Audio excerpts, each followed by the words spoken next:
No, just do what you can. I mean, that's the least of my worries. I'll just use everything I get for, I mean, it simplifies my day.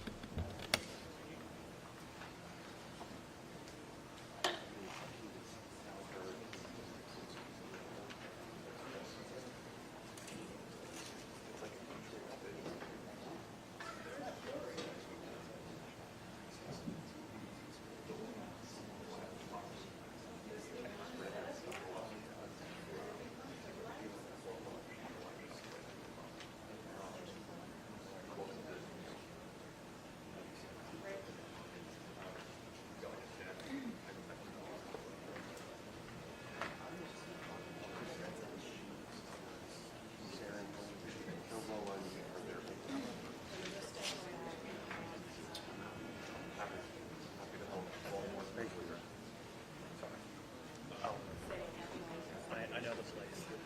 I'm content with it. You don't want to be on TV though. It's so fun. Hey, I could drive around and cool people. You know what I'm saying? Dude, do you still have that cool Jeep? Absolutely. Yeah, right. It runs on news.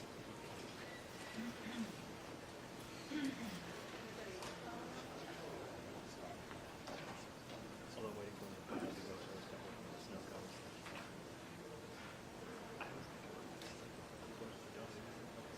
great on the car. I met you once or twice. Oh, I was driving it. Yeah. I mean, in Frederick. I definitely it's flights.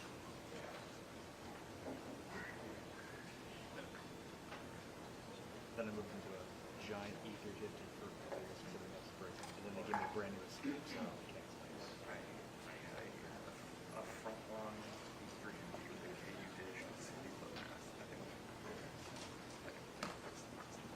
Meeting will begin at 9:30 a.m. 50-watt generator. I could run a couple HMIs off the thing. I would think Into Yeah, mine was a power stroke. It was 225. 1, 2, 3, 4, 5.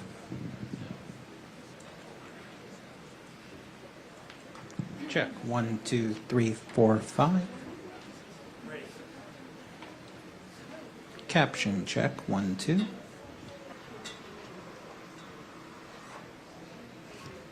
Caption check. 3, 4.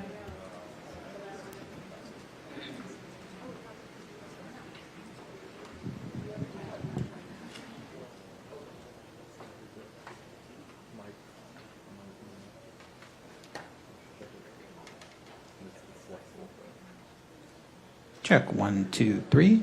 1, 2, 3.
Good morning and welcome to the National Transportation Safety Board. I'm Jennifer Homendy and I'm honored to serve as chairwoman of the NTSB. With me today are my board colleagues, Member Michael Graham and Member Tom Chapman. Member Todd Inman is unable to join us today. He is on prearranged travel but has provided his proxy. Today's meeting is open to the public in accordance with the Government in the Sunshine Act. Before we get started, we'll pause for a safety briefing for those who are here in person. Please play the video.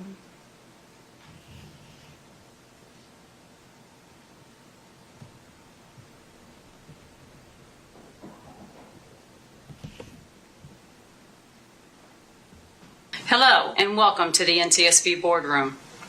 Before we get started with today's meeting, I'd like to quickly walk you through our emergency procedures. First things first, please take a moment to silence your phones or other electronic devices. If you need the restrooms, they're just outside the boardroom on the left side of the lobby. Now, in case of an emergency, here's what you need to know. If someone experiences a medical emergency, our on-site Federal Protective Service officers are trained to respond. They'll call 911, perform CPR if needed, and use the automated external defibrillator device mounted in the lobby between the boardroom exit doors. They're also trained to provide first aid. There's a first aid kit at the security desk in the lobby. If we're asked to shelter in place, like during severe weather or a security incident, please stay seated and listen for instructions. Our security team will manage the situation and let us know when it's safe to leave. If the fire alarm sounds, please follow NTSB staff to the nearest exit. There are two main options. You can exit via the stairs next to the stage, or you can exit the same way you came in through the lobby. Please walk, don't run. Once outside, you'll be directed to an assembly area. Stay there until we're clear to come back inside. If there's a small fire, our security officers are trained to respond using one of the fire extinguishers. You'll find them in 3 locations: by the stairwells on either side of the stage at the front of the boardroom, mounted on the wall in the back of the boardroom, and near the security area in the lobby. For anyone who needs an accessible evacuation route, you can use the door to the left side of the lobby, which leads into the parking garage. From there, turn right and follow the walkway to the street level.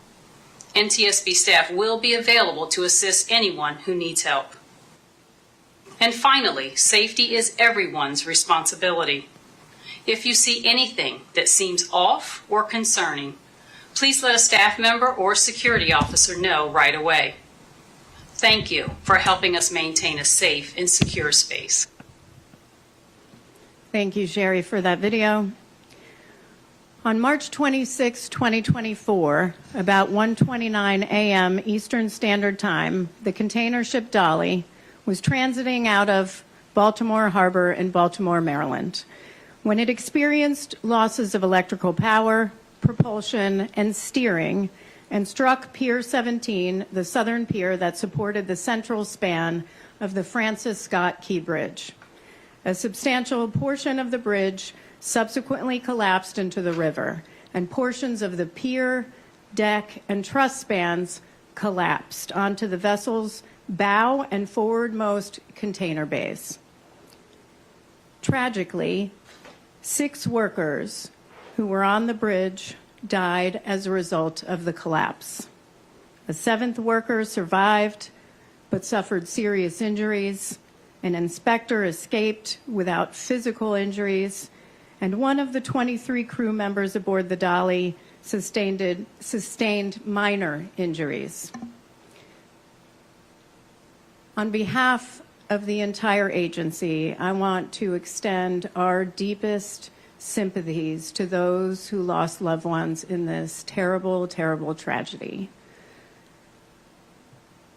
As well, of course, of the survivors who I hope are on the mend. I was the board member on scene for this accident, And I met with the families, and I boarded the dolly several times and saw the devastation up close. I can only imagine what the families and survivors have gone through over the last 20 or so months. I also imagine that this has been difficult for those who witnessed the devastation.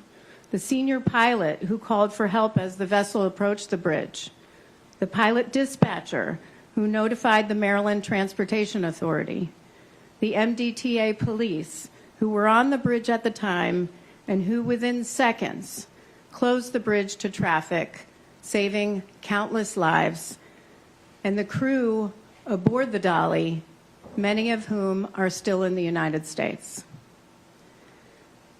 For those in the room or in the family briefing room, Elias Quintanas from our Transportation Disaster Assistance Division is here and will be here throughout the course of the board meeting to provide support to anyone who may need it.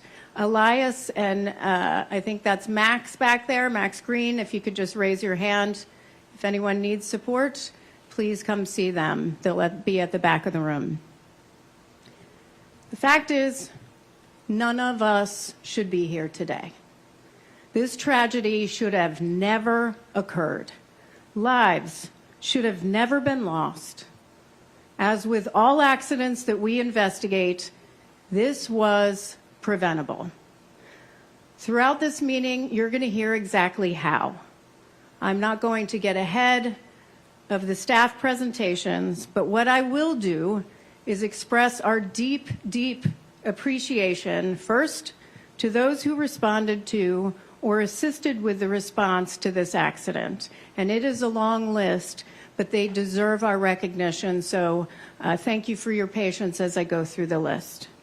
The American Red Cross, Baltimore City, Baltimore County, the Cybersecurity and Infrastructure Security Agency, the Environmental Protection Agency, the Federal Bureau of Investigation, the Maryland Air National Guard, the Maryland Department of Emergency Management, the Maryland Department of the Environment, the Maryland Department of Transportation, the Maryland Natural Resources Police, the Maryland Port Administration, the Maryland State Police, Maryland Transportation Authority, the National Oceanic and Atmospheric Administration, the U.S. Army Corps of Engineers, the U.S. Coast Guard, including the Atlantic Strike Team and the Salvage Engineering Response Team, U.S. Customs and Border Protection, the U.S. Department of Transportation, including the Federal Highway Administration and the Pipeline and Hazardous Materials Safety Administration,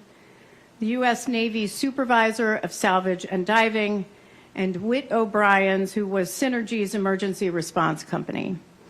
I also want to thank the Salvers, Resolve Marine, and Don John Marine. And I want to thank our colleagues in the Office of Marine Safety, the Office of Highway Safety, the Office of Research and Engineering and Safety Recommendations and Communications for their meticulous work. This was a complex, multimodal investigation, extremely complex, with tremendous challenges. I also want to recognize two people in our audience today who are former but still our colleagues.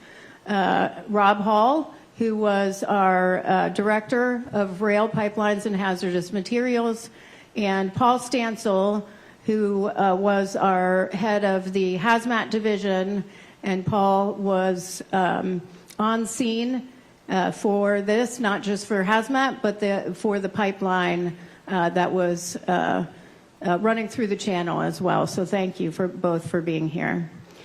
Finally, I want to thank staff throughout the entire agency for their hard work and dedication to our mission, especially during the government shutdown. Know this, every single one of you is essential, absolutely essential to our safety mission. I hope you know that you are highly valued, not just by this agency, but by all the board members. So let's now turn to today's meeting. Our Deputy Managing Director for Investigations, Brian Curtis, will introduce the NTSB team participating in today's meeting, and then we'll go into staff presentations. Once staff presentations are done, the board will deliberate.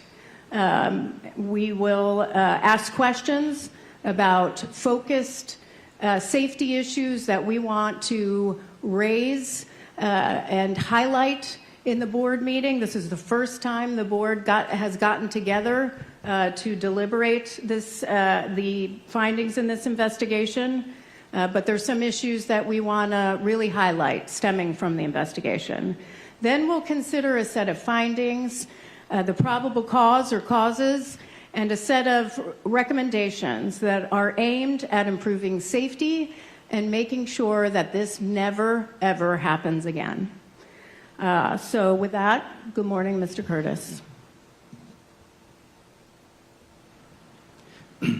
Thank you, Chair Hamidi, and good morning to the board.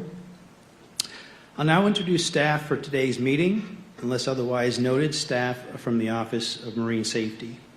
In the front row to my right, Dr. Chris Poland, Acting Director for the Office of Highway Safety, Eric Stolzenberg, Director of the Office of Marine Safety, Captain Marcel Muse, Investigator in charge for this accident, Bart Barnum, Engineering, Captain Bridget Quinn, Nautical Operations. Second row behind me, left to right, Tom McMurray, NTSB's General Counsel, Jennifer Adler, Director for the Office of Safety Recommendations and Communications, Adrian Lamb, Materials from the Office of Research and Engineering, Todd Ginalone, Engineering, Scott Parent, Bridge Structures from the Office of Highway Safety, and the third row, left to right, and Sean Payne at the end of the second row, Recorder's Office of Research and Engineering. Third row, Daniel McClay, Audio Visuals for this meeting, Elizabeth Christopher, Report Writer, Brandy Baldwin, PE, Chief of the Safety Recommendations of the Office of Safety Recommendations and Communications, Liam LaRue, Chief for Marine Investigations, Michael Badinsky, Acting Director for the Office of Research and Engineering, Dan Walsh, PE, Bridge Structures from the Office of Highway Safety. Additional staff present to respond to board's questions, we have Matthew Yandrick, Recorders from the Office of Research and Engineering, Dr. Jana Price, Safety Research from the Office of Research and Engineering, Dr. Carl Schultheis, Vehicle Performance from the Office of Research and Engineering, and Rachel Gunnaratnam, Hazardous Materials from the Office of Railroad Pipeline and Hazardous Materials Investigations, and Dr. Dewan Civilian, Human Performance from the Office of Aviation Safety. The presentations will begin with an investigation overview by the investigator in charge, Marcel Muse. Mr. Muse. Thank you, Mr. Curtis. Good morning, Chairman Hamidi and members of the board. This morning, staff will present our investigation into the contact of the container ship Dolly with the Francis Scott Key Bridge, which occurred on March 26, 2024.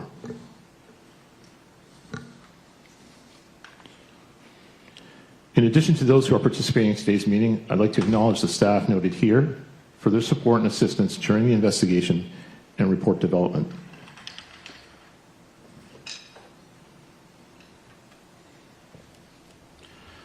I'd also like to acknowledge the staff noted here who facilitated this board meeting.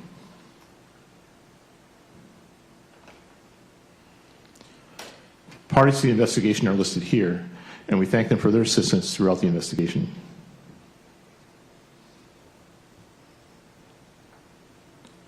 Substantially interested states are listed here. We also thank them for their assistance.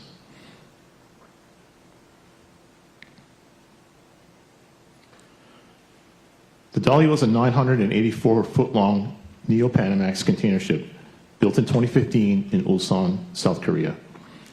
The ship operated in the container liner trade between Asia and the U.S. East Coast. The Singapore flag ship was owned by Grace Ocean, operated by Synergy Marine Group, and was classed by Nippon Kaiji Kyokai, also known as Class NK.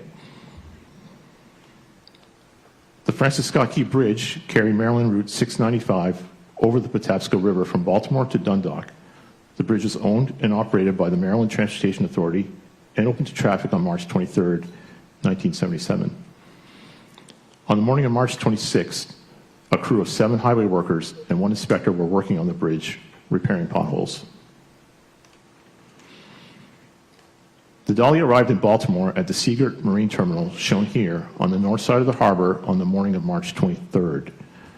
Cargo was completed on the evening of March 25th. The crew completed pre-departure checks before 2 pilots from the Association of Maryland Pilots boarded the ship shortly after midnight. The ship was assisted off the pier by 2 harbor assist tugs at 0:36. This chart shows the Fort McHenry Channel and Dolly's outbound passage towards the bridge. The channel is 700 feet wide with a base course of 140. The channel has a projected depth of 50 feet, and Dolly's underkill clearance was about 10 feet. The Curtis Bay Channel intersects the Fort McHenry Channel about a half a mile north of the Key Bridge. Environmental conditions were favorable, and the accident occurred in darkness. This graphic displays the ship's power management system. Glowing yellow parts represent online machinery or live electrical circuits. The Dolly was propelled by a single, slow-speed, 57,000 horsepower diesel engine, which was directly connected to a propeller. A vessel's rudder was moved by rams and up to 3 steering pumps. The ship's electrical power was supplied by 4 diesel generators. The diesel generators were connected to a high-voltage main electrical bus that directly powered certain shipboard equipment, including the main engine lubricating pumps, the bow thruster, and refrigerated containers. The Dolly had a low-voltage bus, which was powered from the high-voltage bus through a pair of redundant step-down transformers, depicted here as TR1 and TR2. The low-voltage bus supplied electrical power to Dolly's remaining equipment and services, including the steering gear, main engine cooling water pumps, fuel oil pumps, and vessel lighting. The vessel was also equipped with an emergency diesel generator, which is designed to start automatically following a blackout and supply power to the emergency bus and some critical systems. The components and circuits shown here that are glowing yellow show the configuration of the vessel as it got underway prior to the accident. Generators 3 and 4 were running and powering the vessel. The bow thruster was on, but was not being operated. The low voltage power was being supplied from step-down transformer number 1. About 01:08, the ship entered the Fort McHenry Channel.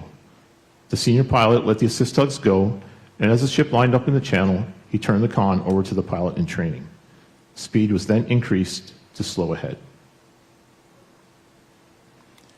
At 01:25, as the ship approached the intersection of the Curtis Bay Channel with the Fort McHenry Channel, breaker HR1 unexpectedly opened. The ship experienced a low-voltage blackout. As a result, the vessel lost steering, the ability to operate the bow thruster, and most of the vessel's lighting and equipment essential for operations. 8 seconds later, the cooling water pumps essential for the main engine to operate shut off due to the low-voltage blackout.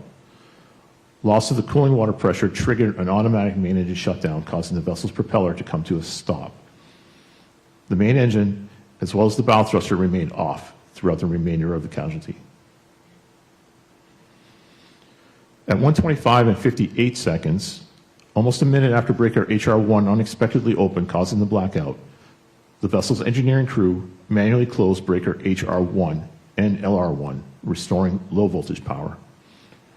Much of the equipment that had shut down with the initial loss of low-voltage power began to automatically restart, including most of the vessel's lighting and steering gear pumps.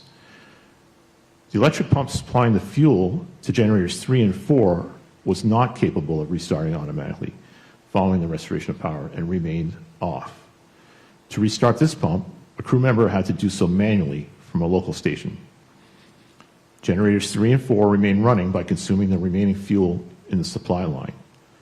The ship was closing with the bridge at 8.6 knots. The vessel developed a starboard rate of turn of 4.5 degrees per minute, and the senior pilot gave a port 20-degree rudder command. He also called his dispatcher by cell phone and requested the bridge be closed to vehicle traffic. He then called for tug assist by radio. Sensing the loss of power to the emergency bus, the vessel's emergency diesel generator automatically started and powered the emergency bus at 1:26 and 10 seconds. Emergency lighting around the vessel came back on.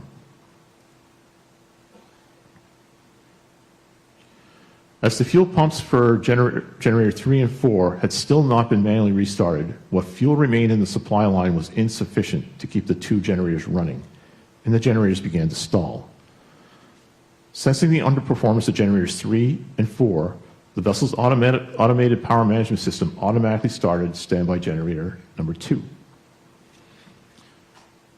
66 seconds after the low voltage power was initially restored and before generator 2 could come up to speed and connect to the high voltage bus, the power management system disconnected generators 3 and 4 due to their inability to maintain a rated speed to produce sufficient power. This resulted in a second blackout. This time, both the high voltage and the low voltage buses blacked out. The emergency generator continued operating and powered the emergency bus through the second blackout, which supplied power to some of the vessel's lights, navigation equipment, and a single steering pump. 3 seconds later, at 1:27 and 7 seconds, generator 2 reached a rated speed and the power management system automatically connected it, repowering the high voltage bus. One diesel generator alone could run all of Dolly's power needs at this time. Generators 3 and 4 remained running in a degraded state and were unavailable to be connected. On the navigation bridge, the pilot ordered the port anchor let go and increased the rudder command to hard port, or 35 degrees. At 1:27 and 36 seconds, the vessel's engineering crew manually closed breakers HR2 and LR2, restoring power to the low voltage bus, this time through step-down transformer number 2. Again, similar to the recovery from the initial underway loss of power, much of the equipment that had shut down due to the second loss of power began to automatically restart, including most of the vessel's lighting and 2 additional steering pumps. Unlike the fuel pump for generators 3 and 4, which required a manual restart, generator 2's fuel pump was set to automatically restart following the restoration of power. The ship was now on a heading of 155, 1,200 feet from the bridge, and closing at 7.5 knots. The rudder was hard over, which had little effect without any propulsion. The right southbound lane of the bridge had previously been closed, and MDTA officers were stationed on either end of the bridge to assist with traffic. About this time, they were told of the emergency and instructed to close both ends of the bridge to all traffic.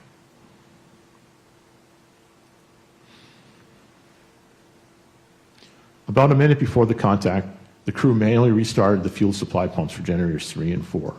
The generators returned to a normal speed. Displayed is the configuration of the system when the ship contacted the bridge at 1:29 and 9 seconds. The Dolly's bow contacted Pier 17 at 6.4 knots. The A-frame columns collapsed. This infrared camera looking north captured span 17 and the main span 18, collapsing. Spans 19, 20, 22, and 21 followed. The last southbound vehicle cleared span 17, 31 seconds before it collapsed. Shown here is the last vehicle to safely cross the bridge in the left lane. Dolly can be seen on the right, as indicated by the yellow circle, seconds before the second blackout. Although vehicle through traffic was stopped, the 7 highway workers fell in their vehicles into the water. The inspector, who was out of his vehicle and walking the length of the bridge, ran to safety on the north side as the bridge collapsed behind him. One crew member on board Dolly was injured by falling debris. An MDTA police boat rescued one seriously injured highway worker who had escaped from his truck. The remaining 6 fatally injured workers were recovered over the next several days. All were found in their vehicles. Shown here is an extract from the dash cam of the last southbound vehicle to safely cross the bridge. Traffic can be seen stopped by MDTA officers on the opposite side by the time this truck reached them. Staff believes the following items were not factors in this accident: the environment or waterway conditions, the vessel's complement and mariner credentialing, the impairment of the Dolly crew or pilots due to alcohol or other tested for drugs, fuel quality or the switchover of fuels, the ship's ability to get underway after an import blackout, and bridge construction with non-redundant steel tension members.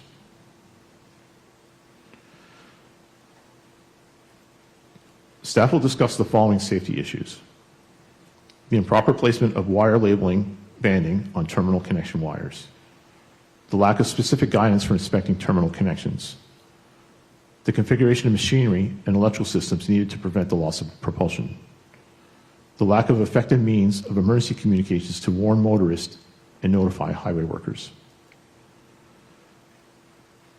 inadequate standards for marine safety management systems, the inadequate standards for the specifications and performance of voyage data recorders, the increasing vessel sizes and traffic density in U.S. ports, and the vulnerability of bridges over navigable waterways to strikes by large ocean-going vessels. This concludes my presentation. Engineering Group's co-chair, Mr. Giannelloni, will now discuss engineering aspects of this accident.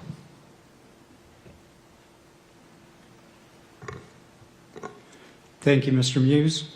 In this presentation, Ms. Lamb, Mr. Barnum, and myself will discuss the engineering-related findings of this accident, including the causes of the 2 underway vessel power losses.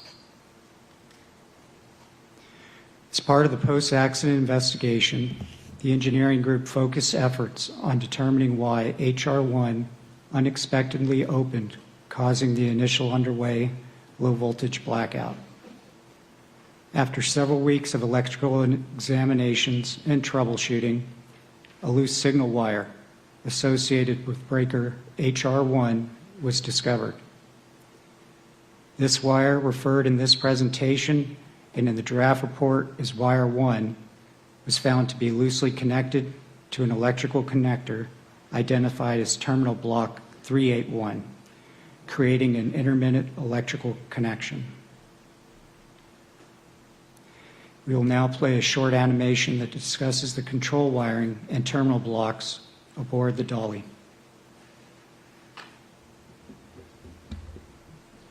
The dolly electrical system distributes power and control signals throughout the vessel. Sorry, can we Control turn up the circuits contain volume hundreds of terminal blocks Or that start organize again? thousands of wires.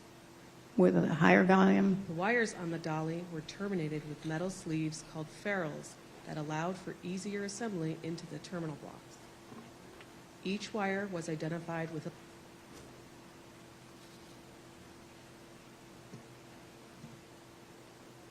The dolly electrical system distributes power and control signals throughout the vessel. The control circuits contain hundreds of terminal blocks that organize thousands of wires. The wires on the dolly were terminated with metal sleeves called ferrules that allowed for easier assembly into the terminal blocks. Each wire was identified with a labeling band. This image shows several terminal blocks on the dolly with wires connected. To assemble a wire into a terminal block, a tool inserted into a side port opens a spring clamp, which allows the wire's ferrule to slide into place. Removing the tool closes the spring clamp, securing the ferrule firmly against the terminal block's internal conductor bar. Labeling bands identify wires and are typically positioned on the wire insulation. However, many labeling bands on the dolly wires were placed partially on the ferrules, which increased the ferrule's overall circumference. As a result, during vessel construction, some of the ferrules could not be fully inserted in the terminal blocks, including the ferrule on wire 1 from terminal block 381. On that wire, the labeling band prevented full insertion of the ferrule, so the spring clamp gripped only the ferrule's tip, resulting in an inadequate connection. Due to this unstable connection, over time the ferrule on wire 1 slipped out of the spring clamp to rest atop the spring clamp face, resulting in a precarious electrical connection. When a gap occurred between the ferrule and the spring clamp face, the electrical circuit was interrupted, leading to a blackout on the dolly.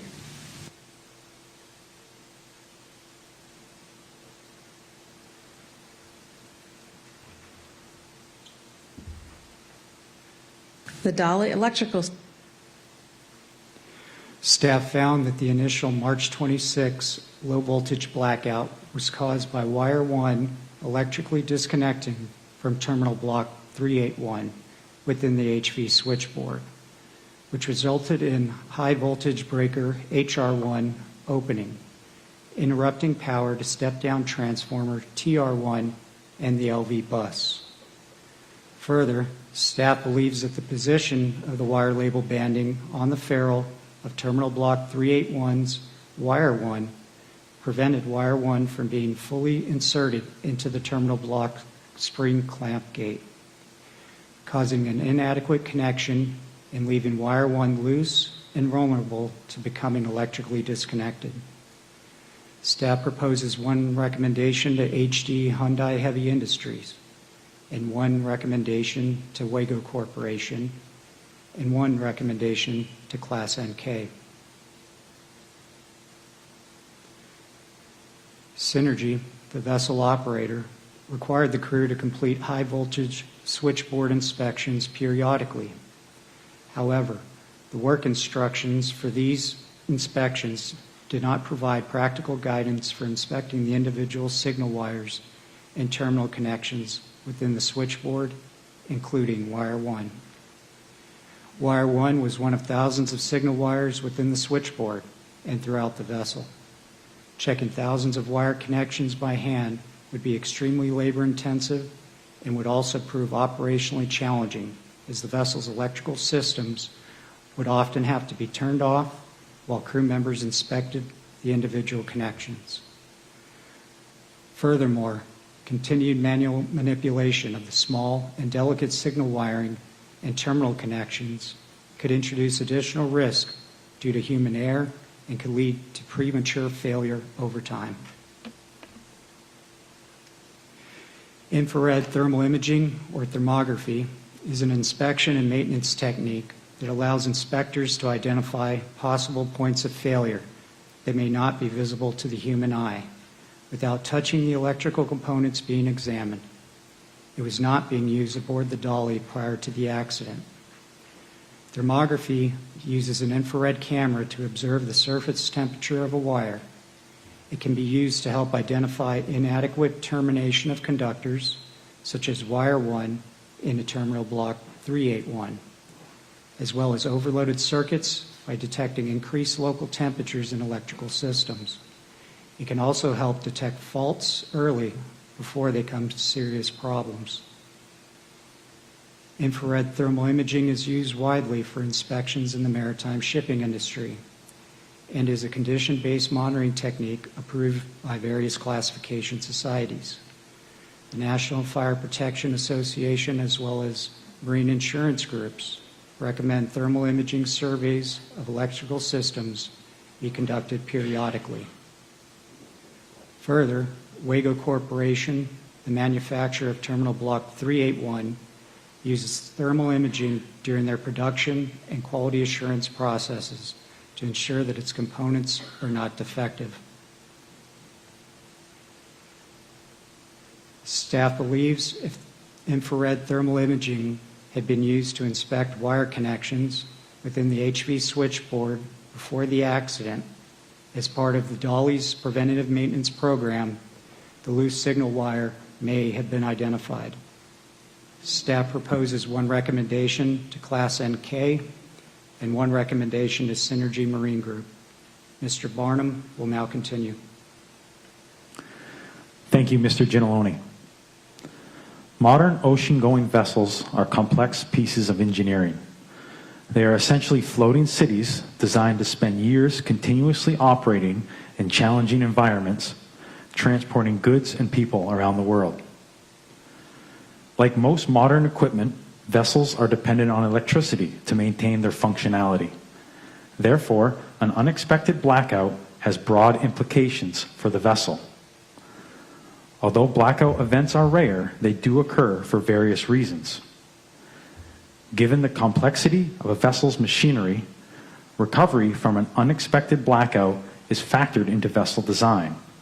However, full machinery recovering can still be complicated and time-consuming. When the Dolly initially lost low voltage power while underway, most of the vessel's lighting and equipment essential for operation were also lost. The vessel's alarm monitoring system did not provide the engineering crew members with any warnings or initiating alarms that alerted them of the impending blackout. Despite this sudden blackout, which resulted in numerous alarms sounding immediately, simultaneously, and continuously, the crew members in the engine control room were able to determine relatively quickly, within 58 seconds, that breaker HR1 had opened, causing the low voltage blackout, and were able to manually restore power. Staff found that the loss of power to the low voltage bus led to a loss of lighting and machinery, including the main engine cooling water pumps and steering gear pumps, which resulted in a loss of propulsion and steering. Staff believes that the engineering crew's initial response to restoring LV power after the first underway blackout was timely. In the review of the Dolly's machinery and electrical systems, the NTSB identified 4 safety concerns that, although not causal in the initial blackout, are related to preventing a loss of propulsion and recovering fully following a blackout. First was the configuration of the main engine to shut down due to low cooling water pressure. This automatic shutdown was configured during the construction of the vessel to meet the Classification Society rules at the time. However, current classification rules no longer require this shutdown, and the main engine designer does not specify or encourage it to be an engine shutdown. For the crew of the Dolly to effectively steer the vessel, the main engine had to be operating, rotating the propeller, and providing wash across the rudder. When the main engine cooling water pumps shut off due to the initial underway blackout, the main engine automatically shut down moments later and was not restarted, severely limiting the vessel's ability to maneuver. Due to the dependence on vessel machinery with maintaining maneuverability, system redundancy is essential and is factored into vessel design. As cargo vessels evolve over time, it is important that technology keeps pace. Staff found that the as-built configuration of the Dolly's main engine to automatically shut down due to low cooling water pressure met classification standards at the time the vessel was constructed. However, it endangered the vessel because it prevented the main engine from being available following the initial underway blackout, thus reducing the vessel's maneuverability. Staff proposes 1 recommendation to Synergy Marine Group and 1 recommendation to the U.S. Coast Guard. The second safety concern that, although not causal in the initial blackout, was the use of the flushing pump as a fuel oil service pump for the 2 online diesel generators. While the Dolly was in Baltimore prior to the accident and during the accident events, diesel generators 3 and 4 were supplied fuel from a single standalone fuel pump, the fuel oil flushing pump. This pump shut off and stopped supplying fuel to the generators on March 25th, when a blackout occurred due to human error while the vessel was alongside the dock, and then again on March 26th while the vessel was underway following the initial underway blackout. As a result of this insufficient fuel supply, the online diesel generators began to stall and were automatically disconnected from the high voltage bus, which resulted in a second vessel blackout on both days. The flushing pump was not capable of restarting automatically when power was restored and required a manual restart, something that was not quickly done. According to the vessel's Classification Society, the operation of the pump as a fuel oil service pump did not meet classification requirements because it was not able to restart automatically. Staff found that the second underway blackout on March 26 and the second import blackout on March 25th, during which both the high and low voltage buses were lost, were caused by insufficient fuel pressure to the online diesel generators, resulting from the inability of the flushing pump to automatically restart following a loss of power. Further, staff believes that the crew's operation of flushing pump as the service pump for the online diesel generators was inappropriate because the necessary fuel pressure for diesel generators 3 and diesel generator 4 would not be automatically reestablished after a blackout per the fuel system's design. Synergy provided technical oversight, assistance, and guidance to its vessel operators through several means. The Dolly was equipped with a remote equipment monitoring system, which allowed Synergy's technical superintendents and managers to monitor real-time vessel operations, data, and analytics. Also, these Synergy experts were in touch with the Dolly's crew at least daily, via email or phone. Further, a team of experienced Synergy technical managers and superintendents provided oversight to Synergy's vessels through biannual vessel inspections. These comprehensive inspections lasted a week or longer and covered a broad range of areas and topics, including the vessel's machinery and electrical systems. Despite this, Synergy was unaware that the flushing pump was being used as a standalone fuel oil service pump on the Dolly and at least one other Synergy-operated vessel. Staff found that Synergy's operational oversight was inadequate because it did not discontinue crew's ongoing use of the flushing pump as a service pump for the diesel generators aboard the Dolly and at least one other vessel. Staff proposes one recommendation to Synergy Marine Group. The third safety concern related to the recovery from a loss of power was the operation of the vessel's low voltage step-down transformer, high voltage breakers in manual mode rather than automatic. The Dolly's low voltage bus was connected to the high voltage bus via 2 redundant step-down transformers. The high voltage breakers, HR1 and HR2, which linked to these step-down transformers, had 2 control modes, manual and automatic. Synergy left the configuration of these breakers to the vessel's crew's discretion, as did the classification society of the vessel and the original equipment manufacturer, who provided no specific requirements or guidance on which control mode should be normally used. In practice, the 2 control modes were used to assist the crew in seamlessly changing over transformers for routine maintenance or operational purposes without having to black out the low voltage bus.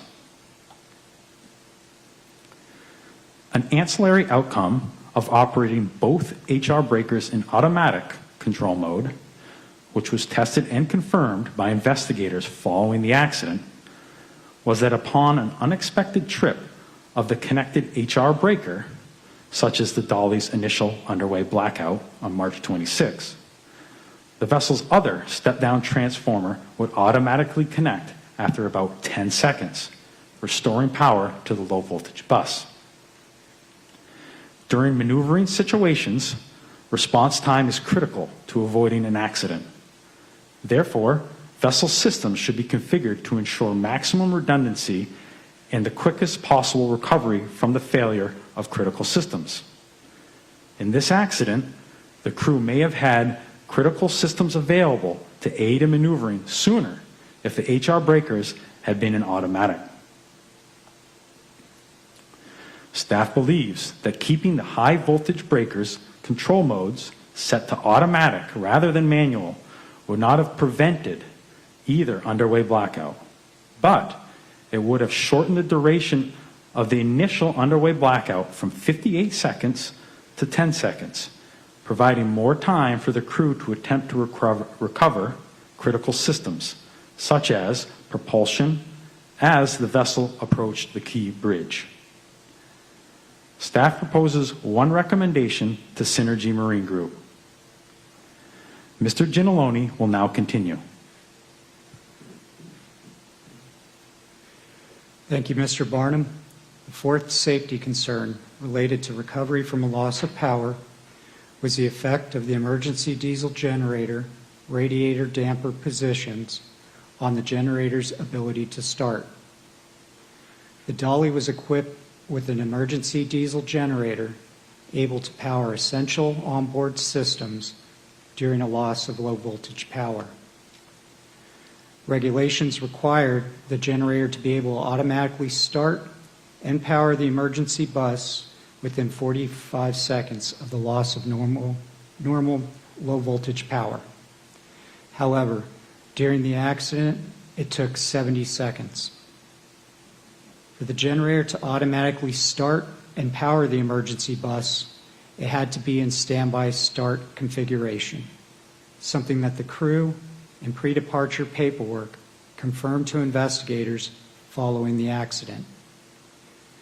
Additionally, once the start sequence was initiated, for the generator to successfully start, the radiator damper, which was opened and closed automatically by means of a mechanical actuator, had to be fully open. The position of this damper was relayed to the starting controls of the generator by means of a limit switch. If the limit switch did not indicate fully open, the generator would not start. Staff found that it is likely that the emergency diesel generator's failure to connect and power the emergency switchboard within 45 seconds, as required by International Maritime Organization regulations, was due to the emergency diesel generator radiator damper actuator's limit switch not indicating open in the required time due to unknown circumstances. Staff proposes one recommendation to Synergy Marine Group and one recommendation to Class NK. This concludes the engineering group's presentation. Ms. Quinn will now discuss nautical operational aspects of the accident. Thank you, Mr. Ginalone. This presentation will address the Nautical Operations Group investigative findings. This is a photo of the dolly underway, viewing the vessel's starboard side. The vessel's length overall was 984 feet, and the vessel's beam was 158 feet. Dolly's design was a split house configuration. The forward house contains the navigational bridge and accommodation areas. The aft house contains the engine room and exhaust stacks. The anchors are located forward on the bow and must be operated locally. This hull marking indicates the bow thruster's location below the water. The graphic on the left shows the approximate locations of all personnel stationed on the navigational bridge. The bridge team consisted of the master, second mate, and helmsman. 2 pilots were also on board for departure. The picture on the right is Dolly's bridge. The arrow points to the helm, where the helmsman steers the vessel. Despite the actions to control the vessel's heading, its path towards Pier 17 remained unchanged. The graphic on the left shows the vessel footprints from the first blackout to the pier contact. On the right, the waterway depths are shown. The dark blue is the channel, surrounded by shallow areas beyond the channel's boundaries. The vessel tended to starboard due to external forces acting on the vessel's hull, such as bank effect and the residual rate of turn from steering prior to the blackout. These forces were unable to be counteracted effectively using the available resources, as the propeller was not providing wash over the rudder. Staff found that the actions of the pilots and the bridge team in response to the emergency were executed in a timely manner, but the vessel's loss of propulsion close to the key bridge rendered their actions ineffective. On the left, there is a graphic comparing the size of a cargo vessel which struck the Key Bridge in 1980 to the size of the Dolly. When the smaller vessel struck the bridge, it destroyed the pier fendering system and caused minimal damage to the pier and the vessel. The expansion of global trade is a major driver of increased vessel size. As the volume of goods transported across the ocean grew, the demand for larger vessels to accommodate the increase also grew. Operational environments expose these vessels in port and waterway infrastructure that was not designed to accommodate or withstand impact with the vessels of such size. Pier protection and emergency shutdown procedures were discussed by port stakeholders as early as 2 decades prior to the casualty. Staff found that larger vessels pose risks and challenges to maritime safety due to their reduced maneuverability and restricted waterways. The pilots had emergency shutdown protocol for the bridges in their waterway. The protocol was amended 23 days prior to the casualty. The active protocol instructed pilots to contact the Coast Guard as the single point emergency contact for shutting down bridges in the event of a potential strike. However, during the emergency, the former plan was followed. The senior pilot called his dispatcher, then the dispatcher called the MDTA and the Coast Guard. This system proved to be effective. Staff believes that the quick actions of the pilots, their dispatcher, and MDTA to stop bridge traffic prevented a greater loss of life from the bridge collapse. Staff proposes one recommendation to the Harbor Safety Committee's National Steering Team. I will now discuss safety management system aspects of this investigation. A safety management system, or SMS, is a systematic approach to managing safety, including the necessary organizational structures, accountabilities, policies, and procedures. An effective SMS can help organizations reduce and prevent accidents, the loss of lives, time, and resources. Proactive safety management, when done correctly, is predictive and designed to anticipate and address safety issues before they occur, and utilizes continuous data analysis to improve policies and procedures. In the maritime industry, the International Maritime Organization's International Safety Management Code, or ISM code, establishes the standard for safety management systems. The code prescribes 6 functional requirements. Under the code, vessel operators must define and document responsibilities and authorities relating to safety. They must develop detailed policies and procedures for key shipboard operations, including procedures for responding to emergencies and reporting accidents for all crew members to follow. Regular audits are required. In the aviation industry, the International Civil Aviation Organization established the framework for an aviation SMS. The 4 elements are: safety policy establishes senior management's commitment to continually improve safety and defines the methods and organizational structures needed to meet safety goals. Safety risk management determines the need for new or revised risk controls based on the assessment of acceptable risk. Safety assurance evaluates the continued effectiveness of risk control strategies and supports the identification of new hazards through data collection and analysis. Safety promotion includes training and communication regarding the SMS and other actions to create a positive safety culture within all levels of the workforce. When comparing the 2 models, some elements of the 4-component aviation SMS framework are not included in the Maritime ISM code requirements. For example, safety risk management component of the aviation SMS code is a proactive obligation, while the ISM component for safety risk management is reactive.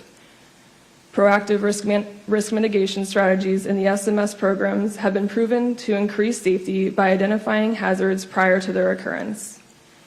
The safety assurance element in the aviation model includes a change management model. The ISM model does not. Monitoring organizational change management helps mitigate risks by assessing how changes may affect safety. The safety promotion component in the aviation model includes the detailed communication and training requirements associated with implementing an SMS. The Maritime ISM model does not prescribe a formal means of safety communication. This means the ISM model does not require a model for how to communicate safety actions or changes in safety procedures. Because the ISM model does not specifically include this element, the possibility exists that mariners may not receive critical safety information. Staff found that the requirements of the ISM code includes some elements of a comprehensive proactive safety management system. However, the code does not fully encompass all 4 critical components of safety policy, safety risk management, safety assurance, and safety promotion. Staff has proposed one recommendation to the U.S. Coast Guard. This concludes my presentation. Mr. Payne will now discuss vessel voyage data recorder related findings. Thank you, Ms. Quinn. This presentation will discuss issues related to the usage of voyage data recorders. A voyage data recorder, known as a VDR, is an electronic system installed on large vessels that continuously records navigational data, radar images, chart plotter information, basic engine operation, alarm statuses, bridge audio recordings, and VHF radio communications. A VDR is mainly 3 parts. A VDR cabinet, which is the VDR's main computer and storage system.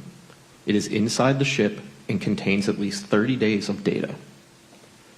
A VDR protective capsule is stored on the exterior of the vessel, which is designed to survive damage and sinking. It records a minimum of 48 hours of vessel data. Last, newer ships are required to have a float-free combination rescue beacon, which also functions as additional VDR storage. During the investigation, we encountered several problems that made it hard to extract and use the VDR data efficiently. Key issues included unrecorded data during the vessel's first underway blackout, the lack of recording of communications between the Dolly's bridge and the Dolly's engine room, the digitally destructive mixing of recorded bridge audio channels, inadequate VDR playback software, the inability to download the full data set on board the Dolly, and the complex workflow for processing proprietary VDR data in the common formats. Overall, current VDR performance standards don't fully address how required software should function for users who review the data, which creates delays to investigation and limits the usefulness of the VDR to make a timely impact on safety issues. VDR standards mandate that only bridge audio is to continue to be recording during a power loss. Under normal power, the VDR records information streams such as bridge microphone audio, the ship's engine and rudder operation, GPS position, AIS automatic identification information system, and chart plotter information. However, when the ship blacked out, only bridge audio was recorded. The other signals, like GPS position, were still sending data, but their own requirements state that they must remain powered by their own batteries during a blackout. The VDR did not record these powered signals. As a result, investigators had to rely on other external shoreside data to plot the Dolly's movements. When asked about this issue, the manufacturer of the VDR stated that, quote, "The other items are not recorded because they are not required to be recorded." During the accident, the Dolly Bridge and the Dolly's engine room teams communicated via an internal telephone system that stayed powered during the blackout. The VDR did not record and was not required to record this communications line. Only the Dolly Bridge side of the conversation was captured by the microphones. Because the crew had survived, investigators were able to corroborate the details through crew interviews and these one-sided recordings. During the blackout, the VDR continued to record audio from the Dolly's Bridge microphones, but the quality was degraded by numerous alarms that were triggered. VDRs record audio in mono format.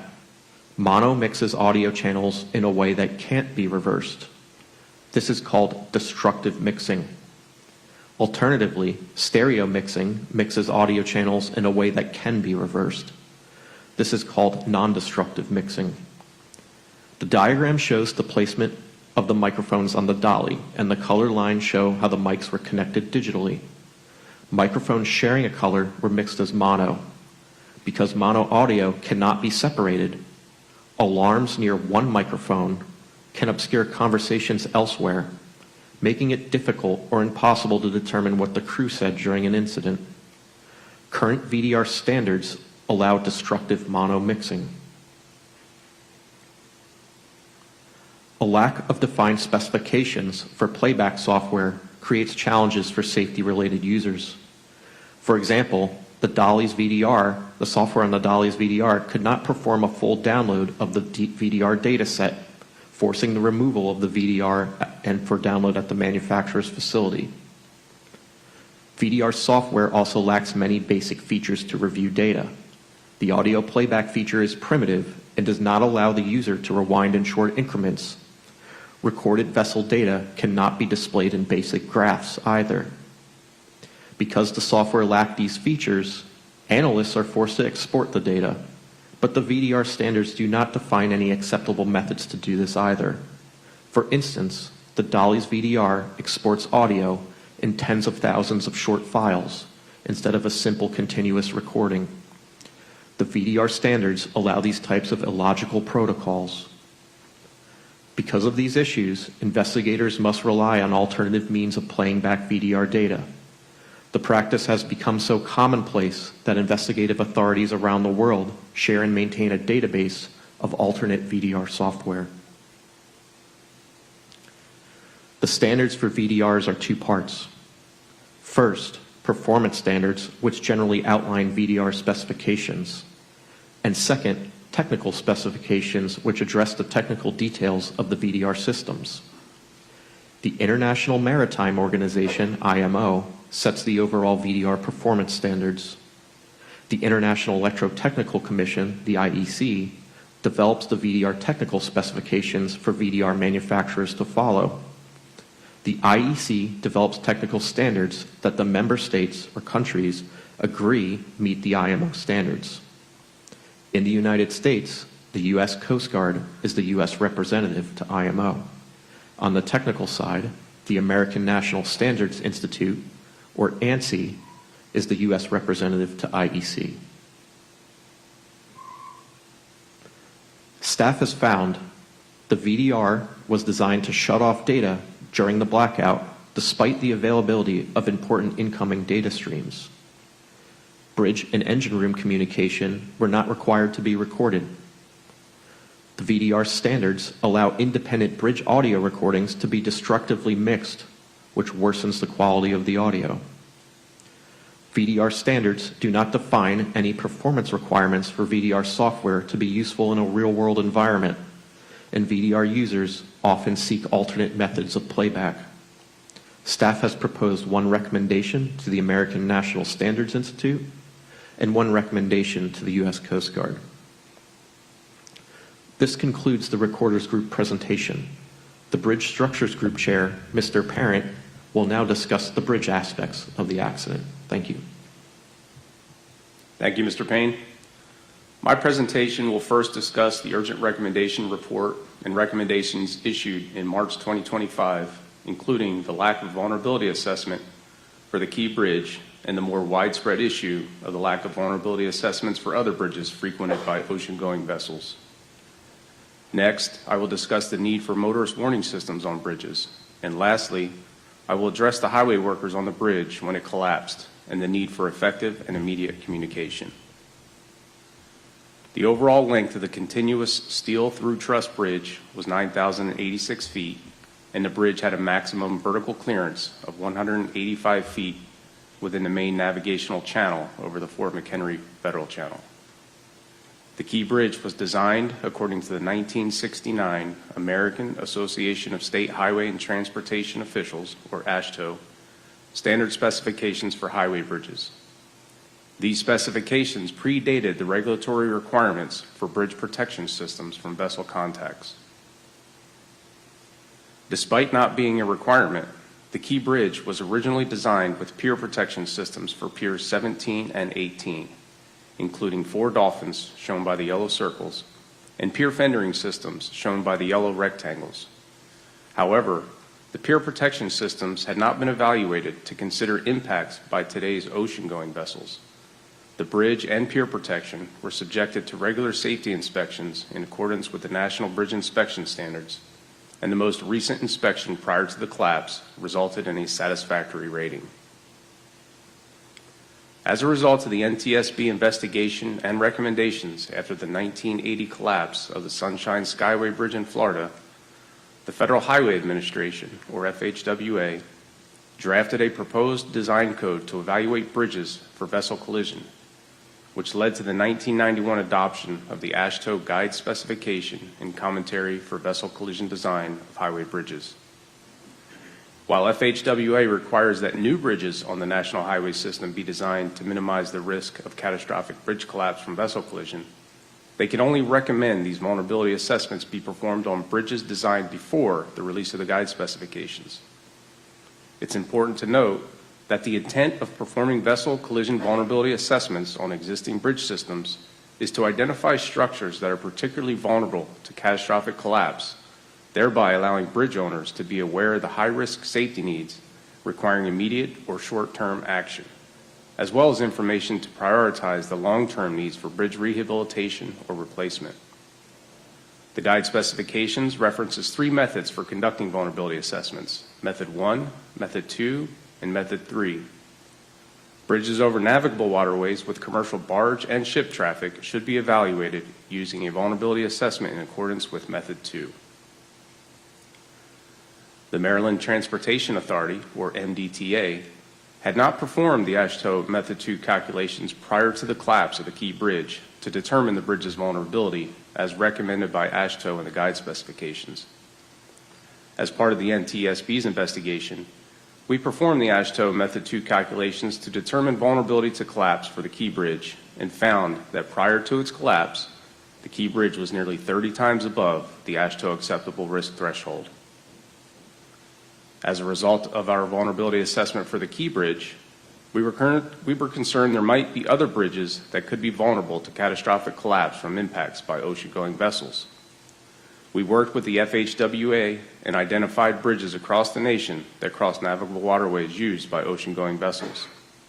Ultimately, we identified 68 bridges over navigable waterways frequented by ocean-going vessels within 19 states as having an unknown level of risk of collapse. In our March 2025 Urgent Recommendation Report, we found that if the MDTA had calculated the risk of collapse for the Key Bridge prior to its collapse, the MDTA would have identified that the bridge's risk level was almost 30 times greater than the AASHTO acceptable risk threshold for critical or essential bridges. Further, the MDTA would have had information to proactively identify strategies to reduce the risk of a collapse and loss of lives associated with a vessel collision with the bridge. The 30 owners of the 68 bridges over navigable waterways frequented by ocean-going vessels are likely unaware of their bridge's risk of catastrophic collapse and a potential need to implement countermeasures to reduce the bridge's vulnerability. In that report, we issued 2 urgent safety recommendations to the FHWA, the U.S. Coast Guard, and the U.S. Army Corps of Engineers. These 2 recommendations called for the formation of an interdisciplinary team comprised of experts from the 3 agencies to provide guidance to bridge owners on evaluating and reducing the risk of a bridge collapse from vessel collisions. We also issued 2 urgent safety recommendations to the 30 bridge owners to calculate their bridge's vulnerability to catastrophic collapse and inform the NTSB if their risk is above the AASHTO threshold, and if above, to develop and implement a risk reduction plan with guidance and assistance from the interdisciplinary team that includes short and long-term strategies to reduce the probability of collapse from a vessel collision. I'm pleased to report that we have received positive responses from every recipient of the urgent safety recommendations.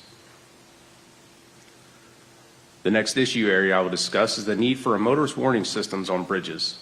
Since the 1970s, the NTSB has investigated multiple bridge collapses involving injury and death to motorists that were either on a bridge when it collapsed or drove into the void created after the collapse.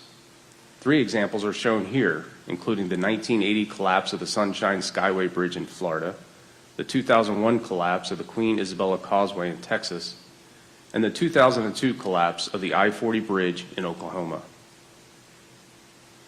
In 1983, in response to NTSB recommendations after the Sunshine Skyway Bridge collapse, the FHWA issued a technical advisory titled Pier Protection and Warning Systems for Bridges Subject to Ship Collisions. The advisory acknowledged the need to consider protection for bridge piers as well as warning systems to alert motorists in the event of a collapse. AASHTO incorporated motorist warning systems into their 1991 guide specifications. Technologies identified in the technical advisory were included in a motorist warning system installed on the repaired Queen Isabella Causeway Bridge after its collapse. The system included a continuous fiber optic cable for signal transmission, as shown by the arrows. In the event of a collapse, a loss of signal would be detected and the motorist warning system would activate. Primary motorist warning is accomplished through a series of flashing red traffic signals, circled in yellow, which are configured to notify motorists who have not reached the site of the bridge collapse to stop, and to allow those who have already passed the site to exit the bridge. Warning mechanisms, marked by the yellow arrow, include signs alerting motorists when they approach the bridge, traffic gates, dynamic message signs, and preemption of nearby traffic signals. Staff found that in lieu of police officers or highway workers charged with traffic control and capable of quickly stopping traffic, motorist warning systems designed to warn and stop motorists from entering onto a bridge are a possible countermeasure that can be quickly implemented to save lives and may be a component of an effective bridge protection strategy. For this reason, staff proposes one recommendation to bridge owners with bridges above the AASHTO threshold or who have not yet completed their Method 2 calculations. Staff also found that the owners of bridges over navigable waterways frequented by ocean-going vessels would benefit from updated guidance on motorist warning systems, including incorporation of a hazard alert and sensing technologies capable of detecting errant vessels and bridge movements that would indicate a need for a bridge closure, and systems that would both warn and prevent motorists from entering a bridge once a threat is detected. For these reasons, staff proposes two recommendations, one to AASHTO and one to the FHWA. My last issue area will address the highway workers that were on the bridge when it collapsed. There were 7 highway workers and 1 inspector on the key bridge performing roadway repairs as part of an MDTA contract. Prior to the collapse, the inspector was walking on span 22 near his vehicle, and the highway workers were on a break and were all sitting in vehicles. 2 of the vehicles were on span 20 and 4 were on span 18. Although unknown to the workers, spans 16 and 23 were the closest points of safety for them to escape to before the bridge collapsed. The shaded area shows the portion of the bridge that collapsed into the water below. As a result of the collapse, the 7 highway workers and all vehicles fell into the water along with the collapsed section of bridge. 6 of the workers were fatally injured and 1 sustained serious injuries. The inspector was able to run to the safety of span 23 before the collapse.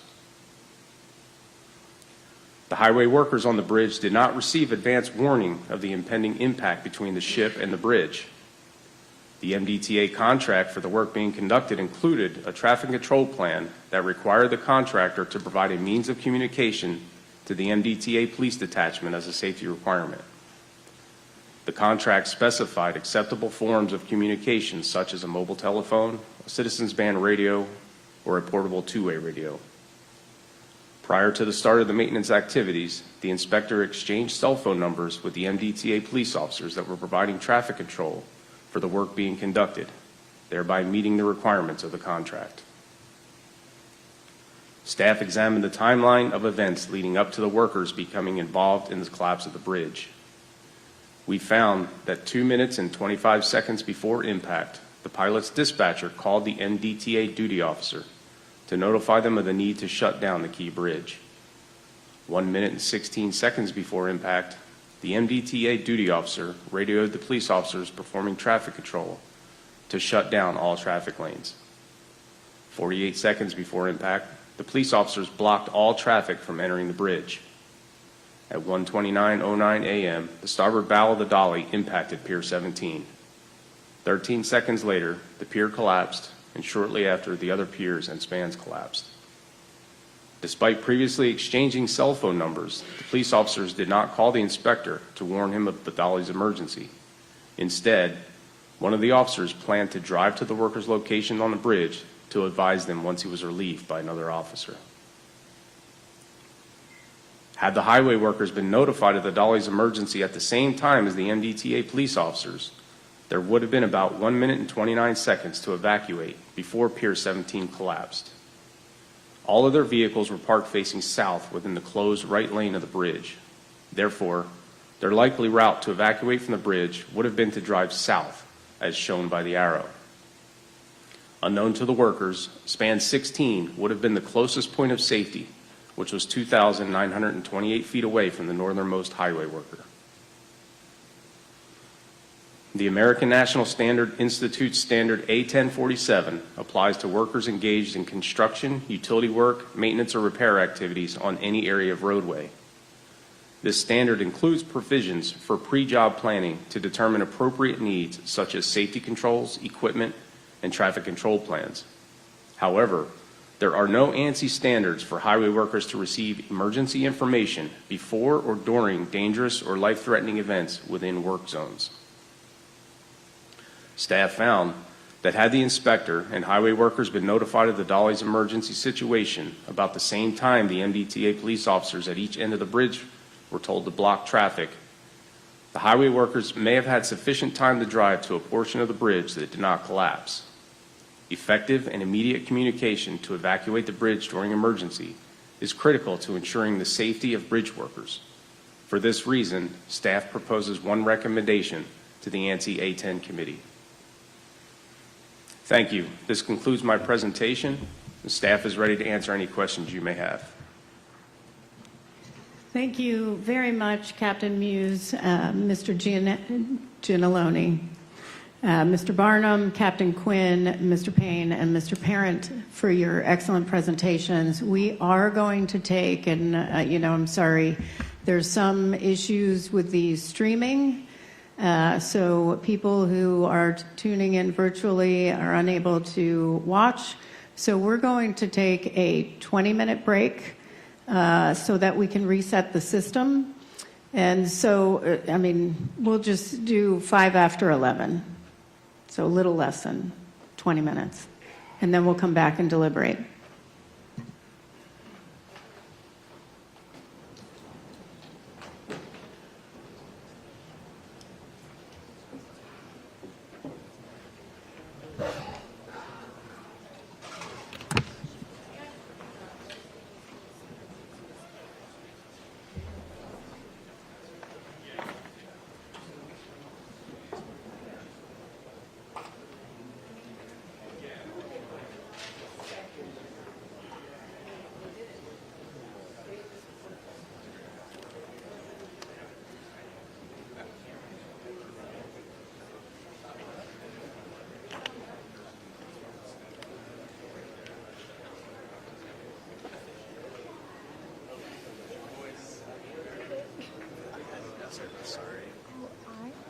I got in the mall, so I saw a freelance photographer for NBC, sitting outside, and I was like, hey, where do I go? So he told me to go to the right place, but I followed the wrong sign to the food court. I was like, I'm in a food court. It's funny because I looked at Google Maps and it kept showing me the parking garage, but that's where the entrance is. No, it's definitely confusing, and I wish I lived An hour before. or even. It took me 3 hours. I left the station at 6:15. Did you take 295 down, or did you take the other 295. It was just accident after accident after I accident. should have just had you pick me up. I don't know why I did not think of that, because I lived right off of 295, and that would have made so much more fucking sense. I've done this drive multiple times in the Greenbelt, whatever. It was like Nothing like there that. was an accident. You also have to remember, we're back from the shutdown after 45 days, so people are also probably. So see how we're all crammed over here? Yeah. Because their little camera, they can't move it to the front of us. So we're is that the live stream? We're blocking their way. So that's why we can't be in the corner there. I was all set up there, and then I was about to go to the bathroom. I stopped to go to the bathroom, and I had to move over here. But I could have just got it. Still have the seal, but I got on. I was like, it's so cool I think here, but I'm we've just accepted that today is kind of going the way it's going, and we're just gonna make it work. My phone kept looking for service. I put on airplane mode. I'm getting some stuff coming through. Okay. I think I was trying to reply to you, but It's okay. I ended up figuring it out. the end of things. But I like just followed the wrong sign, and so I was all over the place. I'll let you go to the bathroom. I just wanted to. No, everyone's probably in the bathroom. I wanted to convene with you. I did miss basically the first half hour. So, I don't know. The first guy talked about circuits and how like a wire was clipped so it couldn't go all the way down to connect it. So it was like this, all this electrical engineering terminology. I know what it is. I just. Well, I mean, I don't need to know. No, like, that was that. So yeah. they said that the manufacturer. So they're basically of saying Hyundai should have put the. That's why it wiggled out and caused the blackout. And then. Okay, so it was a loose circuit that maybe caused the initial blackout, and then I was here And for then- when they were explaining all the different factors that basically made it so they couldn't even cushion the blow, they couldn't get it back on. Yeah, like, there was just all these they did what they faulty could. It was things. just. Yeah. They said the crew did everything right. Basically, it was just a bunch of stuff on the ship that was Mechanical also stuff. wrong. It's outdated stuff. All outdated stuff. Yeah. It's with everything. It's always like, yep, could have this. That last Yep, thing could that have they that. said, the fact that they had a minute and 29 seconds to evacuate, and the police didn't notify Well, think them. about even the people we know of and love. How when you in a pressure situation, people don't react. That's what the airline pilots are the most calm people ever because no matter how stressed out they are, they just do their job like machines. You can't panic. You don't have time to panic. Right. And unfortunately, it's probably what happened. People panicked. They did what they could. Check 1 2. Check. Hey, check 1 2. Anyway, but yeah, I've always batteries, but so I didn't bother calling TV. And I saw somebody wrote in the notes about my batteries dying. Who wrote that? What? In news stuff, someone wrote Eric's camera will die if he's streaming. I'm like, how will my camera be any effective with a TV stream? I don't know. So, whatever. I'm already annoyed them doing the team sending us stuff. It's like, but now I'm not because now they can't watch it. So ha ha ha. The stream. Oh, I wonder if anyone's watching it. Phone's off today, which didn't help. Oh yeah. So I guess there's been some big internet outage today too. I don't know if that's what's affecting their live stream, and also what might be affecting like our phones, because like my No, there's just no personal service in here. phone- Yeah, my personal. Okay, no, No, there's that's not a big. Right. How's it going? Sorry, I didn't recognize. Where are you? I'm not I mean, I up did right right now. when I walked by. I was like, oh my god, is that But I recognize you.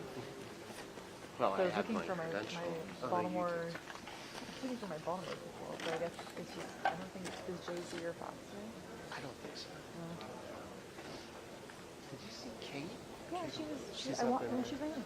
She was. Ah. Did you guys get my good side? Yes. Good. You're right. Well, I'm gonna go see if the bathroom is open. The PR person that I emailed last night did email me back, and they said this would be over early afternoon. I don't know if that includes that like 30-minute question with the. I don't know. I don't know how easy it's gonna be to like grab soundbites from like such a long clip that you have.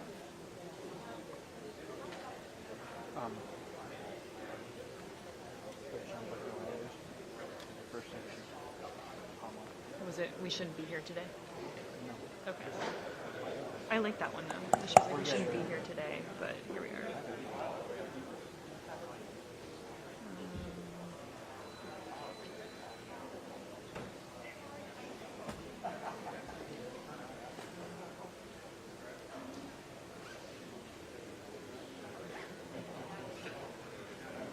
I guess it's from Siobhan.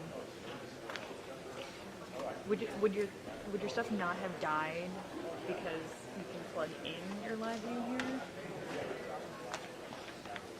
I don't know these logistics. I'm reading it right now.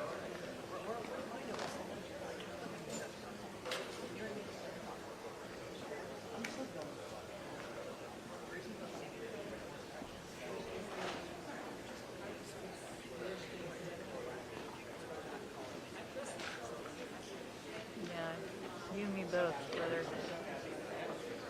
Me too.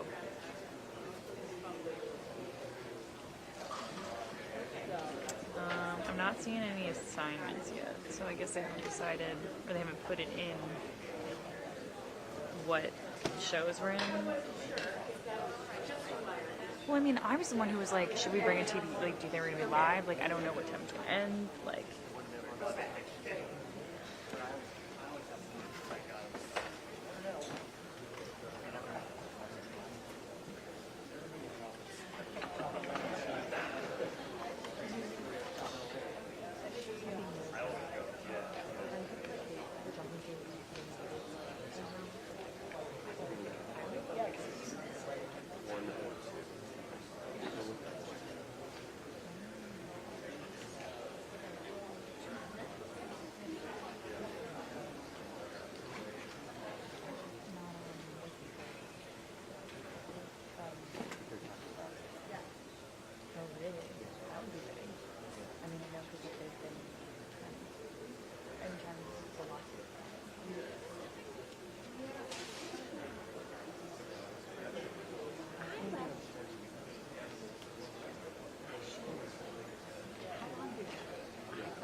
Testing 1 2. Testing 1 2. Testing 1 2. Testing 1 2. Test 1 2. Testing 1 2. Test 1 2. This is a test of an app.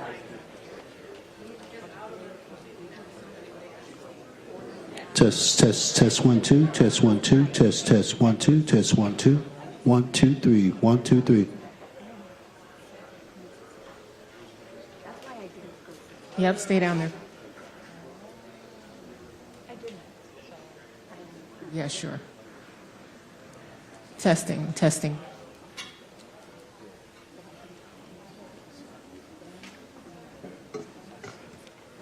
Safety Board audio system. Testing 1 2. Testing 1 2. Testing 1 2. This is a test of the National Transportation Safety Board audio system. Testing 1 2. Test 1 2 3 4 5 6 7 8 9 10 11 12. Test. This is a test of the National Transportation Safety Board audio system. Testing 1 2. Stand by, Carl.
This meeting of the National Transportation Safety Board will resume shortly.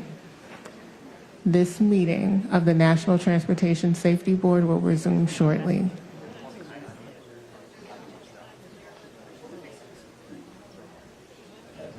This meeting of the National Transportation Safety Board will resume shortly. This meeting of the National Transportation Safety Board will resume shortly.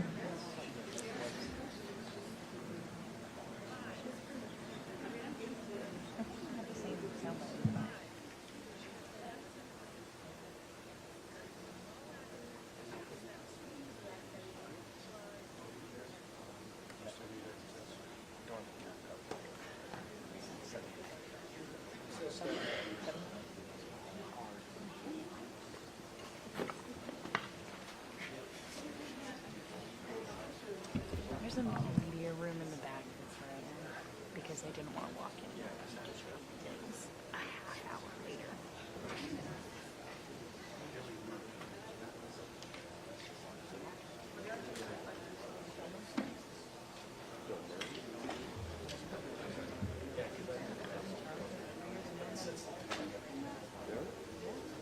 Everyone needs to come home.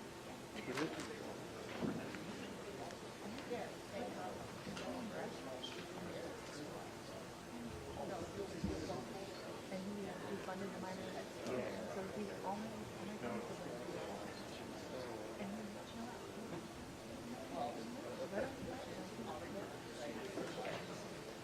There's a lot.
Yeah, I got you.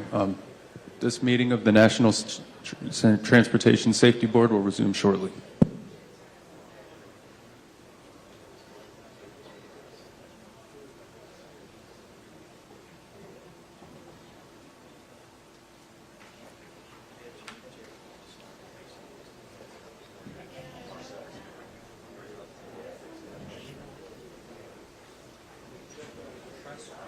This meeting of the National Transportation Safety Board will resume shortly. This meeting of the National Transportation Safety Board will resume shortly. This meeting of the National Transportation Safety Board will resume shortly.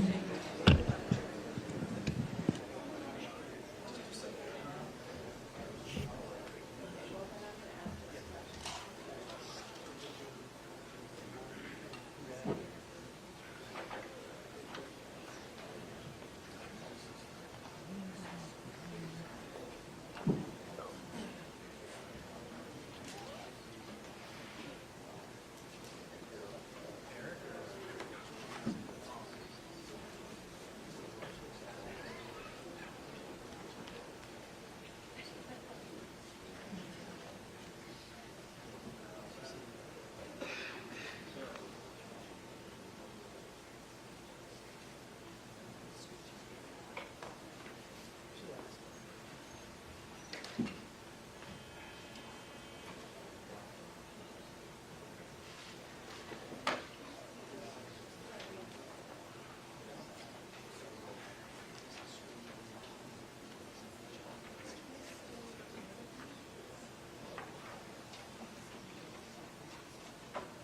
of the National Transportation Safety Board will resume shortly.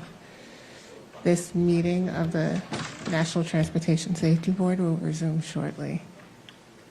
This meeting of the National Transportation Safety Board will resume shortly.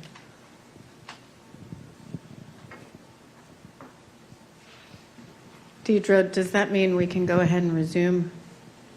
No, Chair, we need a few more minutes, please. I apologize. No, thank you.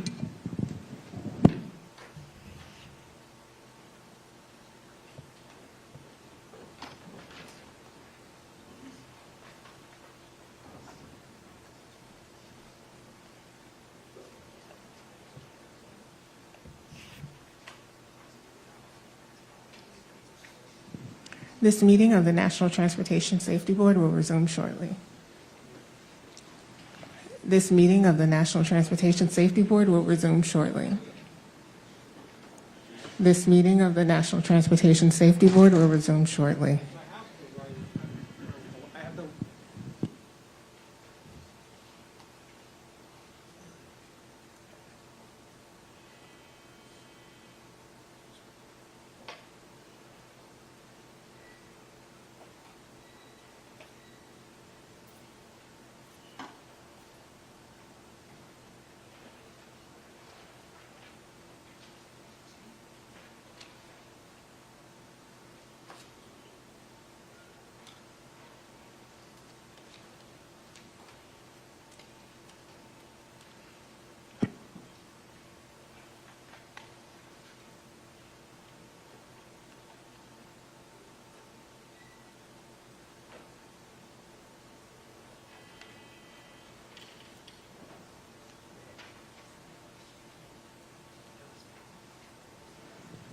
This meeting of the National Transportation Safety Board will resume shortly. This is a live stream test. This meeting of the National Transportation Safety Board will resume shortly. This is a live stream test. This meeting of the National Transportation Safety Board will resume shortly. This is a live stream test. This meeting of the National Transportation Safety Board will resume shortly.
We're going to give it 5 more minutes, and then we're just going to move on.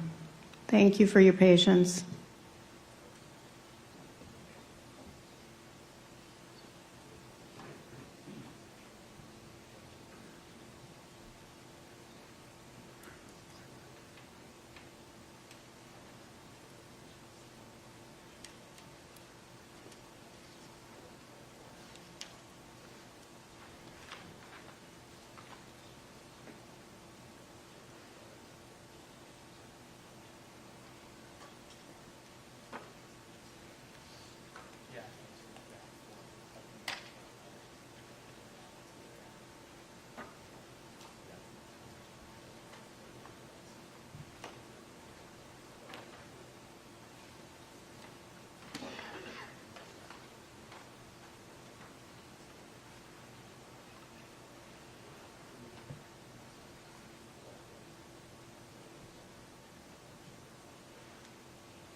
what seemed good.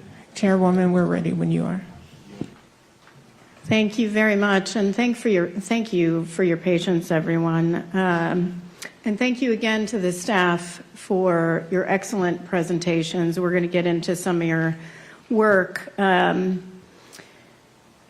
turn to board member questions now, focused on the major safety issues that we identified in the investigation. For the first round, we're going to discuss engineering. In the second round, we're going to cover ship handling and communications. In the third round, we're going to focus on bridge vulnerability and highway workers' safety. In the fourth round, we're going to discuss voyage data recorders and safety management systems.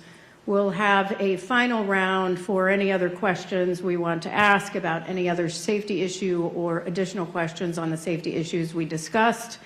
And the purpose of this discussion is to highlight those areas where we believe we can make the biggest difference to improve safety. So with that, I'm going to begin with a discussion. We're going to begin the discussion on engineering, and I'm going to start with Mr. Barnum.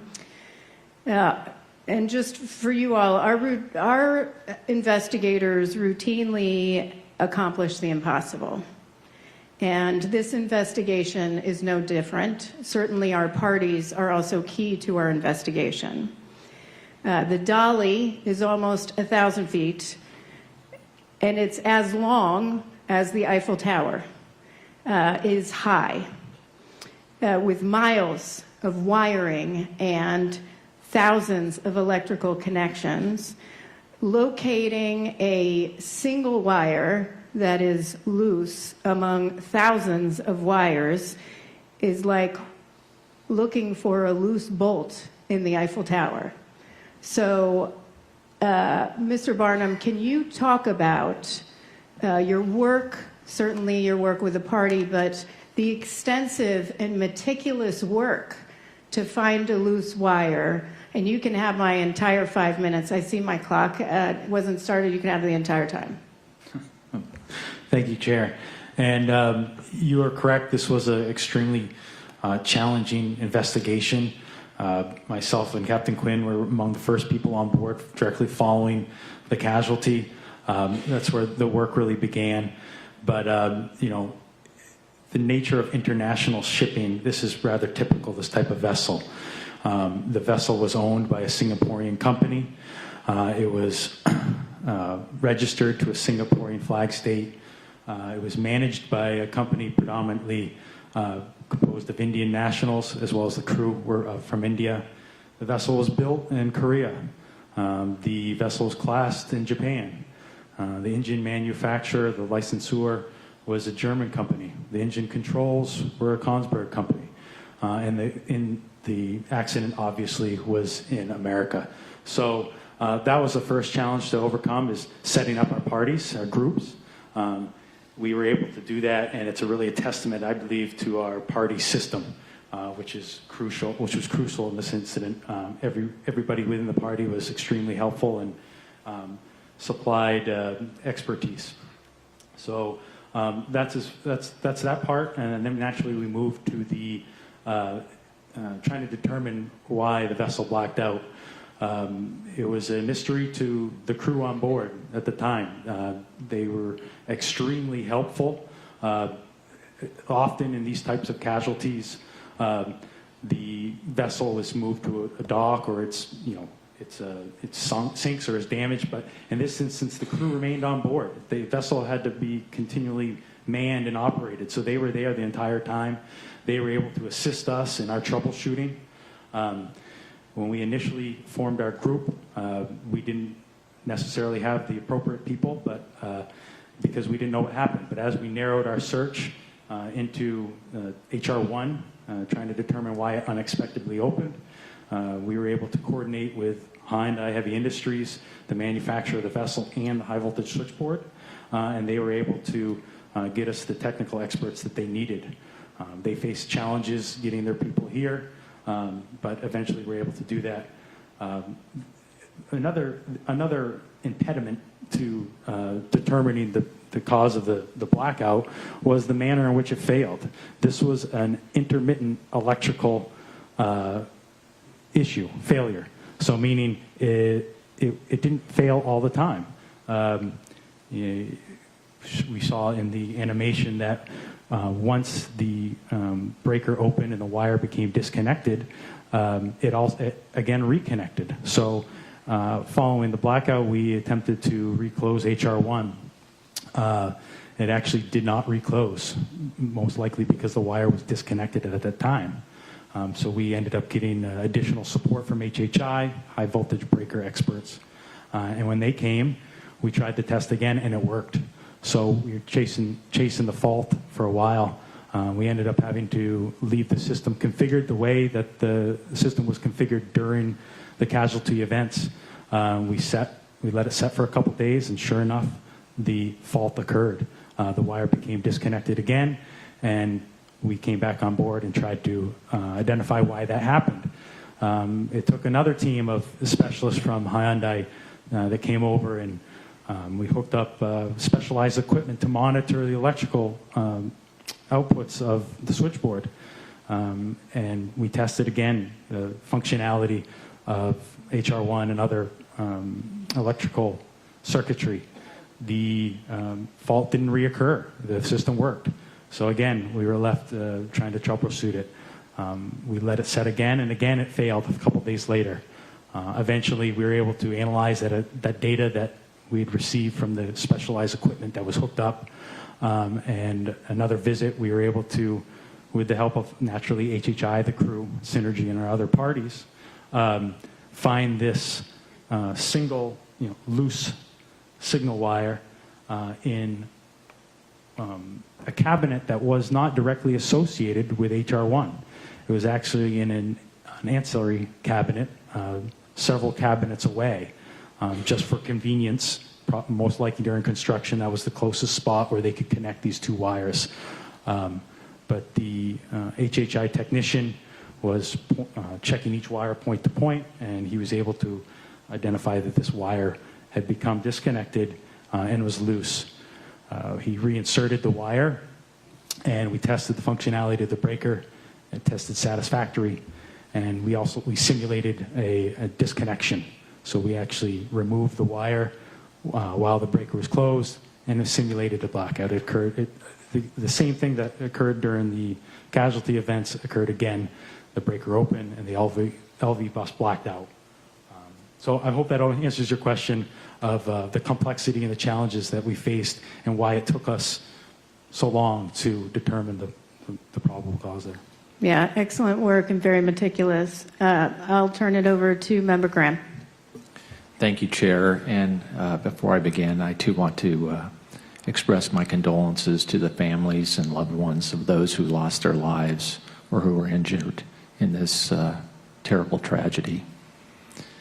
I also want to thank the investigative team for their tireless work on a very complex accident, and I appreciate all your work. I appreciate you working with me on the draft report and my staff. Thank you so much. I'm going to go off script just a little bit, off the engineering, but I think it's important for everybody to understand a little bit about what's happened with ships in the last 10 or 15 years. One of the items in the docket for this case, which is referenced in this report, is a study done by one of our specialists, Dr. Brittany Rawlinson. It looks at how dramatically vessel sizes have increased in recent years and the risk associated with those larger vessels. Staff, can you explain the effects of both containerization and the Panama Canal on vessel size increases? Thank you, Member Graham. The containerization has been going on for 50-odd years now, but what's new in the last 10 years is the expansion of the Panama Canal, which is allowing much larger ships to reach the U.S. East Coast from Asia, up to 1,200 feet long and 160 feet wide. And for reference, Dali is 900, it's 200 feet shorter than that. So these larger ships are subject to, they have a bigger sail area, which is affected by wind. They need larger turning radiuses. They have longer stopping distances. They're affected by shallow water effects a little bit more. So all those things are affected by the larger ship. Great, thank you for that. I want to focus specifically now on the Port of Baltimore and all the ports nationwide. If you could please, if I could ask that this study, which was in the docket item number 188, be pulled up and show table 1 from page 6. There you go. This study analyzed the total weight of all vessels and containerized vessel imports and exports from all U.S. ports and the Port of Baltimore from 2013 to 2023. While the change in the total weight from all imports and exports nationwide grew by 16.7% over this period, and that's not an insignificant amount, but I could not believe that the Port of Baltimore specifically saw a 71.7% increase over nearly a decade. The problem, as this study points out, is that while ship sizes and weights are increasing, the infrastructure around them, especially in and around ports, is not keeping pace to accommodate those changes. This is introducing new risks to not just marine safety, but infrastructure safety in this country. The study specifically cites how the growth in vessel size has increased the risk of contact with port infrastructure due to maneuverability challenges associated with piloting large vessels within infrastructure that was not designed to accommodate their size. The study outlines several mitigation strategies that can be implemented to address these challenges. Can you please outline these strategies, what each entails, and how they would specifically help mitigate the known safety risk of larger vessels? Thank you, Member Graham. What we would like to do is for the ports to use the AASHTO formula, and Mr. Parent will discuss that, I think, a little bit later, the details that are in there. There's a number of mitigation tools available that can go into that formula, which quantifies the risk. And to bring that down, the vessel size is one, vessel speed is another. The geometry of the channel is a good one you can use to reduce your risk.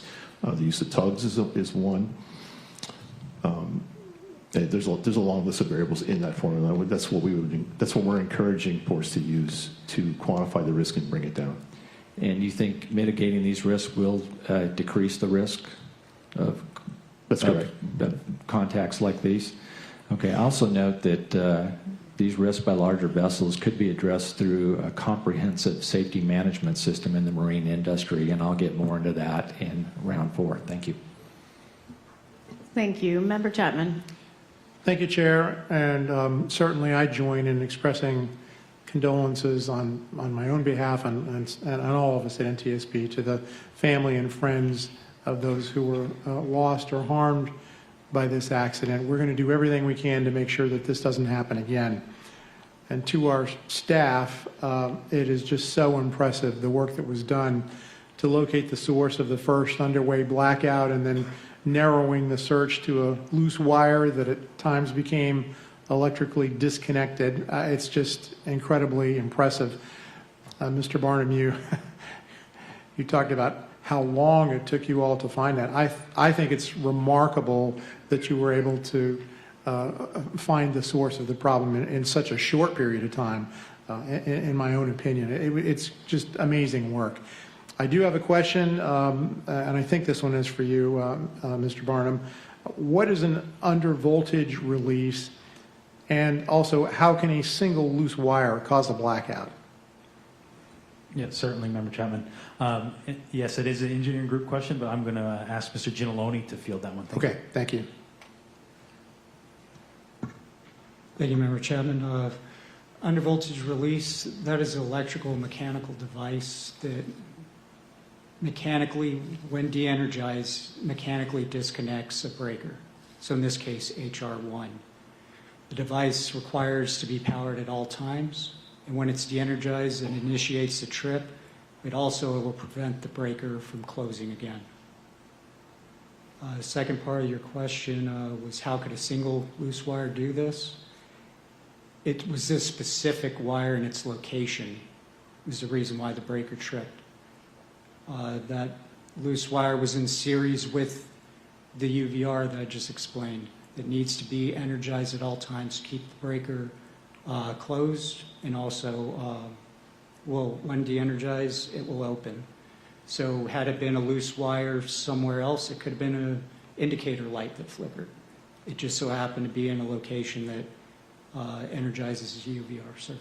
So it's not that any old loose wire on board a giant ship like this is going to cause this sort of a problem. This one just happened to be in a critical location. And just to kind of put in layman's terms, the undervoltage release is what a layperson would refer to essentially as a circuit breaker. It is a device that will open a circuit breaker or close it without a human. Okay, very good. And what is the, we heard discussion of the terminal block and the wires being inserted into the terminal block. What is the function of a terminal block, and is this something that's commonly used? It is commonly used, sir. Function of it, it's an efficient way to tie two wires together. Instead of using a wire nut like you do at home and a light switch, use a terminal block. Okay. And if you could just reiterate, what did you find when you examined wire 1's connection and terminal block 381? Member Chapman, I'd like to pass that to Ms. Lamb. What we found was different contact marks and wear patterns on the wire 1, and we compared that to wire 3 that was in the same terminal block, as well as sister wire from a sister ship, also in Synergy's fleet. And we obtained some unused terminal blocks and wires and activated them independently and marked that, so we could see what typical damage was and compare that to what we saw on the accident vessel evidence. And then that way we could determine position and what was abnormal. Thank you. And you very kindly put together these little examples for us. This is a real terminal block, as I understand it. Correct. That is the exact make and model that was on board the Dolly. It is just an unused one that we obtained separately. And each of us has one of these. And I have to say, until I saw this morning, I did not realize we're talking about a very small component here. And this is what caused all the problems. The poor connection within this terminal block is what started the sequence of events that resulted in the blackout. Correct. Yeah, thank you. Thanks very much. I have some additional questions in this area, and I'm going to hold till the next round. Thank you, Chair. Thank you very much. And did we determine, outside of the label banding that prevented it from being secure, why it became loose? Like what loosens it? Yeah, Chair. So, like you had mentioned, the wire label banding increased the circumference of the ferrule insulated collar and prevented it full insertion. So we found that the ferrule was only inserted just in the spring gate clamp, only grasped the very tip of the ferrule, resulting in a very precarious connection. Now that connection was made likely 10 years ago during the vessel construction. So over the length of that 10 years, that wire, like all the other wires, was exposed to normal vessel conditions, vibrations, and at some time, we believe in the relative recent past, that wire, a spring gate clamp, the closing force exceeded the ferrule's precarious connection, and the ferrule became disconnected. Yeah, and that's what I was looking for. We've seen the draft report, but a lot of people have not, so I'm just trying to raise some of these issues that to bring awareness. Would the crew have known about that in any way? We're talking thousands of wires. That was certainly one of the areas we tried to determine. This failure in the way that it failed, the only way the crew would have known is if they were operating HR1 and TR1. So we attempted to determine when the last time that was in use, those two components. We determined that it hadn't been used for at least about 7 months. But prior to that, we couldn't find when the last time TR1 was in use. We do know that the number of times it was been in use. We were able to compare breaker counter readings. We know that it was in use relatively consistently to that of HR2 and TR2. So it had been used, we just don't know exactly when the last time it was used, and that would have been the only way the crew could have, would have been aware outside some of the recommendations we have with respect to thermography. And they had, is it standard that, or practice, that they would switch between TR1 and TR2 throughout the year? Maybe one? So at the time of the casualty, Synergy did not have a policy to change over low voltage step-down transformers. Within industry, it is common to see that done about twice a year. Since the casualty, Synergy has installed a work order to do that, to change over those transformers twice a year. Okay, and inspectors, would they have been able to identify any concerns with a loose wire through their inspections?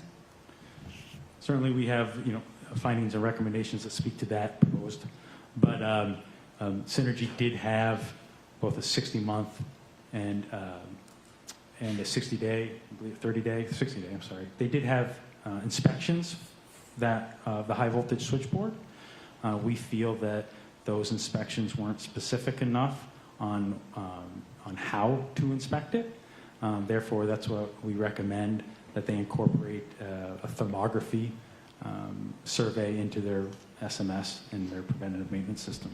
So the inspections were really focused on the terminal box, not on individual wires and loose wires. It would be very difficult and time-consuming to test every single wire and inspect every single wire. And then you could introduce, I believe we've talked about that in this draft, could introduce some safety risk if you're doing that.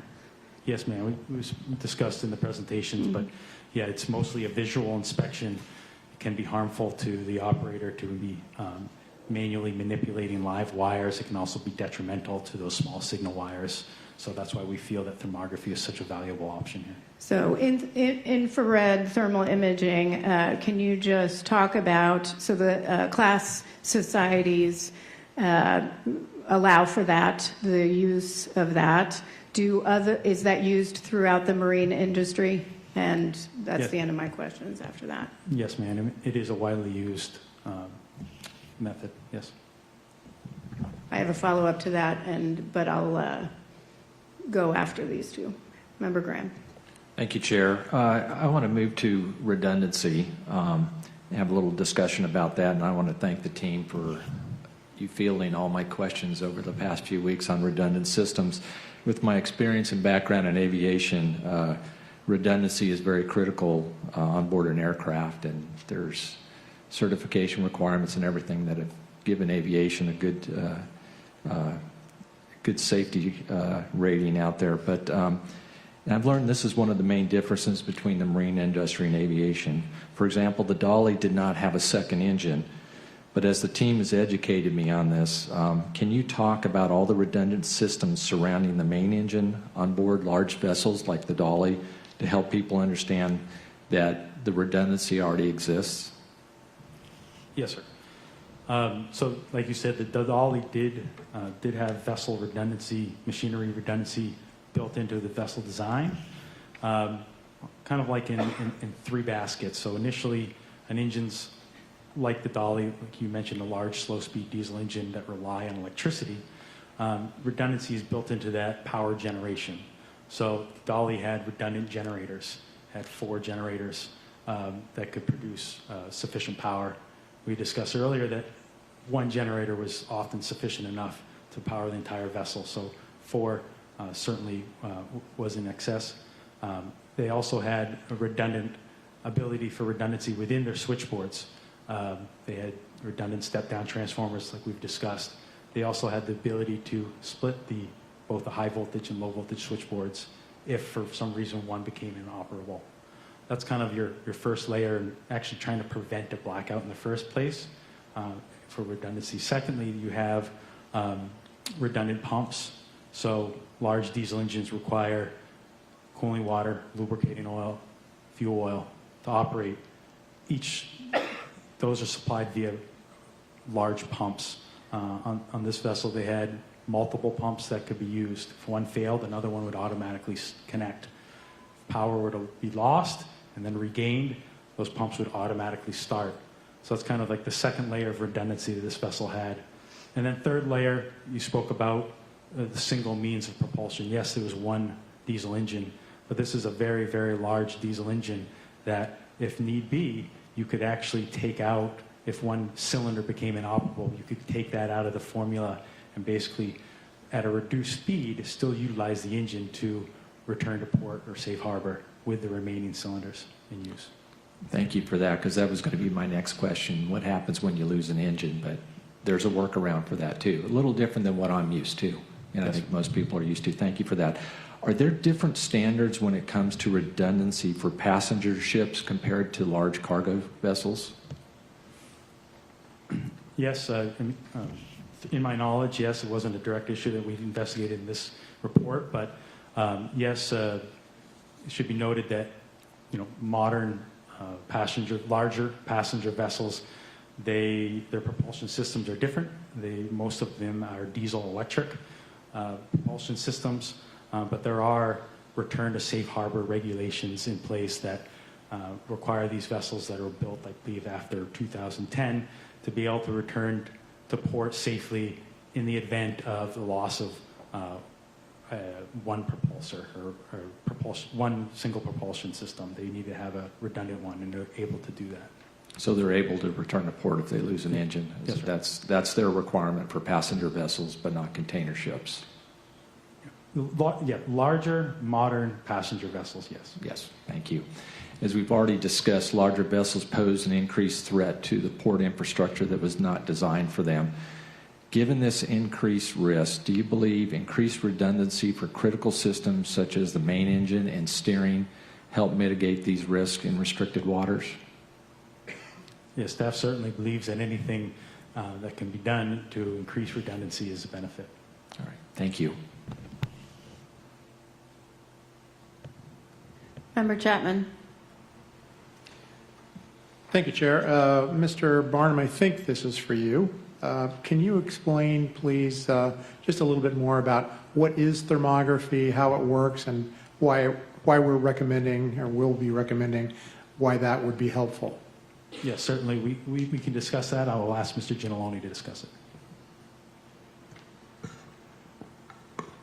Thermography is an infrared camera that an inspector can use. It monitors surface temperature, comparing it to ambient temperature in a space. It can be used for machines, electronic equipment. And in this case, we talk about the difficulty of inspecting thousands and thousands of wires. Thermal imaging camera can scan multiple conductors at one point and can identify a warmer conductor compared to its surrounding conductors. So if you had a wire like this one that was not properly connecting, thermography would help you identify that so that it could be corrected? It could, yes, sir. Great, thank you.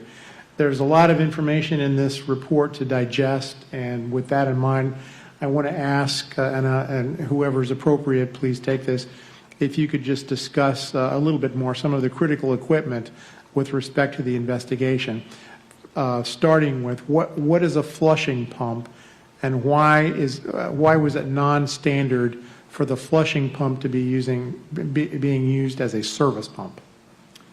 Yeah, so as used aboard the Dolly, the fuel oil flushing pump was, as the name implies, a pump that could be used to flush the fuel lines. It's a maintenance pump. Large vessels like the Dolly utilize different types of fuel that are used at different areas around the world. So in order to clean the lines between fuel usage, this pump could be used to help flush the lines out. I believe the second part of your question was asking why it was used? Why was it non-standard to be used as a service pump rather than its intended function, which was a flushing pump? Well, primary purpose is that, as class indicated to us, is that it would not restart automatically following loss of power and restoration of that power. And there was no redundancy on the flushing pump, correct? Additionally, that is correct. The flushing pump was a single standalone pump. It did not have a redundant pump. And maybe you said this already. Do we know why they were using the flushing pump as a service pump? What we could determine is that the flushing pump was being used. We interviewed, obviously, the crew aboard Dolly at the time of the casualty. We also interviewed prior crew members, and they all said that, the chief engineers indicated to us that they suspected that the normal supply and booster pumps and the associated pipework with those pumps had been isolated for some time, and that they suspected that the fuel within that system had been contaminated, and that in order for them to use that system, it would need to be opened up and cleaned, a process that would take a couple days. So they opted just to continue using the flushing pump, which was in use when they boarded the vessel, and so they continued to use it. And the problem here is that the flushing pump didn't automatically restart after the initial blackout. That then ultimately resulted in effectively fuel starvation to the two generators that were online. Once they didn't shut down completely, but once they essentially got to the point where they didn't have enough fuel to run at a speed to generate sufficient power, that then resulted in the second blackout, and things got very complicated at that point. That is correct. The name of this next device I want to ask you about, and I'll do this quickly because I'm running low on time, is obvious. The main engine cooling water pump. This is the pump that provides cooling water to the main engine. It was configured on board the Dolly to shut down, for the engine to shut down after only 6 seconds due to low cooling water pressure. This pump shut down during the initial blackout. That then resulted in the main engine shutting down, correct? That is correct. And the main engine shutting down, of course, resulted in loss of propulsion and effectively loss of steering, because without propulsion, it's very difficult to steer a big ship like this, correct? Yes, to clarify, it didn't affect the ability to move the rudder, but it did affect, yes, the ability The effectiveness to of this, yes. And very quickly, was there enough time in the 4 minutes before the bridge impact to restart the main engine and regain propulsion? We don't believe so, no. And just to put it in context, you now have been speaking longer than the Dolly crew had time to respond and avoid the bridge. And you're not just turning the key. Restarting that engine had to be done manually, and it would have required that it be done down in the engine room, correct? It would have had to been a coordinated event, and there's time, I know the time is up, but there would have been a coordinated event between the bridge and the engine room. There was certain systems that would need to be restarted.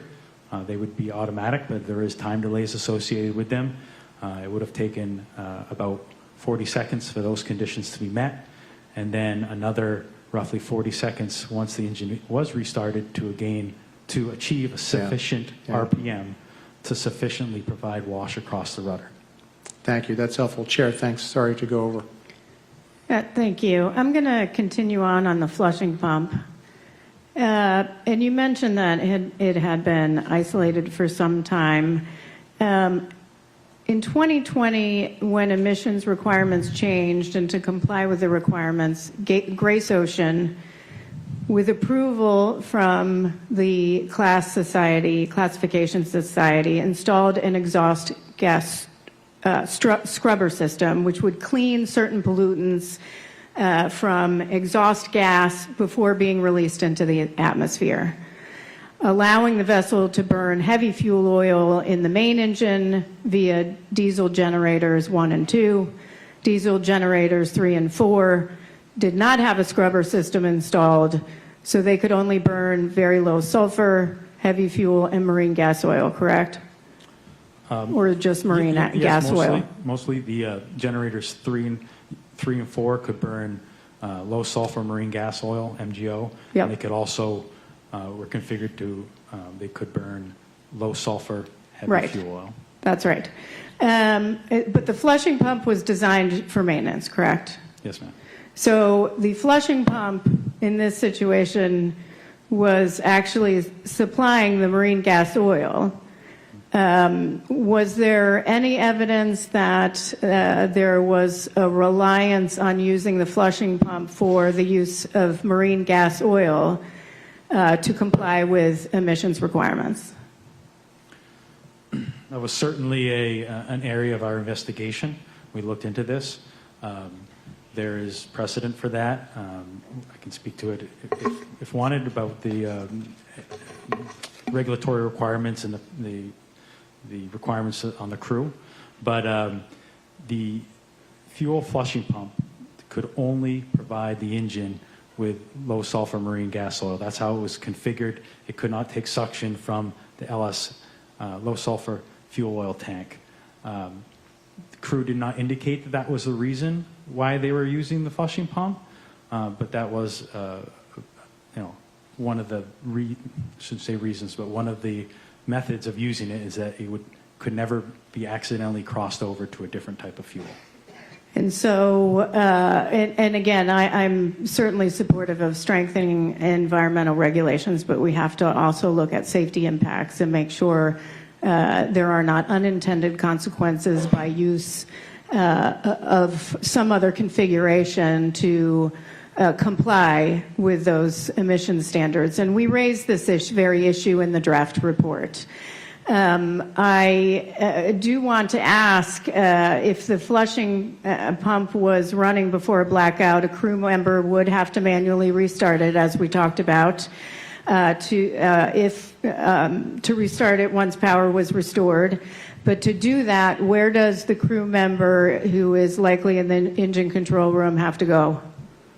The crew member would have to go to the local station, the local start panel, which is located directly adjacent to the flushing pump, which is 3 to 4 levels down and to the side of the vessel within the fuel purifier room. So to restart it, you have to go, it's 2 levels down in near total darkness with a flashlight from the engine control room on the 2nd deck to the purifier room on the 4th deck. Yes, ma'am. Yeah, okay.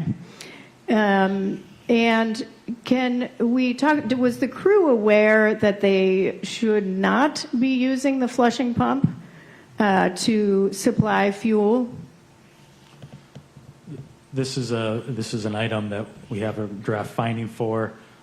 We certainly feel that they should not have been using it. We also feel that Synergy should have been aware that they were using it. And at the time, Synergy did not have any policies or procedures related to the use of the flushing pump, and we have a proposed recommendation that states that they should incorporate it into their SMS. Well, in fact, we had found in the investigation that they had likely been using the flushing pump, for at least 7 months. But also, Synergy should have known it was being used. But the crew, I have some concerns that how they would have known. This was the first contract with the Dolly for this crew. They did not indicate their awareness at all that it shouldn't be used. There's no policies. There's no standards. And then the engineer, the chief engineer that preceded this crew also didn't know. So I do have some concerns about that, but I'm running out of time. So very quickly, I will ask, now that Synergy knows this was being used, they had a technical manager brief the crew, right? Yeah. Don't use it. Are there any corporate-wide policies or procedures saying don't use it? Have they written those?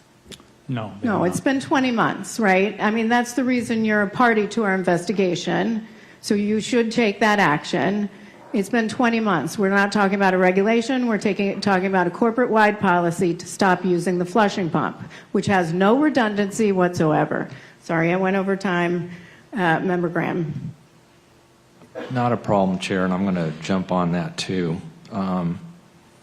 Do we know if Synergy knew the flushing pump was being used?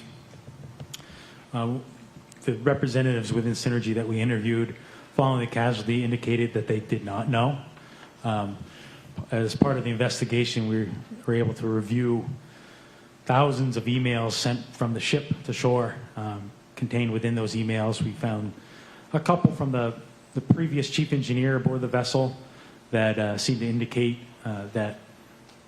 or mention that the fuel system had been isolated for quite some time, and that was the reason why they were using excess marine gas oil, something that would indicate that the flushing pump was in use. So yes, we would expect that a knowledgeable Synergy technical person would be able to decipher that from within those emails, yes.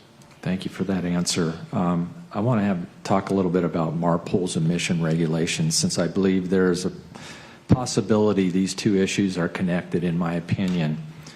Can you give a brief overview of what the International Convention for the Prevention of Pollution from Ships, or MARPOL, as it is known in the industry, what it is and what it entails? Sure, and again, we could probably have a 200-page report just on that. Yeah, but short answer. Broad strokes. So MARPOL, as you mentioned, is the international treaty that covers all pollution from vessels. So not only contaminants from an accidental or operational release of fuel or lube oil, but it also covers other hazardous materials. It covers garbage. It covers sewage as well. But in the context of this, Annex 6 in particular covers emissions. So within MARPOL Annex 6, it sets worldwide limits on what percentage of sulfur can be contained within your fuel oil and where that fuel oil can be burned. Okay, thank you for that. And that was in January 2020 when that Annex 6 came about, is that correct? Yes, sir, the current. Okay. Do we know if they addressed or accounted for safety, or is it purely focused on emission regulations irrespective of safety risk or benefits? Yeah, to my knowledge, Annex 6 is strictly concentrated on what parameters your vessel needs to adhere to with respect to the equipment that's operating, the engines, the exhaust gas scrubber systems, the different emission control devices used, also the fuel sulfur content. It doesn't take into account the potential effects on safety. It doesn't take into account the number of times the crew has to switch fuel tanks and pumps to move the different types of fuels around, does it? Not that I'm aware of. Synergy does have within their SMS, a technical manual with respect to fuel management. That manual is 162 pages as it is. It's pretty lengthy. Do you think, in your professional opinion, that increasing the frequency of fuel switchovers increases the risk of unexpected or negative outcomes from such as mixing fuels or accidentally using the wrong fuels in the engine or the generators? That's certainly an issue that we didn't necessarily think contributed here, but it is a well-known issue, and yes, I think that is a safe assessment. I would like to emphasize my concern with these new emission requirements, which I believe have not adequately addressed safety concerns that would naturally arise from the substantial changes to vessels' policies and procedures. Moving forward, I would hope that the IMO and the Coast Guard, as the U.S. representative of the IMO, will address these concerns rather than issuing blanket regulatory climate requirements that apply to international vessels. Thank you, Chair. Member Chapman. Thank you, Chair. The dolly was configured with a high voltage switchboard and a low voltage switchboard, correct? Yes, sir. And is that a common configuration for electrical systems on large ships such as this? Yes, such as the dolly. They have a lot of refrigerated containers that obviously need to stay cool and require a lot of electricity, and an efficient way to do that is utilizing these high voltage switchboards, yes. Okay. After the vessel got underway, the first of the two blackouts was a blackout of the low voltage switchboard, correct? Yes. And that resulted in the loss of a number of important systems, important equipment. Among them, first of all, the lights So no, everything's dark, or most everything is dark. The cooling water pumps, that resulted in the main engine shutting down from loss of cooling water. The flushing pump, which we've been discussing, which not at this point in the sequence, but later on, resulted effectively in fuel starvation of the generators that were powering the system at the time, and also the steering gear pumps, correct? Yes, sir. Which had an obvious negative impact on steering, at least at that stage of the accident sequence. So I mean, now having pieced all of this together, we can see how this fit, but the crew would have been in the dark facing this inexplicable series of situations, all with a very, very short period of time to try to react. Yes, sir, that is correct. And I think just one thing, if I could add, is as a vessel crew on a vessel when it blacks out, if you're in the engine room, your first reaction is to look at your generators and suspect that those were likely the reason for the blackout. They were able to identify that they still had the generators at this point and that something else had caused the blackout. Quickly, they were able to determine that it was just an LV blackout. Not only were they able to determine that it was just the LV blackout, they were able to manually close the two breakers needed to restore power relatively quickly. And so they were successful then in restoring power to the entire ship fairly quickly, as you said. The problem was the damage had been done as far as losing propulsion and the flushing pump, and probably not all of that was apparent to them, at least initially, right? Yes, sir. The Dolly also had an emergency generator and an emergency switchboard. There was some delay in that powering up. I believe it was configured to start up automatically, but the startup was delayed. First of all, what does the emergency switchboard power, and why was it delayed? Sure, I'll ask Mr. Ginalone to answer that. The emergency switchboard, it powers fire pump, some bridge equipment, lighting, life-saving equipment, a third steering pump. So the delay is supposed to start in 45 seconds. It ended up closing at 70 seconds. In order for the emergency generator to start in a standby configuration, it has to be set up that way. The ventilation dampers in the space need to be set to automatic. The engine control panel needs to be set to automatic, and the switchboard needs to be configured for that. At departure paperwork, crew indicated that these conditions were met. Post-accident interviews said that they'd left the engine in automatic. When staff found, looking for the reason why the emergency generator was delayed, we looked in their drawings and found that ventilation damper needs to fully open, allowing air to the radiator for the emergency generator to start. So what we call that is a permissive. It needs to happen before the next step can occur. And we have a finding related to that. And that either didn't happen, or what's called the actuator limit switch wasn't indicating open, and that's what caused the delay startup of the emergency generator, correct? That is correct. That permissive had not been met yet. So either the damper wasn't open, or at least the system wasn't showing it open, and therefore the startup couldn't proceed until that occurred. That's correct. Okay, thank you. Thanks, Chair. Sure. I want to go back to the flushing pump just for a second.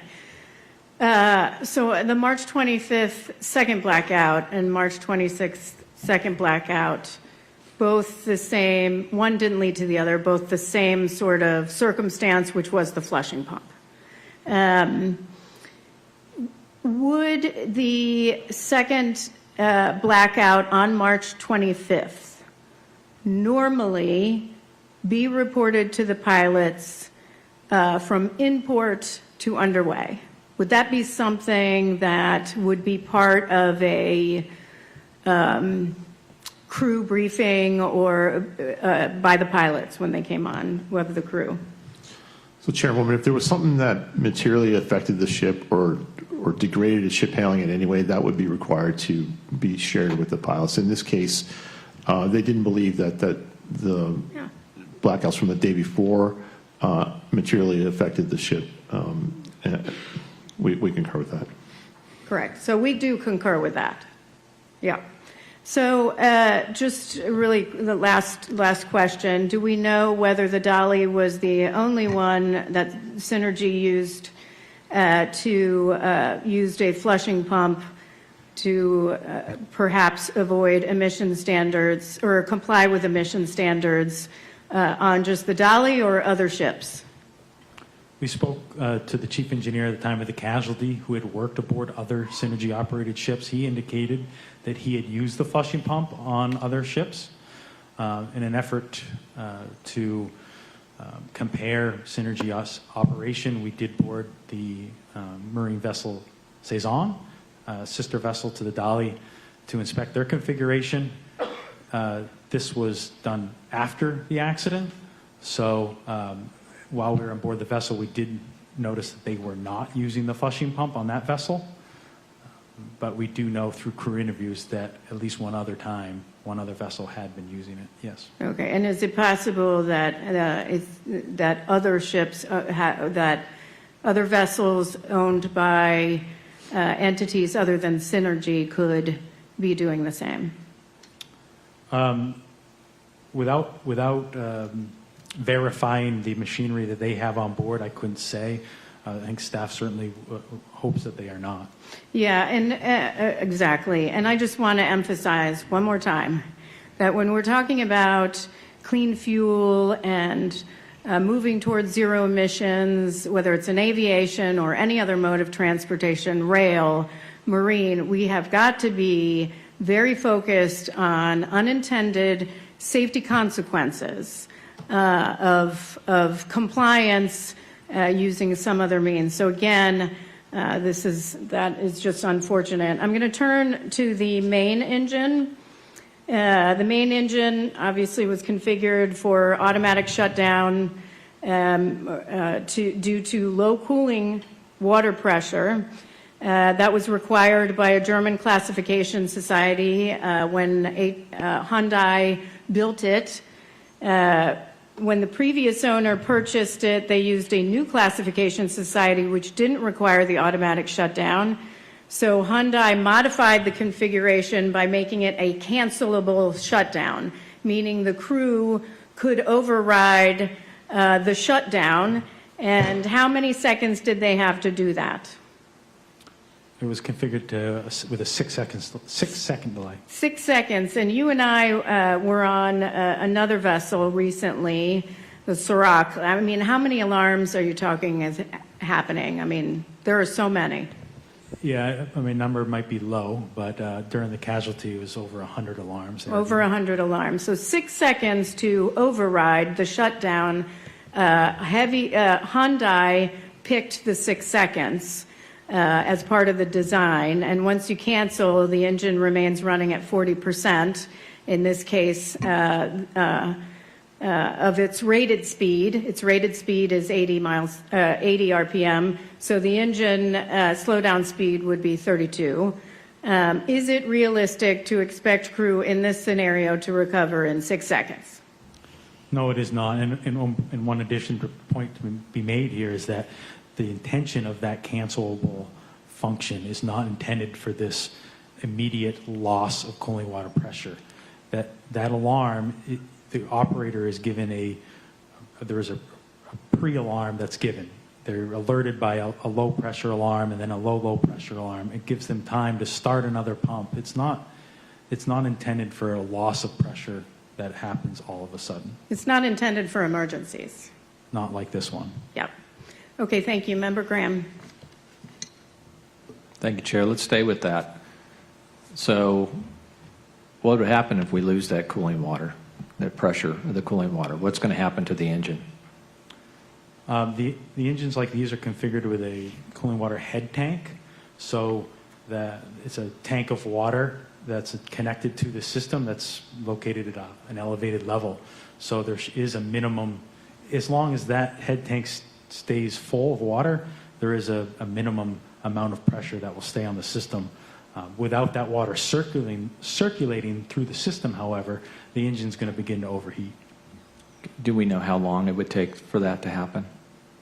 It all depends on the load the engine has on it. I couldn't give you an exact time.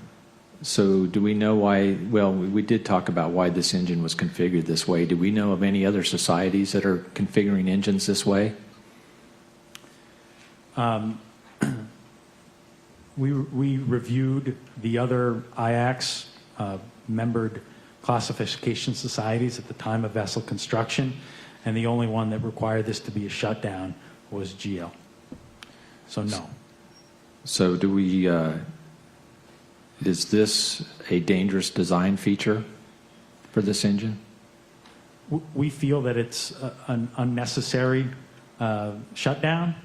We feel that in this particular casualty, it endangered the vessel because it prevented them to have maneuverability. And we have recommendations to both Synergy and HHI to alert industry of this issue. Okay.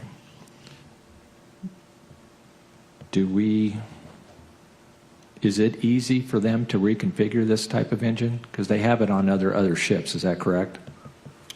Yes, sir. Yes, sir. In order to reconfigure a main engine shutdown like this, you likely need to receive class approval. That's something that could be done relatively easily. Once you have class approval to do so, you could get a technician out there and they could reconfigure the software relatively easily. Is HHI aware of this? Through this investigation, we have been in contact with HHI, and yes, they are aware of this. Okay. Did they have a response to us on this? Yes, we spoke to them about this issue and the best way going forward to help inform industry, and they felt that they were in a good position being the vessel builder and the configuration of the engines to identify which other engines are configured in the same manner, and then also they felt that they were in a great position to have correspondence with those vessel owners and advertise this issue. Great, thank you. Thank you, Chair. Thank you. Member Chapman. Just a couple of last questions in this area, and thank you all very much for indulging us today. Can you talk just a little bit more about what are vessel classification societies, what's their role, and what's their authority? Sure, Member Chapman. Class societies, firstly, they survey vessels to their standards, which they publish both during the design, the construction, and the operation of the ship. The vessel is then issued a classification document or certification of class, it's called. There can be many different endorsements on there depending on what's required either by your customer or by your flag state. There's rules for steel vessels versus aluminum vessels versus periodically unintended engine rooms, a host of different rules that you can ask for. Their other role is as a recognized organization on behalf of the flag state. So in this case, Singapore can delegate some of their statutory responsibilities to the class. And they will issue certificates such as load line certificates, the SOLAS Safety Ship Construction Certificate, safety management certificates are all issued by the class society on behalf of the flag state. Thank you. And the draft report explains that the Dolly fell under several different classification societies since its design phase. I think it was 3 different classification societies. Why is that, and how or why would a vessel owner choose a classification society or a different classification society? Those are normally business decisions that are made by owners. Probably the biggest factor is just geography. If that particular class society has surveyors in the port where you're doing business or the shipyard that you're using, that's beneficial there. In some cases, the class society might have a technical expertise in some equipment that you want to use, and therefore you would use that class of society. So it could be something as simple as just convenience. Yes, sir. But it might also have something to do with some technical issue where there might be an advantage going one way or another. That's correct. Thank you, Chair. I don't have any other questions in this area.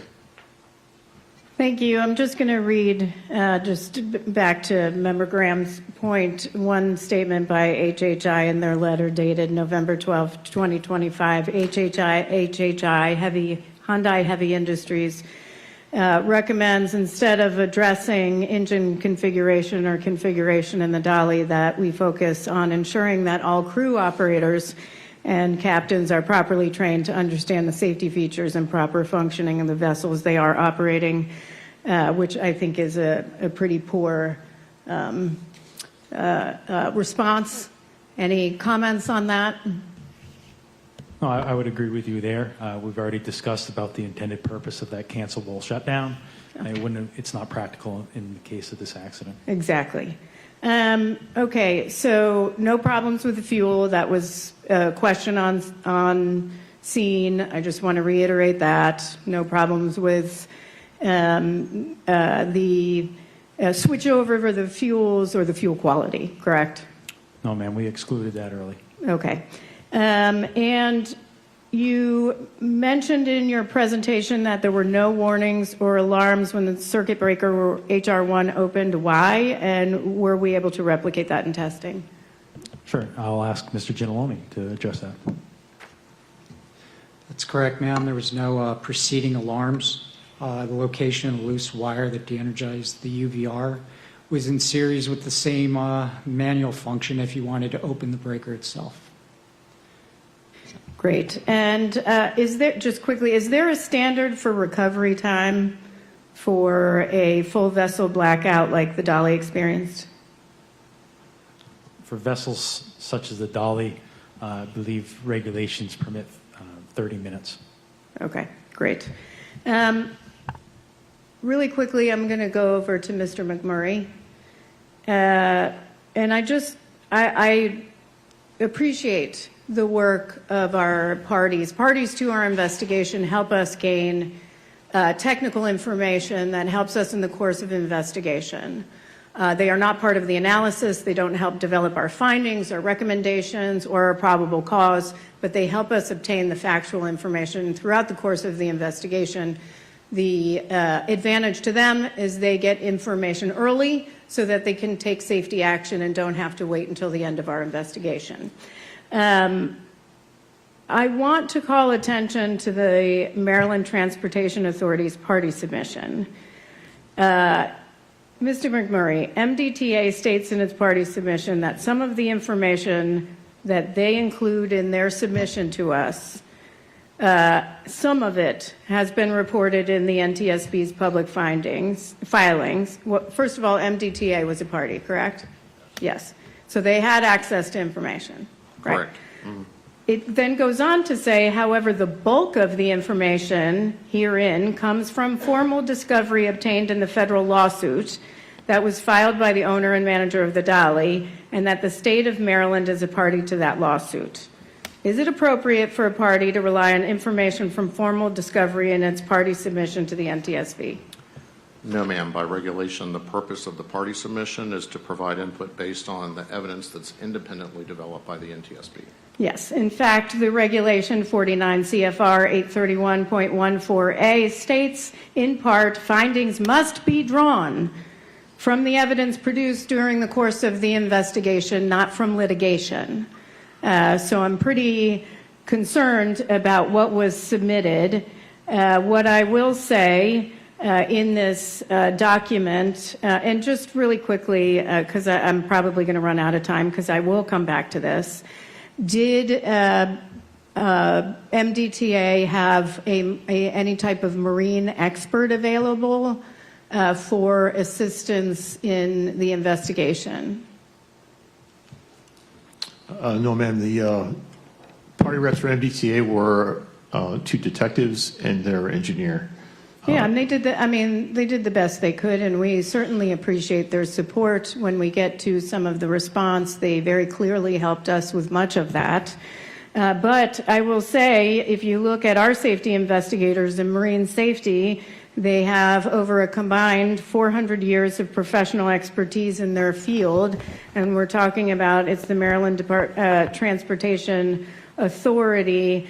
Do you think it would be helpful if perhaps they had some marine safety experts on board or in their department, especially since they have so many, a number of bridges where vessels are transiting through? I'm not sure if it would be valuable to have them on their own staff, but they were a party because they're technical experts in bridges and bridge construction and bridge protection. That's the expertise we sought from That is them. the expertise they have, but they participate in the interviews, including the marine safety interviews. So if they had a technical expert that could participate in that, that might have been helpful to them. That's correct, Chair. Yeah, thank you. Ran out of time. Member Graham. Thank you, Chair. I just got a few questions to finish up this round for me, and it has to do with the terminal box inspections. Synergy required both a 6-month and a 30-month main switchboard inspections aboard the Dolly as part of its preventive maintenance program. Is that correct? Yes, sir. Can you give a short overview of what the 30-month inspection entails? That inspection is going to entail blacking out your high voltage bus. It's usually done during a shipyard dry docking period. You can open up the switchboard and do inspection of the bus bars for cleanliness. You can visually inspect for any signs of failure from within the switchboard. Okay. How about the 6-month inspection? What does that entail? That's a little less intrusive. Again, the instructions state one thing, the practicality is another. I believe they mentioned checking the terminals within the switchboard. That's just going to be a visual inspection, which can be very useful, can be very effective. A visual inspection of electrical components is a good inspection. We don't feel like it would have identified this wire. That's why we have proposed a recommendation in the field of thermography. Okay. And when was its last 6-month inspection prior to the accident? That inspection was completed relatively close to the casualty, I believe within the last 2 weeks. I saw here March 23rd, 2024, so would that be 3 days before? Yes, sir. Wow.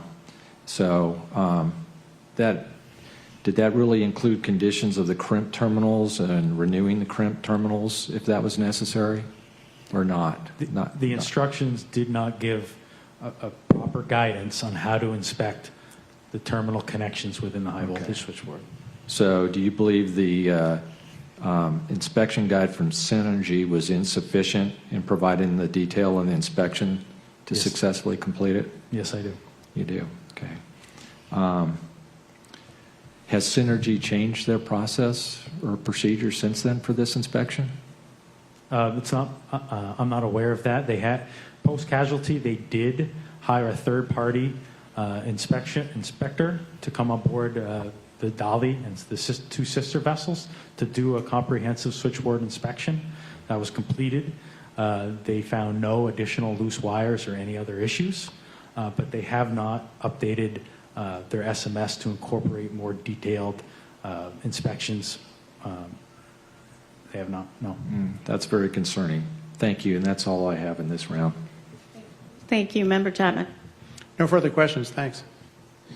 Thank you. And just going back to the MDTA's submission, because I just want to address some of their draft findings that they submitted, which and just get some responses to those. They state the first and second blackouts should have been reported to the U.S. Coast Guard. I believe they're referring to the March 25th blackouts immediately after the addressing of resultant safety concerns. Do you agree with that? Would that normally be reported to the Coast Guard?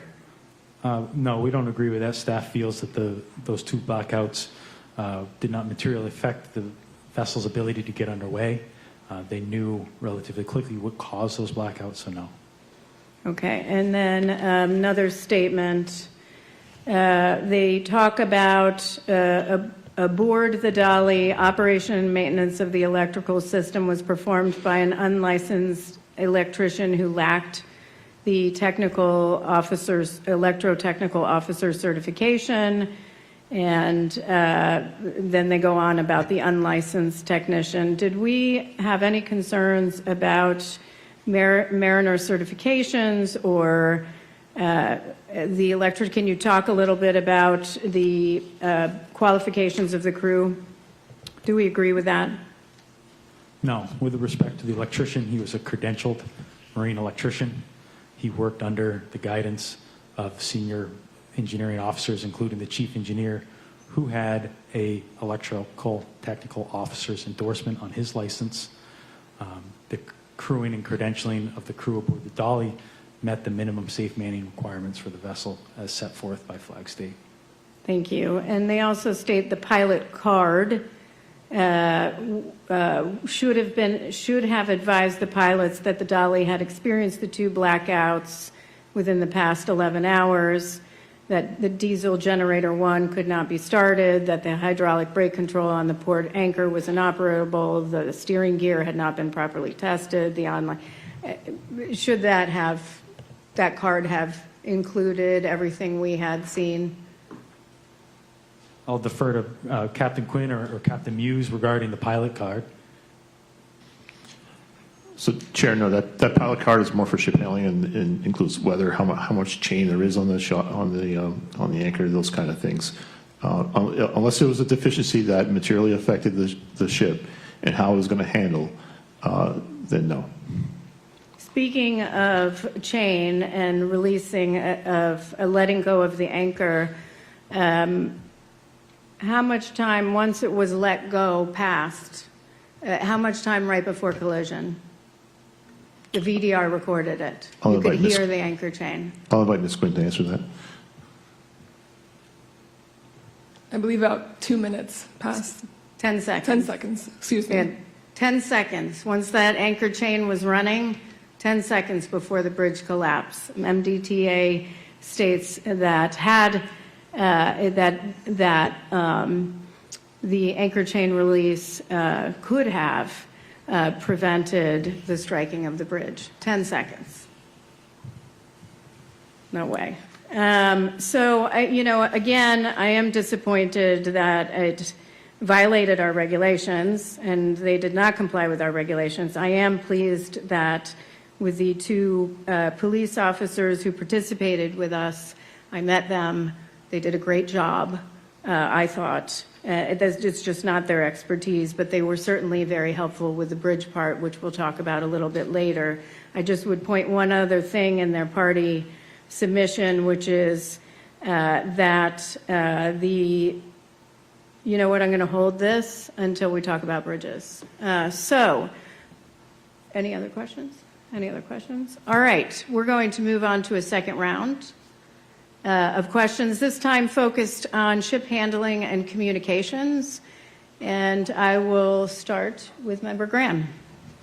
Thank you, Chair. I want to start with the communication protocols from the Maryland Pilots Association. And specifically on the focus on the ship and shoreside emergency communications briefly, and specifically the process by which the vessels communicate emergencies shoreside. In this case specifically, who should an emergency such as a blackout or a loss of control be communicated to shoreside, and how quickly should this communication occur, and what information should be communicated? Again, I'd like to defer to Captain Quinn on this.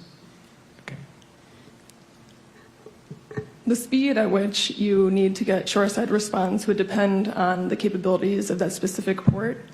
In this case, it was immediate that they were able to contact their dispatcher shoreside, and their dispatcher was able to call the NDTA police and then call the Coast Guard. So the pilot was able to contact the dispatcher pretty quickly then? Yes, he called by cell phone. Now that the dispatcher had received this information on March 26th, what was their next step, and what was that step supposed to be? Procedurally, the standing protocol would have been to call the Coast Guard first on the ship. However, the senior pilot called his dispatcher, and the dispatcher called the police and then the Coast Guard. And in this case, that was a good thing, right? That's correct. And why is that? The response was timely and effective. Okay, and they were able to get the police to shut the bridge down quickly. Yes. Otherwise, it would have continued. If they would have contacted the Coast Guard first, we don't know when they would have got to the MDTA. Is that correct? That's correct. So, now, how long had that procedure been in place? It was changed 23 days prior to the casualty. Okay.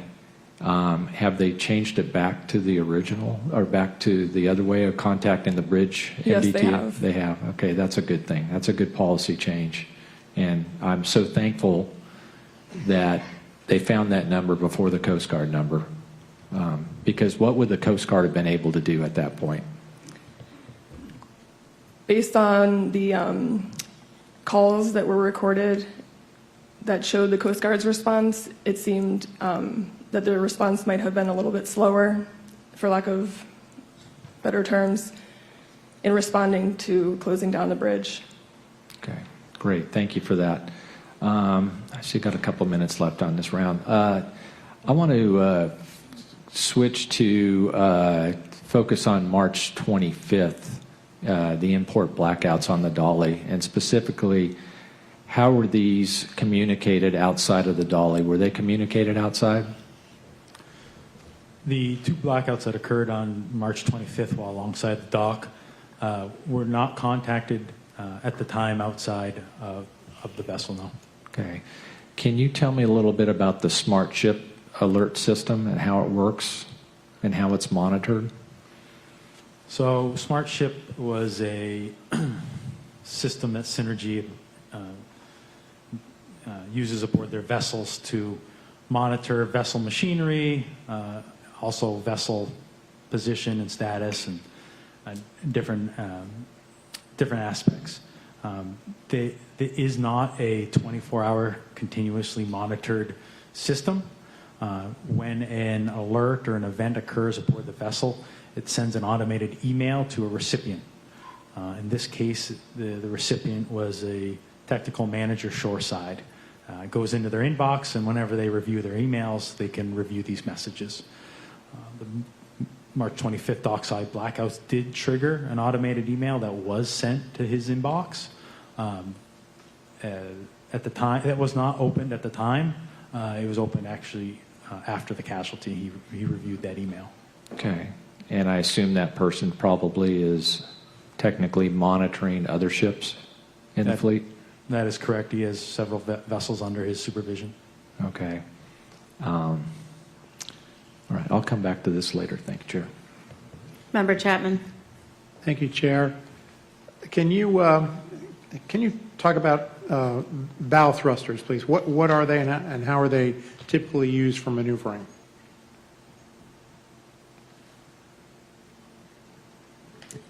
A bow thruster is a propulsor forward on the vessel, on the bow, and it provides lateral thrust at slow speeds. It's typically used at speeds below 3 knots. It's effective at speeds below 3 knots, and the Dolly's bow thruster was not designed to be used above 5 knots. And am I correct? Its intended purpose is for maneuvering in tight places like docking and that sort of thing. That's correct. Changing the vessel's heading at slow speeds. And you mentioned that it's not effective at higher speeds. I believe the senior pilot did attempt to use the bow thruster to help maneuver the vessel. What were the circumstances there, and was it effective? It was not effective. The bow thruster was not turned on. However, regardless of whether it was turned on or not, at that speed, it would not have rendered a valuable impact on maneuvering the vessel's heading. And the availability of the bow thruster actually was impacted by the blackouts because I believe the pumps that provided power to the bow thruster were shut down at least at one point during the accident sequence. Is that correct? Do you know? Yes, that's correct. after the low voltage, the initial low voltage blackout, after that was corrected and power was restored, the steering gear pumps once again became available, but there was no propulsion because the main engine had shut down. Was steering effective without propulsion, and why or why not? Steering is not as effective without propulsion, especially in shallow water. And the reason is you need a lift force across the rudder. Yeah, so without propulsion, there was no essentially wash Correct. over the rudder. So the steering was, if not totally ineffective, at least not as effective as was necessary in order to maneuver under the circumstances. Yes, that's correct. Can you explain, please, what investigators found about why the ship veered to the right after it lost steering and propulsion, so that we can better understand what caused the movements towards the bridge pier? Because the ship did angle to the right towards the bridge pier as the blackouts proceeded. Yes, I can. And I ask Mr. McClay, can you pull up slide 58, please, from the presentation? I'll start by explaining that when a ship is underway, its pivot point, which is the point that it turns around, is located approximately 1/4 aft of the vessel's bow. And so when a vessel is underway, there is positive pressure around the bow, and so that's bank cushion, and there's negative pressure around the stern. So here you can see in this graphic of the Fort McHenry Channel where both banks are, where it's in symmetry. Danny, if you can hover over that area, thank you. So when the vessel is in this area of the channel, the hull is in equilibrium, so it has positive pressure on both sides of the bow, and the vessel will continue to go straight. When the Curtis Bay Channel is introduced on the starboard side, there's a release of the positive pressure on the port side of the bow, which causes the vessel to veer to starboard, and the stern suction, which is a greater effect because the pivot point is forward and the ship acts like a lever. The stern sucks towards the bank and the bow pushes away from the bank, putting them on a collision course with Pier 17 of the Francis Scott Key Bridge. Yeah, that's an excellent description. I've been I'm a pilot, not a very good pilot, but I've been thinking of it a little bit in terms of a phenomenon called ground effect. It's not exactly the same thing, but there's an interaction between the aircraft and the lift characteristics that is impacted by proximity to the ground. It sounds like this is a somewhat similar situation where essentially the forces on the hull are impacted by the pressures, the changing pressures as a result of the characteristics of the terrain around it, right? Yes, that's correct. Don't ask me to repeat that, I probably can't. Thank you, Chair. I have some more questions in this area. Thank you. And I would just ask, bank effect has been a factor in how many of our investigations over the last decade? Does anyone know? I think countless.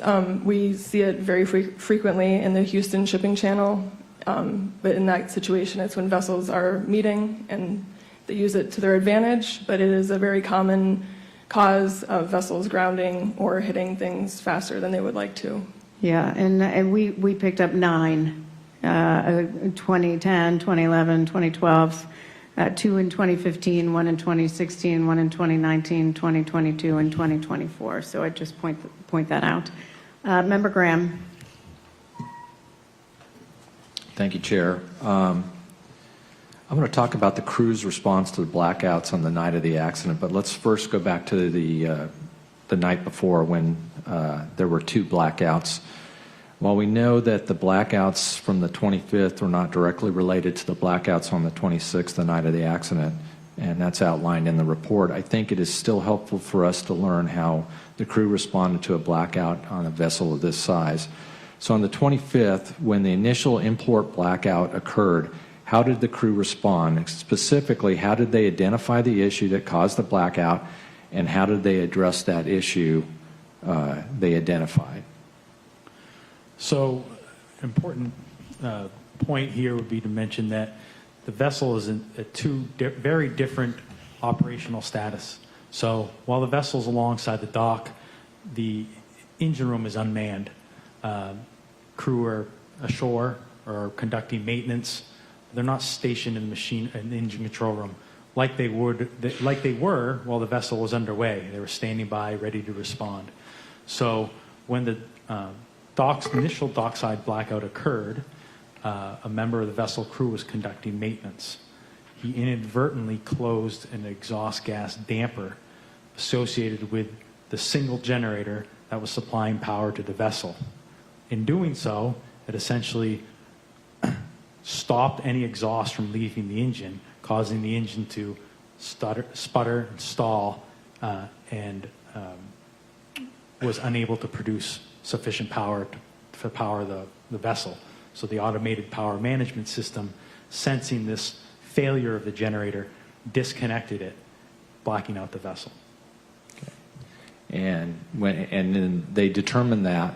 Oh, sorry. Yeah. Yes, that was rather obvious. Okay. He knew immediately that his actions had caused the engine to disconnect and black out the vessel. To alleviate it, they reopened it. By that time, the automated power management system had connected another generator, so high voltage power had been restored. The crew had to manually close HR1 and LR1 to regain power to the low voltage switchboard. Okay, so their recovery, identification recovery, was that per in accordance with policies and procedures they had in place? Yes, I think their standard training for any marine engineer is to restore power as quickly as possible, and yes, they did that. Okay. Now the second blackout, how did the crew respond to that one? So the second blackout, as we discussed, was caused by insufficient fuel pressure. So in response to that first blackout, DG diesel generator number 3 was automatically connected. It did not have sufficient fuel pressure because the flushing pump was not restarted. So it eventually ran out of fuel, causing the second blackout. In response to that, they restarted the flushing pump. Which was appropriate in this case? Well, they restarted the flushing pump after the blackout. It was not in time. There was no company policy related to restarting a flushing pump following a blackout. We don't feel like there should be a policy on that because we don't feel like they should be running the flushing pump, and that's where our recommendations speak to. Okay. But their response was timely to the second blackout, would you say? Considering that it was an unmanned engine room at the time and minimal crew on board, yes. Okay. And I guess in this case, it was appropriate since they were running off the flushing pump anyways?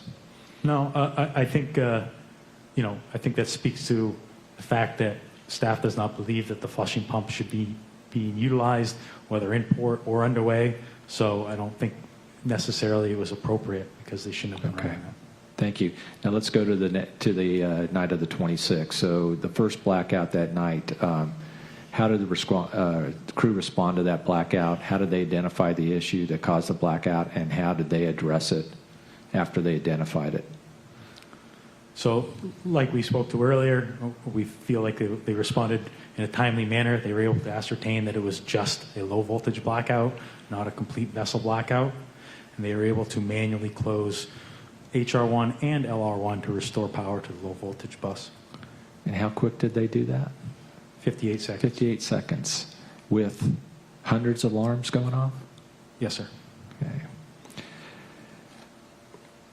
Was there anything that the crew missed that they stated in their stated policies or procedures that indicated they should have done in a response to the initial blackout? Anything different? No, other than, we feel that the flushing pump should not have been being used, and there was nothing in their SMS indicating or provided to them stating that it should not be used. Okay, now how about the second blackout while underway? How did the crew respond, and was it appropriate and timely? Yes, the automated power management system aided in the recovery. The second blackout was a high voltage blackout. The power management system automatically connected a standby generator within a couple seconds. So HV power was restored extremely quickly. LV power was restored, I think, within 30 seconds, so quicker than the first blackout. Okay, so it was timely. Yes, sir. And for that configuration, was it appropriate? No, the flushing pump is what caused the second blackout, so no, it was not an appropriate configuration. Thank you. We keep hammering that home, don't we? All right, thank you. Thank you. Member Chapman. We'll be discussing Voyage data recorder and the challenges in a later round of questions, but I do want to just ask generally, did you find that the pilots and the crew of the Dolly communicated effectively during the emergency? We do, Member Chapman, yes. And I think Member Graham's questions covered this. You found that the crew took appropriate action throughout the emergency, given the circumstances that were handed to them. Now, again, we get back to the question of whether the flushing pump should have been used, but at least in terms of the circumstances that they were faced with during the emergency, their actions were appropriate. Given the circumstances and the information that they had at hand, yes. And the chair covered this in some of her questions. Dolly's crew was properly qualified. That's correct, and we confirmed that with the flag state. They were also a party to our investigation, the Maritime and Port Authority of Singapore, and they confirmed that they would consider it fully manned and qualified. And what entities set crew standards? Is that the International Maritime Organization or the flag state, or is it a combination of both? There is guidance from the International Maritime Organization, but the flag state uses that to require manning and staffing on a ship. And about how long we may have covered this already, but I'll ask again. About how long had most of the crew been working on the ship prior to the accident? Most of them, I believe, had been on board since October or November. They got on in Colombo, in Sri Lanka. So 6 or 7 months. Okay. And is sailing with a relatively new crew common in international shipping? It is, because the operating companies use manning agencies, and they'll find crew from these agencies and they'll put minimum requirements, perhaps for a chief engineer who has experience on this type of ship. But yes, it's common for them to move around. And a ship like this would be essentially in continuous operation, correct? That's correct. And so you would need to change out the crew periodically. It's not realistic to think that you have the same crew on board continuously. Yes, sir. Chair, thank you. I think that's all the questions I have in this round. Thank you. I don't have any more questions in this round.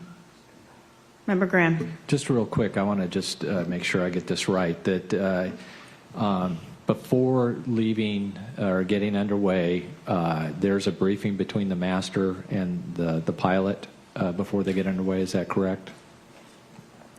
That's correct, Member Graham. And is there a pilot card involved also? There is. Can you tell us what's on a pilot card and what the exchange would be like in this case?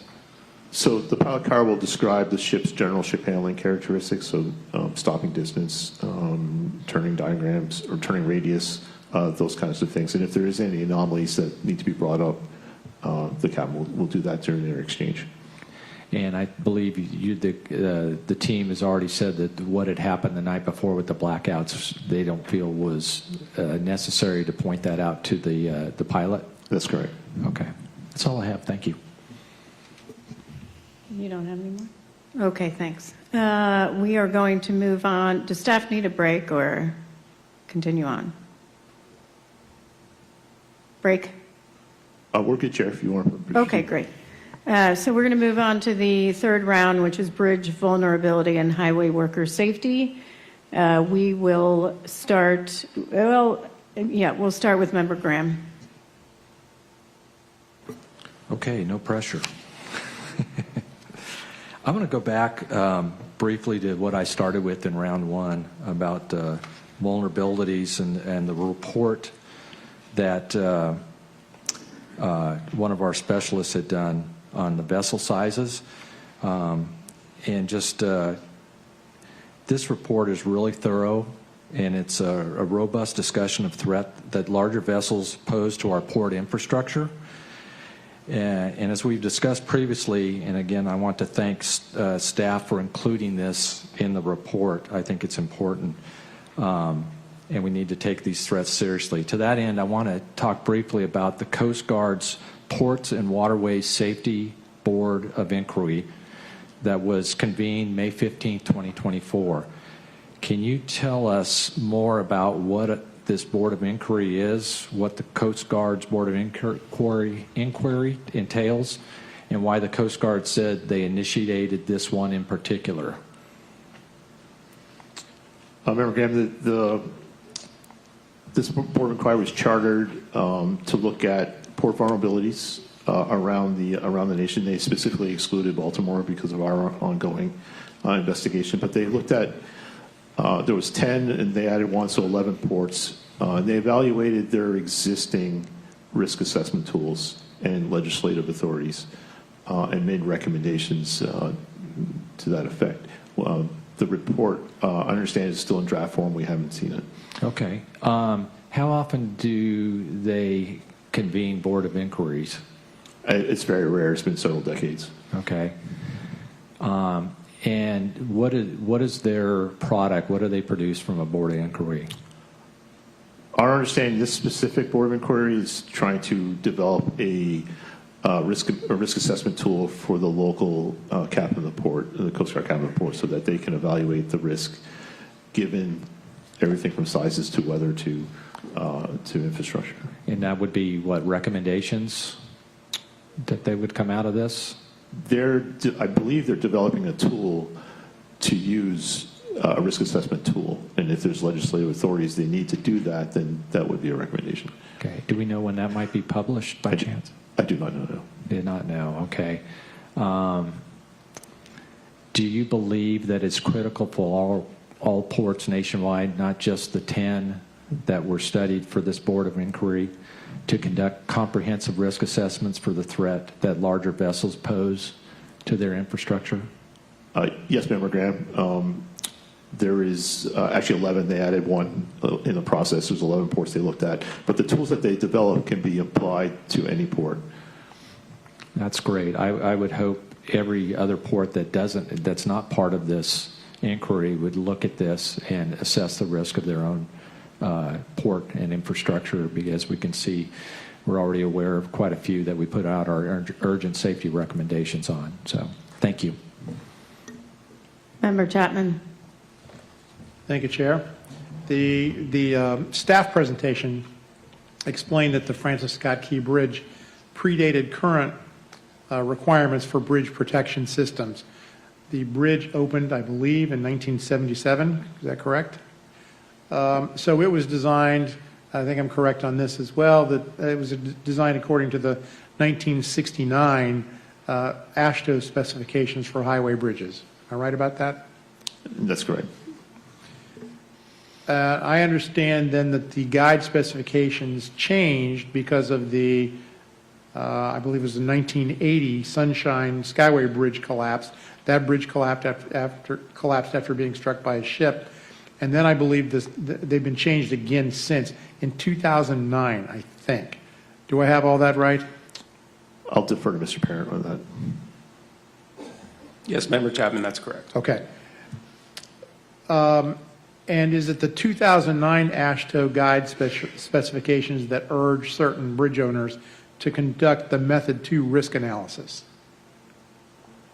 Member Chapman, that was also in the 1991 guide specs as well. The 2009 guide specs added the protection factor. Okay, all right. So the encouragement to conduct the risk analysis dates to 1991. That is correct. There are 3 AASHTO methods for conducting a vulnerability assessment. What are the conditions that AASHTO says trigger the need for the Method 2 risk analysis? Any Bridges over navigable waterways with barge or ship traffic. And built before 1991, is that right? Correct. What factors, just to give us a general idea, you don't have to list them all, but what factors does the Method 2 vulnerability assessment use in its calculation? Sure. It looks at the number of transits under the bridge on an annual basis. It looks at the protection factor, whether it exists or not on the bridge.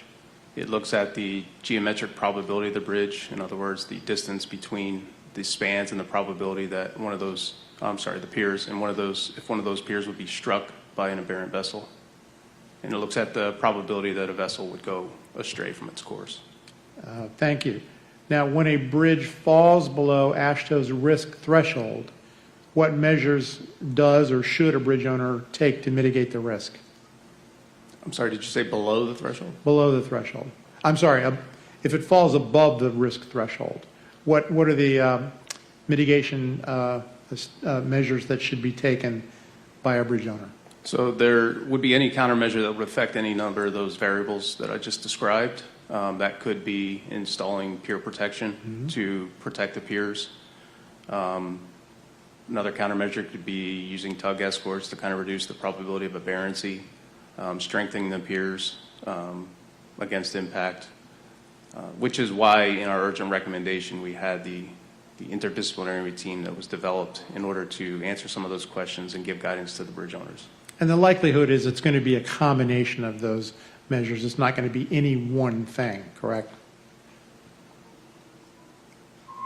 It depends. If you could fully protect a pier with dolphin structures, then that would be the single thing that would be implemented and would reduce the risk. Okay, all right. The Maryland Department of Transportation did not do a vulnerability assessment. Do we know why that review was not conducted? We do not.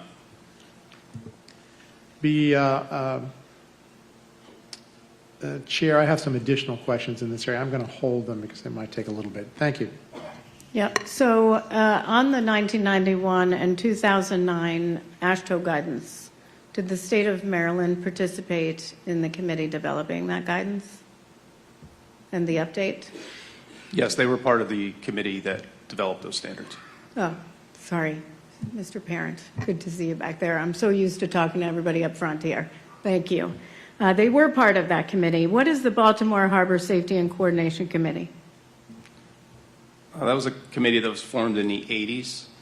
It's essentially to address matters related to the efficiency and the safety of marine transportation systems.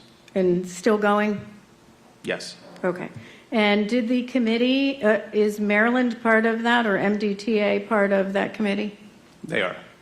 Had the Baltimore Harbor Safety and Coordination Committee ever raised concerns about the vulnerability of the Key Bridge?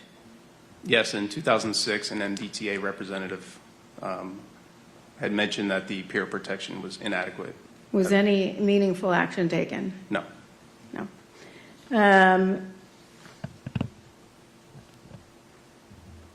MDTA states in their party submission the following: the increased risk to bridges posed by vessel strikes does not come from any deterioration of existing infrastructure. The bridges are strong and resilient as ever. Rather, the increased risk comes directly from the ever-increasing size of commercial vessels. The reason why we look at bridges is because we look at everything that could have prevented a tragedy, which was the tragic death of several highway workers on the bridge. And the need to constantly evaluate what sort of, as a state, what sort of vessels are transiting underneath your bridges and act accordingly. In fact, when I was there on scene, I noted, and I'm sure you all did too, that it seemed that the fender system and protection in place from a utility pole next to the dolly was more sufficient than what existed around the piers of the bridge. It was pretty extensive, probably because it was constructed under newer regulations at the time. What was the force that the dolly hit Pier 17? Anyone? Mr. Walsh? I can't hear you. Hit the little button. Okay, can you borrow somebody else's mic? Chairwoman, it was over 5 times, it was nearly 5 times greater than the structural capacity of the pier. Dan, do you want to add anything? By any means?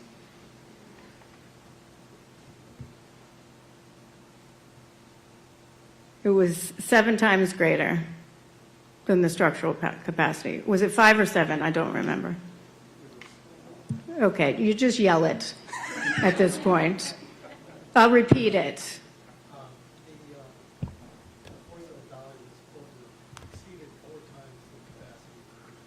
Okay, I'm hearing 3 different answers here. I got a writing on 7, I've got 5 from Scott, and 4 from Dr. Poland.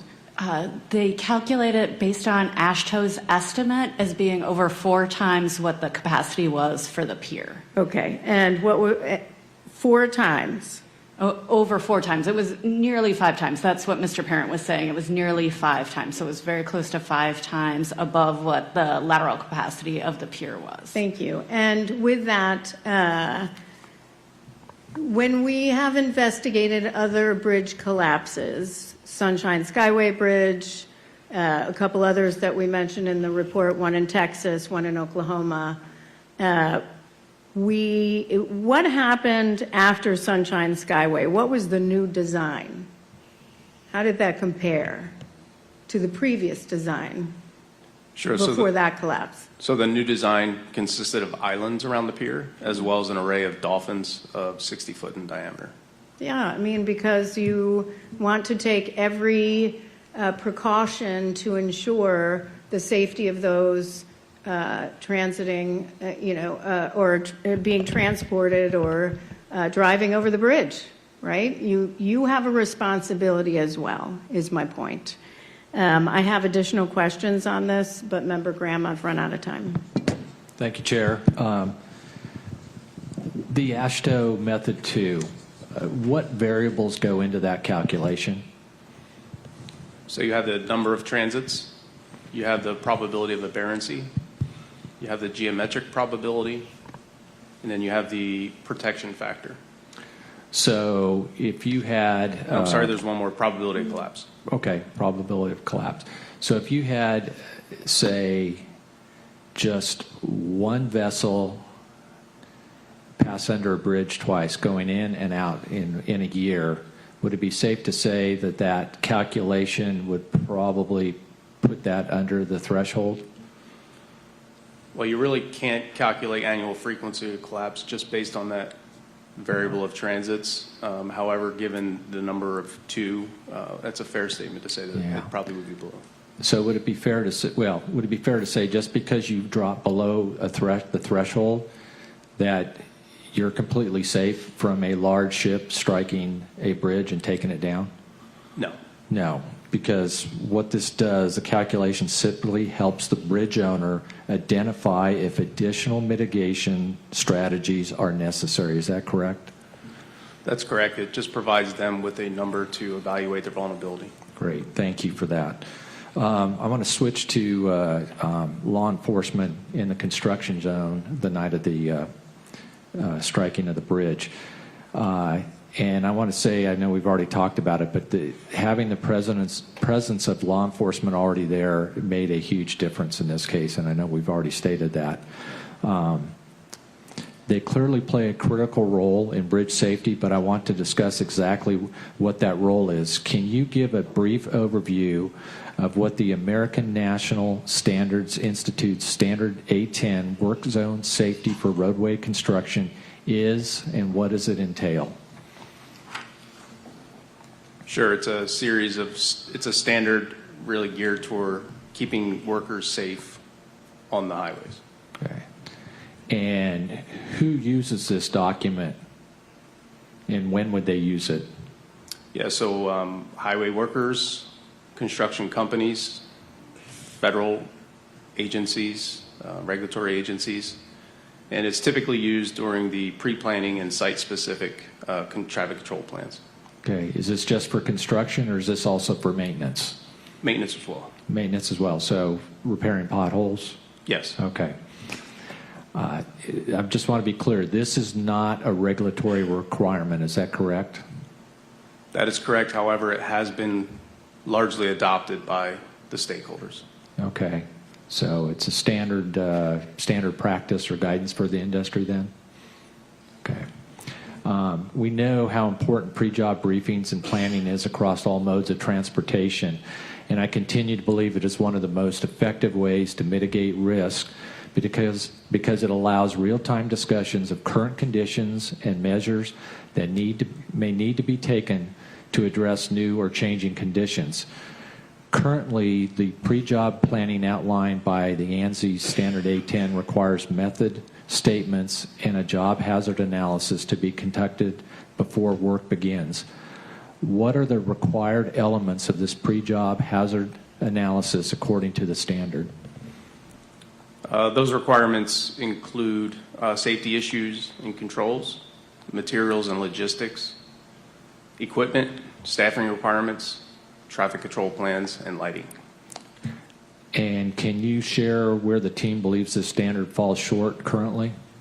Currently, there is no standard regarding providing emergency communication to workers in the case of some type of disaster that may occur, which is why we have a recommendation to ANSI. Great. And tying things back to the presence of law enforcement, do you think having a pre-job discussion of whether law enforcement should be present for traffic calming, as was the case this night, or any other reason would be beneficial to road workers performing construction on bridges over navigable waters? Absolutely. The timeliness of the law enforcement officers on that bridge to shut down that traffic saved lives. Just their mere presence also keeps workers safe in that, their visual presence may slow drivers as they pass through a construction zone. Do all states do that? I don't know if all states do that. Yeah. I mean, I've seen them in construction zones on just highways, and a lot of states will have state police and stuff at the beginning or the end. But I don't see that in every state when I travel around, which is unfortunate. But I definitely agree. If we didn't have them in place that night, we could be talking about even more fatalities, unfortunately. So thank you. Member Chapman. Thank you, Chair. In our urgent recommendation report from March, the team identified 30 bridge owners with 68 total bridges built before 1991 that had not recently performed a vulnerability assessment and did not know their probability of collapse from a vessel strike. Have all those bridge owners responded to our urgent recommendations? We heard from 27 respondents covering all those bridges. Okay, so the owners of all 30 bridges have responded. That's correct. And they've responded, I believe the staff presentation indicated they've responded positively. Correct. And have any indicated that they will measure the vulnerability of their bridges and take steps to mitigate risk if needed? In other words, are they taking the steps that are appropriate with regard to first identifying that risk and then, maybe more important, mitigating that risk?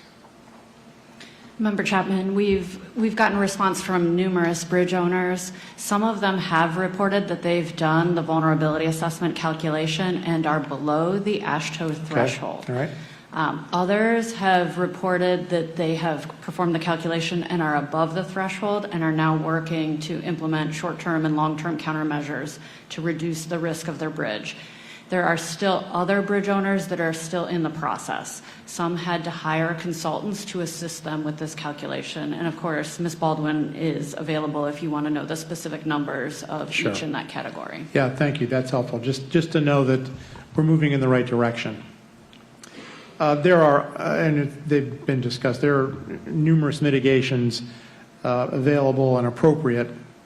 There has been some discussion, though, even just sort of anecdotally in some of my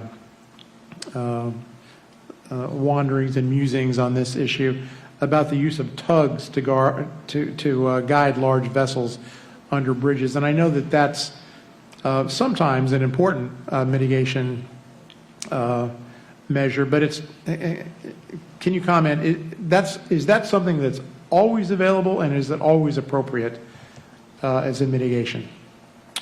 It's not always available or feasible or appropriate. Certainly, escort tugs have been used successfully in ports around the country. Staff doesn't feel that we're in a position to recommend one mitigation, specifically tugs, over another one. Yeah, and I, with regard to tugs, it's not like there's an unlimited supply of tugs, so that's one issue, is just whether they're available depending on the port. That's correct. But also, it has to do with the speed of the ships traveling, because the speed of the ship they're escorting may be too much for the tug to keep up, correct? Yes, there are speed restrictions when you're escorting a tug under tether. There's also geometry issues, so we wouldn't want to put a tug in the front of the ship in this case, especially at this speed. Okay, thank you. Chair, that's all I have in this area. Thank you.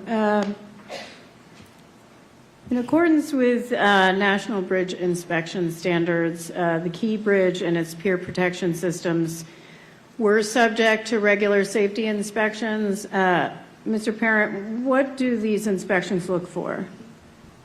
Essentially, they're looking for structural deficiencies that may affect the safety of the traffic on the bridge, and to identify any new changes to the previous inspection. And Maryland was in compliance with bridge inspect. There was nothing structurally wrong with the bridge. What was the rating on them? Satisfactory. Satisfactory. Does the inspection look at the probability of collapse from a vessel strike? No, it does not. No, it does not. Was Maryland aware that the Blue Nagoya had hit Pier 17 in 1980? Yes. Yes. Okay. And what was the difference between Blue Nagoya in 1980 and the Dolly? Well, the biggest factor would be the size. The Dolly is much bigger, much heavier, wider and longer. Will provide a lot more force to the pier than the Blue Nagoya. Yeah. And, you know, I think that goes back to using some of your data and past incidents to inform some safety decisions going forward. Regarding what Member Chapman had asked about recommendations, Ms. Baldwin, can you talk about, out of all the ones that we issued, how many of the bridge owners are still are going to do the calculation, how many have done them, and how many have indicated that they are above the threshold, which once again doesn't mean it would survive collapse, but you know, how many have not, or, have indicated they are above the threshold? Yes, thank you, Chair. To date, we've gotten responses from all of the recipients. 14 of those recipients, which accounts for 33 of the 68 bridges, are still in the process of conducting the calculations, whether independently on their own or through a consultant or contract. 13 of the recipients, which accounts for 35 of the bridges, so about half, have completed the calculation. 13 of those bridges have been found to be under the threshold, and those calculations are complete. For 6 of the recipients, which is 22 bridges total, about 13 of their bridges were found to be over the threshold, and they're working on risk reduction calculations at this time. Can you provide which bridges? I don't have that at the ready right now, but I can in another round. Great, thank you. That I would like to get that, so on the next round I will ask that question. I will turn to Member Graham. Thank you, Chair. I just got a couple of questions about the National Bridge Inspection Standards. So it's pretty much just a structural inspection of the bridge itself. Is that correct? That's correct. When was the last one done on the Key Bridge? Do you know? That was 2024. 2024. And the results, any significant results out of that on the bridge? No, just like the previous inspections, satisfactory. And so this inspection does not evaluate the protection systems around the bridge, like the dolphins and piers and barriers. Is that correct? It does consider the protection systems and whether or not they're present and functioning. Okay, but not if they're effective. Would that be correct? Correct. And this inspection is, who oversees this? Is this Federal Highway Administration? Yes. Okay. Do we know if they have any plans on changing their inspection program for vulnerabilities? Staff is not aware of any proposed changes. Okay. I think that's all I have in this section. Thank you, Chair. Member Chapman. No further questions, Chair.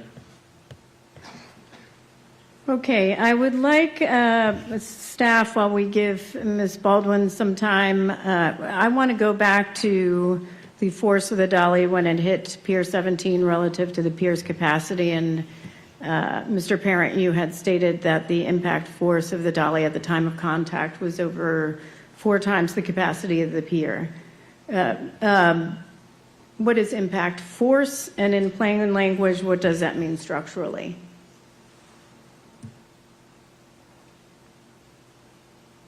Thank you for the question, Chairman. Working microphone. Yes, the force of the dolly, the magnitude of the force was approximately 4 times greater than the capacity of the pier. And so what that would mean is that there's different variations in terms of calculating that force. It would be based on speed and deadweight tonnage of the dolly itself. And so in plain language, structurally, that means the bridge piers were not strong enough to withstand an impact from the dolly. That's correct. Okay, thank you. Have I given you enough time, Ms. Baldwin? You need additional time. I can keep going. Let's talk about the dolphins, very tiny. So these dolphins, what are the purpose of dolphins? Can you talk about the size of the dolphins that were there? Absolutely. Dolphins are sheet pile rings that extend down to the floor of the channel. In this case, it was filled with Tremy concrete, and the purpose of the dolphins is to redirect a vessel or puncture a hole in the bow of the vessel so that it doesn't strike the pier.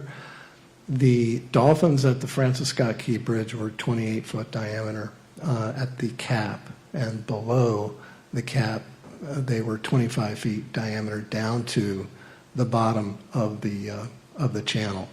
In comparison to the Sunshine Skyway Bridge, those are 60-foot diameter dolphins, and the Delaware Memorial Bridge has 80-foot diameter dolphins. Does the placement of dolphins also matter? Yes, it does. Yes, it does, Chairwoman Hamady.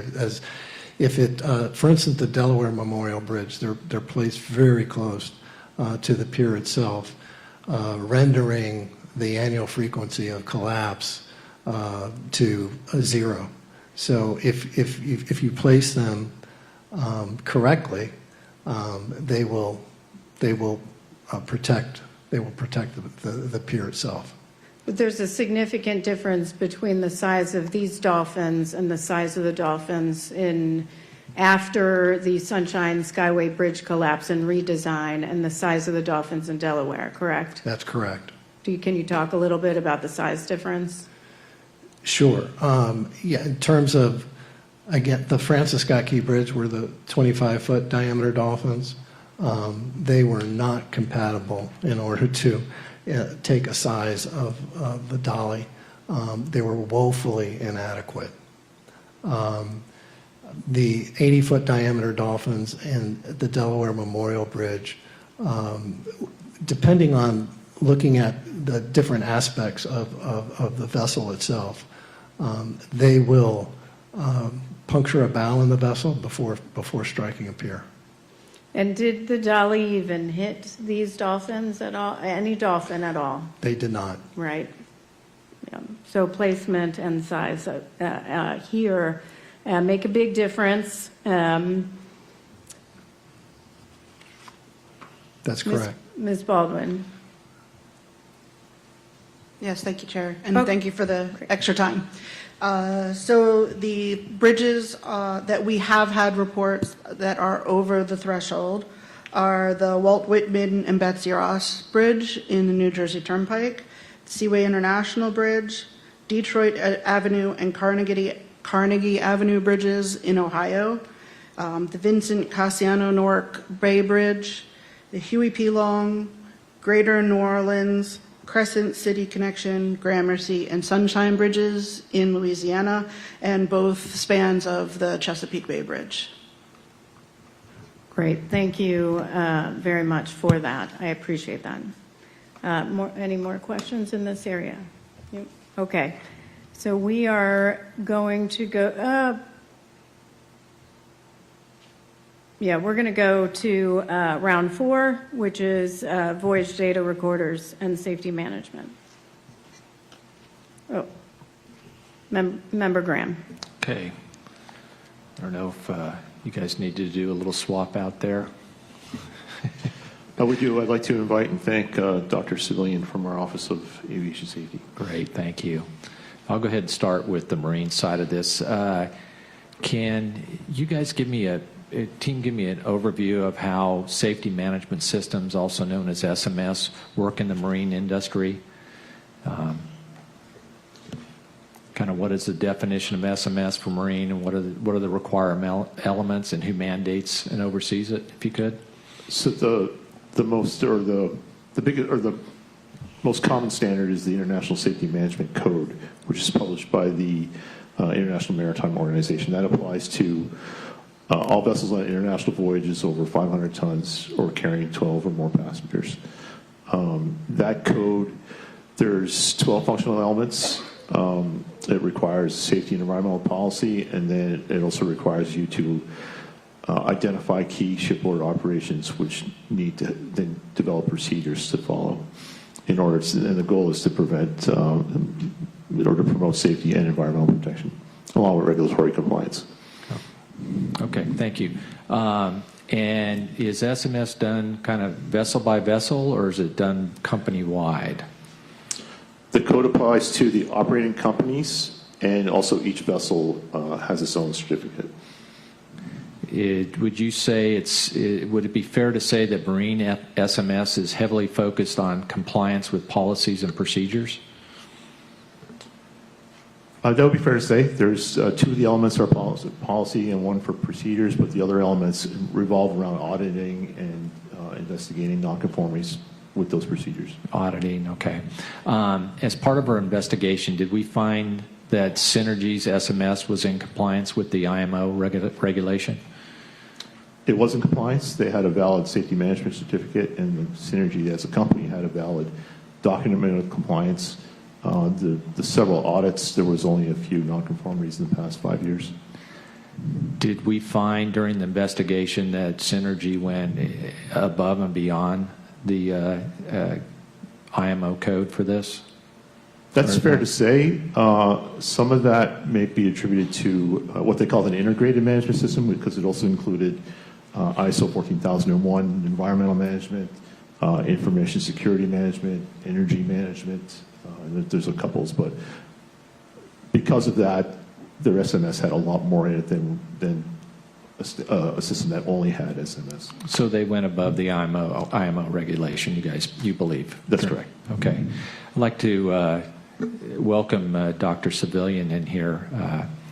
He's a specialist in safety management systems in aviation, and since International Maritime Organization is a United Nations entity setting standards for marine industry internationally, can you provide a similar overview of how safety management systems is defined, the required elements and oversight structure as outlined by the International Civil Aviation Organization, or ICAO?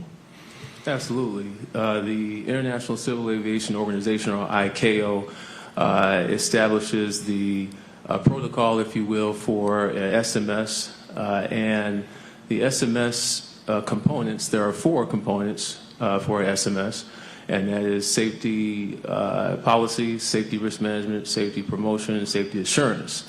And all of those components are required when you are developing and integrating an SMS. An important part of that, in terms of what ICAO discusses, is having an accountable executive to sort of lead that way for the organization to implement the SMS. Okay, thank you. Definition, so it's more or less, it's company or organization-wide SMSs in aviation, is that correct? That is true, and it's a top-down process of looking at risks and the mitigation of those risks throughout the organization. So it's risk-based? Yes. Predictive and proactive? Correct. Okay. I think I'll leave it at that. I don't have much time. I'll come back next round. Member Chapman. Thank you, Chair. Mr. Payne, a couple of questions about video, I'm sorry, voyage data recorders. Your presentation was very helpful, and I do want to just ask you to revisit a couple of the points that you covered in your presentation. Why were you unable to download the full VDR data set while on the ship? I think this case was unique in the sense that when we first arrived on scene, we had begun hearing rumors that there were a blackout on the previous day. So then it became required not just to download the incident itself, but the previous 24 hours. If we think like an investigator, we know that the voyage data recorder was required to have 30 days, at least 30 days of data. It then became interested to attempt to download all 30 days of that information. And the requirements do not specifically say that an investigator needs to be able to do that when communicating with the VDR, even though it is capable of storing that much data. So simply stated, the VDR continued to fail that download every time we tried it, which resulted in us removing the VDR and bringing it to the manufacturer's facility. And then at that point, what issues did you and the NTSB team encounter after recovering the Dolly's VDR for analysis? Sure, there's quite a number of things that are not just unique to this particular brand of VDR, but are prevalent throughout the industry and not addressed by the standards. But I talked about the isolation of microphone audio. Quick example, there's multiple microphones on the bridge. The system requirements state that they can mix two of these together in a way that can't be separated later. That's a legacy requirement from the early 2000s, late 90s, when storage space was at a premium. They designed the recorders this way to be functional and cheaper because memory space was expensive. We go into other things like exporting the data because the software is not robust enough to perform a thorough and detailed analysis. We must export the data. This particular VDR exports the audio, for example, in 1-minute segments. So if we wanted to download 12 minutes of audio, I believe, or 12 hours of audio, I think there were 6 channels. That's 12 times 6 times however many minutes in the hour of that time, resulting in thousands of files, right? I think it's important to keep coming back to saying that the standards allow this, and it's not just a specific manufacturer of the VDR, but those are some of the challenges we face, and it's prevalent throughout the marine VDR investigative niche. So with those in mind as the challenges and the deficiencies, what are the improvements you'd like to see? Yeah, I think we are asking for the standards specifically on the IEC side, which sets the specific technical standards to address common scenarios that would be encountered with how an investigator uses the information, as well as someone who would like to be proactive in their SMS. So, for example, we could go to any ship in Baltimore and download a VDR of a ship that just docked, play back that data and see, oh, okay, the ship docked successfully, we can hear the pilots giving orders. It's not until you peel one more layer of that onion that you start to run into these problems like timing errors, exporting problems, the inability to make a simple graph of the data.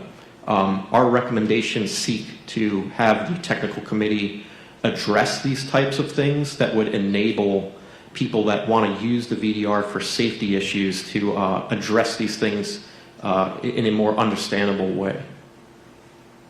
Thank you. Very helpful. Chair, I have a couple more questions in this area. I'm going to save them. Great. And just why is it, just for others, why is it so important to have the data for the NTSB, for regulators, for operators? Sure. I think we can use it, the industry could use it to be proactive. I look at the experience that I have with downloading these things, and my team, including Matt Yandrick, who did a lot of work on this VDR, we are used to the common problems. If you're just a casual user trying to use the information for safety, you're going to have a hard time to accomplish that, the way the standards are written. Thank you very much. Dr. Civilian, just picking up on where Member Graham left off, you mentioned the ICAO standards for SMS and the various pillars of SMS. Based on your work with the Office of Marine Safety, what aspects of SMS does the International Maritime Organization focus on? IMO focused primarily on safety policy and regulatory compliance. There were 6 functional requirements, and if you look at those functional requirements, it's sort of an umbrella around safety policy and regulatory compliance. Yeah, it does seem more focused on compliance with policy than all the other components of SMS. And could the International Maritime Organization benefit from updating its SMS framework to incorporate the other pillars of assurance, performance, and promotion, all of which are familiar to aviation? Absolutely, because it's important to have a systematic approach to safety. And when you have all 4 of those components, you now have a formal method of managing safety. My understanding is the IMO is in the process of looking at this again, just already, not related to this. That's correct, Chairman. Earlier this year, the IMO tasked 2 of their subcommittees to start the process of updating the implementation guidelines, and then if necessary, they'll move on to the code. Okay, great. Member Graham. Thank you, Chair. Mr. Payne, if configured correctly, Boyd's data recorder, could it be used like a flight data recorder in aviation? It could be accessible in a way that a flight data recorder is. In terms of the number of parameters that it would record, it would not be similar, but the ability exists to use it in that way, yes. So companies could use it, not unlike airlines and other operators in aviation to... Yes, certainly they could gain a great amount of operational insight if they had the ability to communicate with the VDR and review it regularly. With risk management and safety assurance, 2 pillars of good SMS, which leads me to, as we've heard from both our marine and aviation teams, safety management systems is handled differently in both industries. As most people know, I have long been a proponent of SMS in my career before coming to the board, here at the board, and across all modes of transportation. I've seen firsthand how an SMS is the most effective way to either eliminate or mitigate risk while maximizing your resources. Given my involvement with and oversight of SMS throughout my career, I am concerned that the maritime industry's definition of SMS as it exists today and outlined in the IMS code has concerning gaps when it comes to fulfilling the 4 components or pillars of a comprehensive SMS. I recognize, and I want to thank our staff for helping educate me on this, that there are certain fundamental differences between marine and other modes of transportation that need to be accounted for when it comes to SMS. Understanding those differences, however, it is clear the current SMS standard set by IMO is immature and leaves gaps in SMS, or in safety management. The ISM code's definition of SMS itself is incomplete, as it focuses mostly on compliance and implementation of policy rather than taking a systematic, risk-based approach. There are certain aspects of the existing IMS code that address some of the 4 pillars or 4 components required for a comprehensive SMS. As noted in this report, safety policy is addressed through many of the code's 6 functional requirements of SMS. There are also elements of safety promotion that are addressed in the code, such as requiring detailed communication and training requirements associated with an SMS. However, current maritime regulations are woefully insufficient or in some cases silent on certain elements of an SMS. As this final report notes, safety risk management requires hazard identification by both reactive and proactive methods, as well as safety risk analysis, assessment, and control using processes that include predictive methods. The existing IMS code's handling of risk management is entirely reactive. In order to fulfill this component, the code needs to incorporate proactive hazard identification and predictive analysis, assessment, and control, which can be achieved through a much more robust data analysis than exists today in the industry. Similarly, the safety assurance pillar of SMS evaluates the continued effectiveness of implemented risk control strategies and supports the identification of new hazards through data collection and analysis. Safety insurance includes management of change, which assesses safety implications of changing before implementation and manages safety risk that may arise from these changes. Management of change is not a requirement of marine SMS under the IMS code, but it is critical to ensuring any changes in an operation, such as varying staffing levels, engineering modifications, or changes in the type of fuel used, do not compromise safety.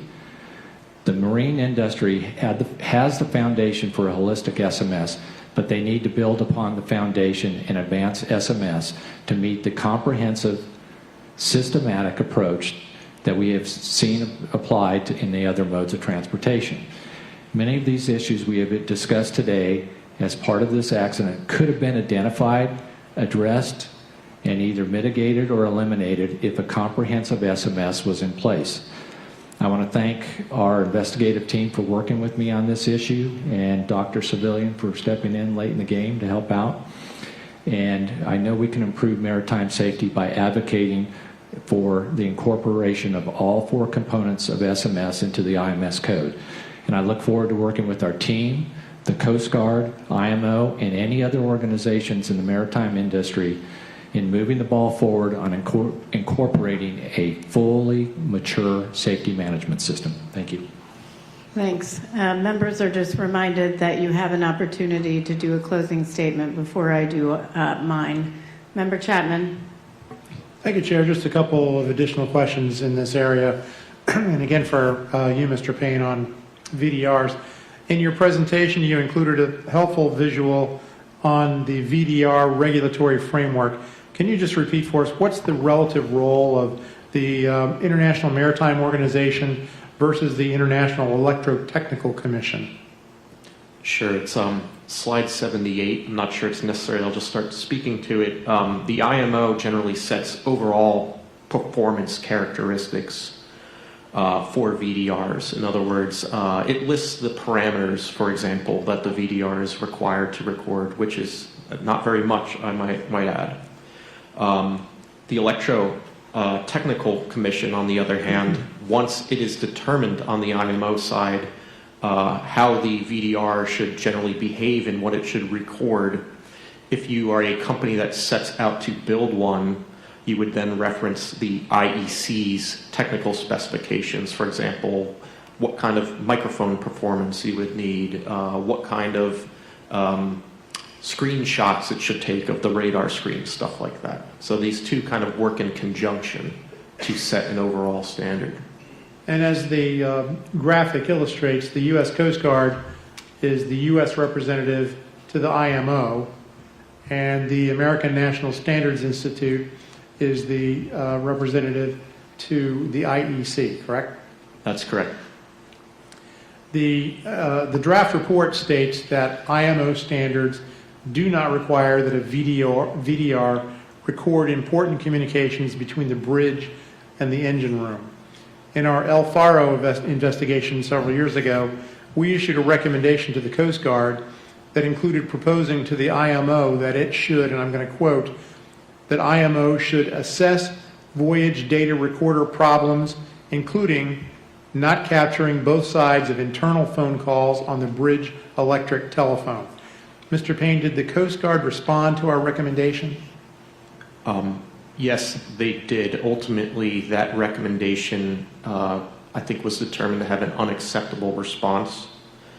The IMO did not implement any changes.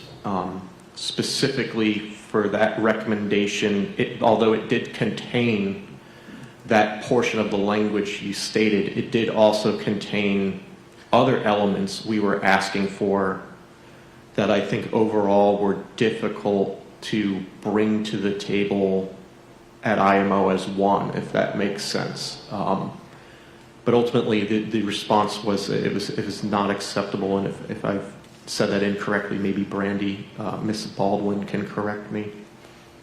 So the bottom line here is that we're still in a situation where we're not recording both sides of internal phone calls, and that was a challenge in this investigation too, correct? Yeah, I'm bringing this forward in a way from the El Faro. In this particular investigation, there were at least 3 phone calls to the engine room from the bridge, all by quick phone calls, because the nature of the casualty happened very quickly.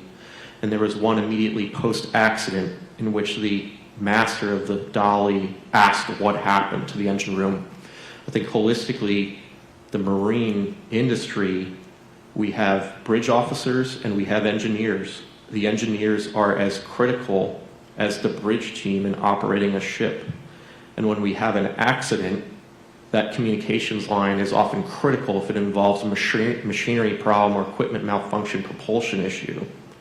What we have seen, and not just those 2 investigations, are one-sided recording of the conversation. So in the El Faro, we got the captain saying, yes, okay, got it, that's bad, stuff like that. But we're not capturing the engineers explaining the problem to them. I don't necessarily think that's what happened in the dolly, but the master did call the engine room to ask for 3 status updates, as well as the second officer. Yeah, and having both sides of that conversation would be helpful under any circumstances. Yes, absolutely. It's part of the operation of the vessel. My last question in this area, I believe you indicated in your presentation that the dolly's VDR and the playback software met both IMO and IEC standards. But was that playback software, was that useful? No, we did not use, other than playing back the incident initially to ensure it was captured, the type of work that someone would need to do to get a good grasp of what actually happened is done by marine investigators around the world outside of this VDR software for most every brand. So is it fair to say that this whole area needs a comprehensive look in terms of both the standards and the practices that are being used to try to capture this information? Yeah, I'm thankful to have the opportunity to bring this up in such a public forum for such a major accident. I don't believe it's been spoken about in other marine investigation reports, specifically calling out the software and bringing to light that we use alternate software to conduct these investigations. That's a reason we export the data in the first place. Thank you. Thanks for sharing the concerns. Chair, I don't have any other questions in this area. Do you have any other? Okay. So we'll move to our final round of questions on any other safety issues that we did not discuss or anything we want to discuss in addition. I'm going to start with Ms. Adler.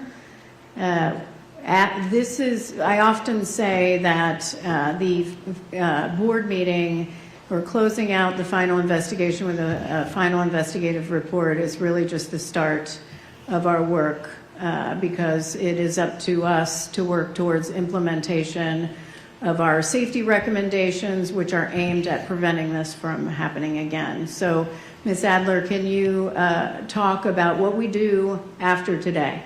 Sure. Thank you for the question, Chair. So after today, and Ms. Baldwin behind me leads the team of safety recommendation specialists who will continue to work diligently to close these recommendations, with partnership from the modal offices and highway safety and marine safety. So as we discussed earlier, we have a number of urgent recommendations For the 14 recipients that are currently conducting the vulnerability assessments, the team will get updates from them to make sure they're complying with the recommendation.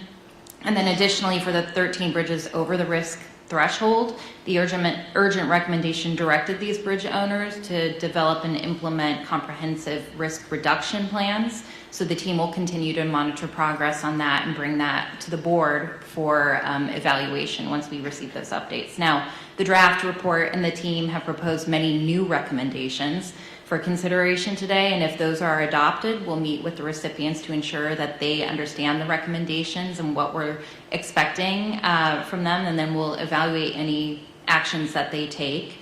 And as I said, the safety recommendation specialists work diligently with the recommendation recipients to close these out. It's on average, we have an 80% rate of closure.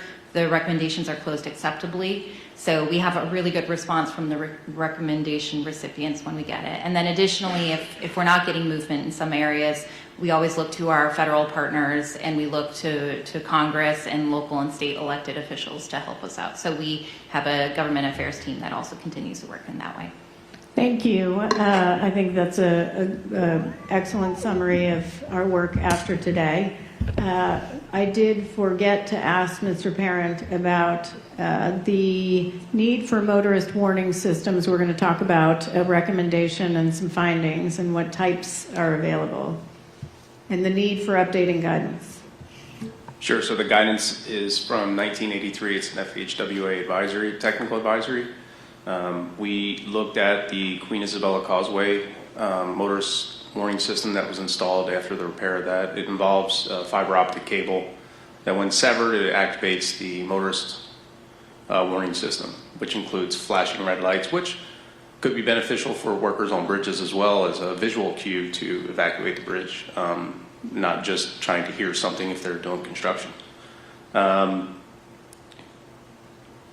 We think that motorist warning system will definitely complement the bridge. Particularly, it can be implemented quickly in spite of some of the long-term rehabilitations or reconstructions of the bridge might undergo.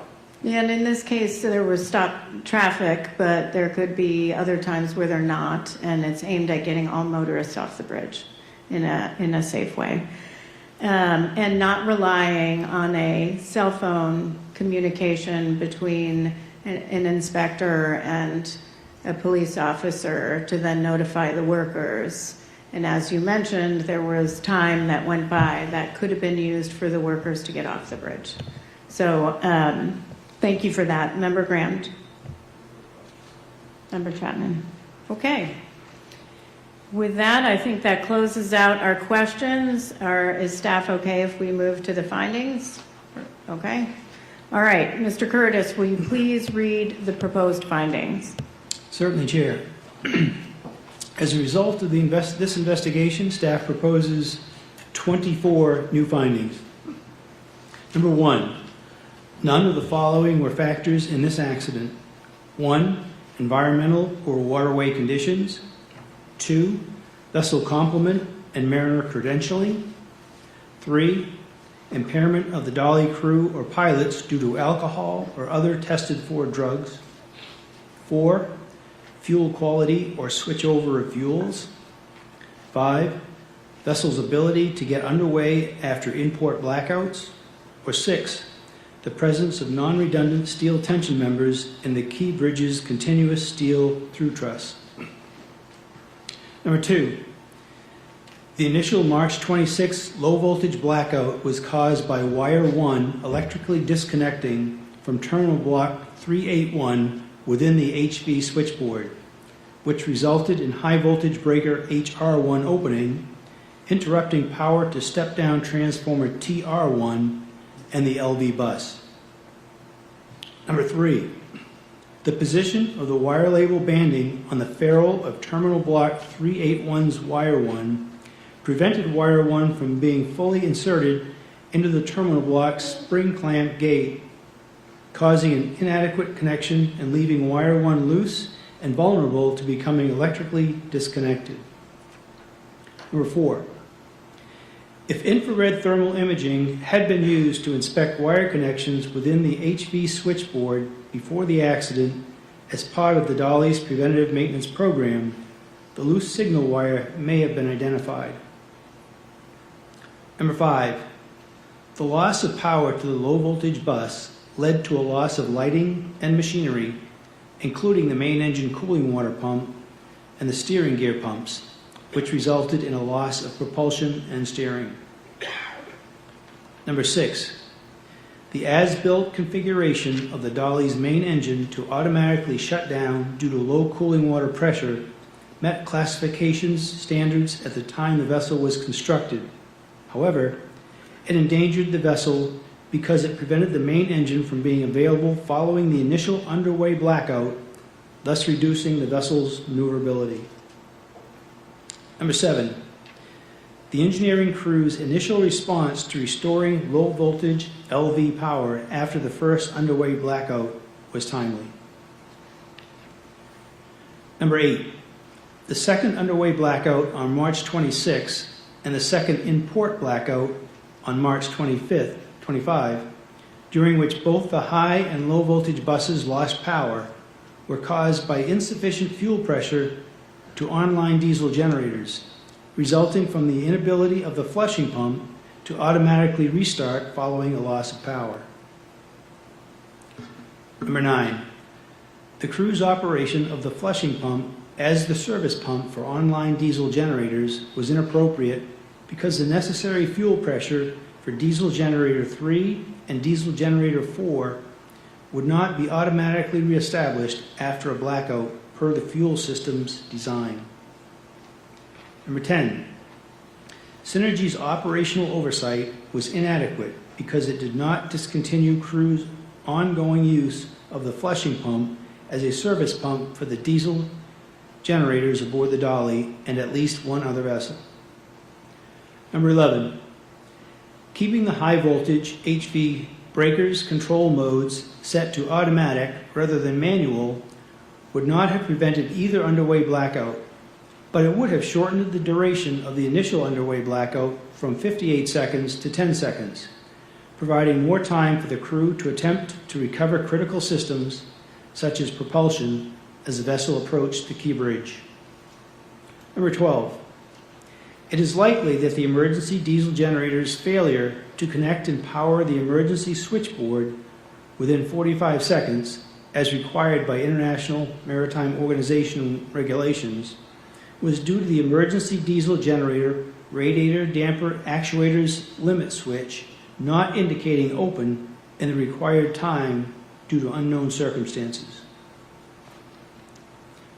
Number 13, the actions of the pilots and the bridge team in response to the emergency were executed in a timely manner, but the vessel's loss of propulsion close to the key bridge rendered their actions ineffective. Number 14, the pilots, the pilot dispatchers, and the Maryland Transportation Authority's quick actions to stop bridge traffic prevented a greater loss of life from the bridge collapse. Number 15, in lieu of police officers or highway workers charged with traffic control and capable of quickly stopping traffic, a motorist warning system designed to warn and stop motorists from entering onto a bridge is a possible countermeasure that can be quickly implemented to save lives and may be a component of an effective bridge protection strategy. Number 16, owners of bridges over navigable waterways frequented by ocean-going vessels would benefit from updated guidance on motorist warning systems, including incorporation of hazard alert and sensing technologies capable of detecting errant vessels and bridge movements that would indicate a need for bridge closure in systems that would both warn and prevent motorists from entering a bridge once a threat is detected. Number 17, had the inspector and highway workers been notified of the Dolly's emergency situation about the same time the Maryland Transportation Authority police officers at each end of the bridge were told to block vehicular traffic, the highway workers may have had sufficient time to drive to a portion of the bridge that did not collapse. Number 18, Effective and immediate communication to evacuate the bridge during an emergency is critical to ensuring the safety of bridge workers. Number 19, while the requirements of the International Safety Management Code include some elements of a comprehensive, proactive safety management system, the code does not fully encompass all 4 critical components of safety policy, safety risk management, safety assurance, and safety promotion. Number 20, the lack of recording of parametric information by the voyage data recorder during a power loss can inhibit proactive monitoring of these data by organizations and adversely impact an accident investigation. Number 21, audio information from both sides of the dolly's electric telephone was not recorded during the accident, which prevented the National Transportation Safety Board from hearing the engine room's responses to the accident. Number 22, the monaural audio configuration of the dolly's Japan Radio Company Limited Brand JCY1900 voyage data recorder system, which mixed multiple microphones into shared channels, significantly impaired the National Transportation Safety Board's ability to isolate and analyze critical bridge conversations, distinct voices, and sounds from the alarms and background noise, thereby reducing the recording's intelligibility and limiting the effectiveness of audio enhancement tools. Number 23, although the dolly's Japan Radio Company Limited Brand JCY1900 voyage data recorder complied with International Maritime Organization and International Electrotechnical Commission standards, significant deficiencies in data accessibilities, audio usability, and playback software functionality revealed a critical disconnect between published technical standards and practical investigation and organizational needs to identify safety issues and solutions, and for operators and regulators to ensure safety. Number 24, increasingly larger cargo vessels, such as the Dolly, pose increased risks and challenges to maritime safety due to their reduced maneuverability in proximity to existing port and waterway infrastructure that was not designed to accommodate vessels of such size. Additionally, this report contains the following 3 findings previously issued by the National Transportation Safety Board in March of this year in its report titled Safeguarding Bridges from Vessel Strikes, Need for Vulnerability Assessment and Risk Reduction Strategies. Number 1, had the Maryland Transportation Authority, MDTA, conducted a vulnerability assessment of the Francis Scott Key Bridge based on recent vessel traffic as recommended by the 1991 and 2009 American Association of State Highway and Transportation Officials, AASHTO, guide specifications, the MDTA would have been aware that this critical essential bridge was above the AASHTO threshold of risk for catastrophic collapse from a vessel collision when the Dolly collision occurred.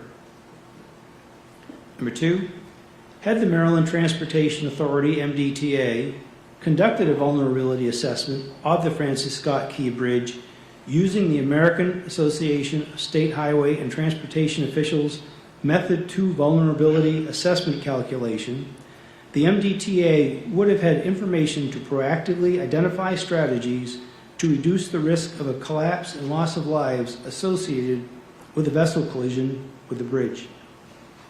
And number 3, the 30 owners of 68 bridges over navigable waterways frequented by ocean-going vessels are likely unaware of their bridge's risk of catastrophic collapse from a vessel collision and the potential need to implement countermeasures to reduce the bridge's vulnerability. Chair. Thank you, Mr. Curtis. I am aware of at least one amendment, and so I'll recognize Member Graham. Thank you, Chair. I move to add one additional finding, and it will read as such, and I think they can put it up on the board also on the screen. The new finding I propose states, As cargo vessel designs continue to evolve with the latest available standards and technology, increased redundancy to maintain critical systems, such as the main engine and steering, can mitigate risk in restricted waters. I'll second. And discussion. Member Graham. Thank you. I'll cut to the chase here. I think this finding is needed to fully support our recommendation 1 about redundancy. I know the team has talked a lot about, I think, finding 5 and 6 on this that kind of leads to that, but I think we need to state in so many words the redundancy portion of this is needed, especially for these critical systems. Member Chapman, anything? I support the amendment. Thank you. And staff.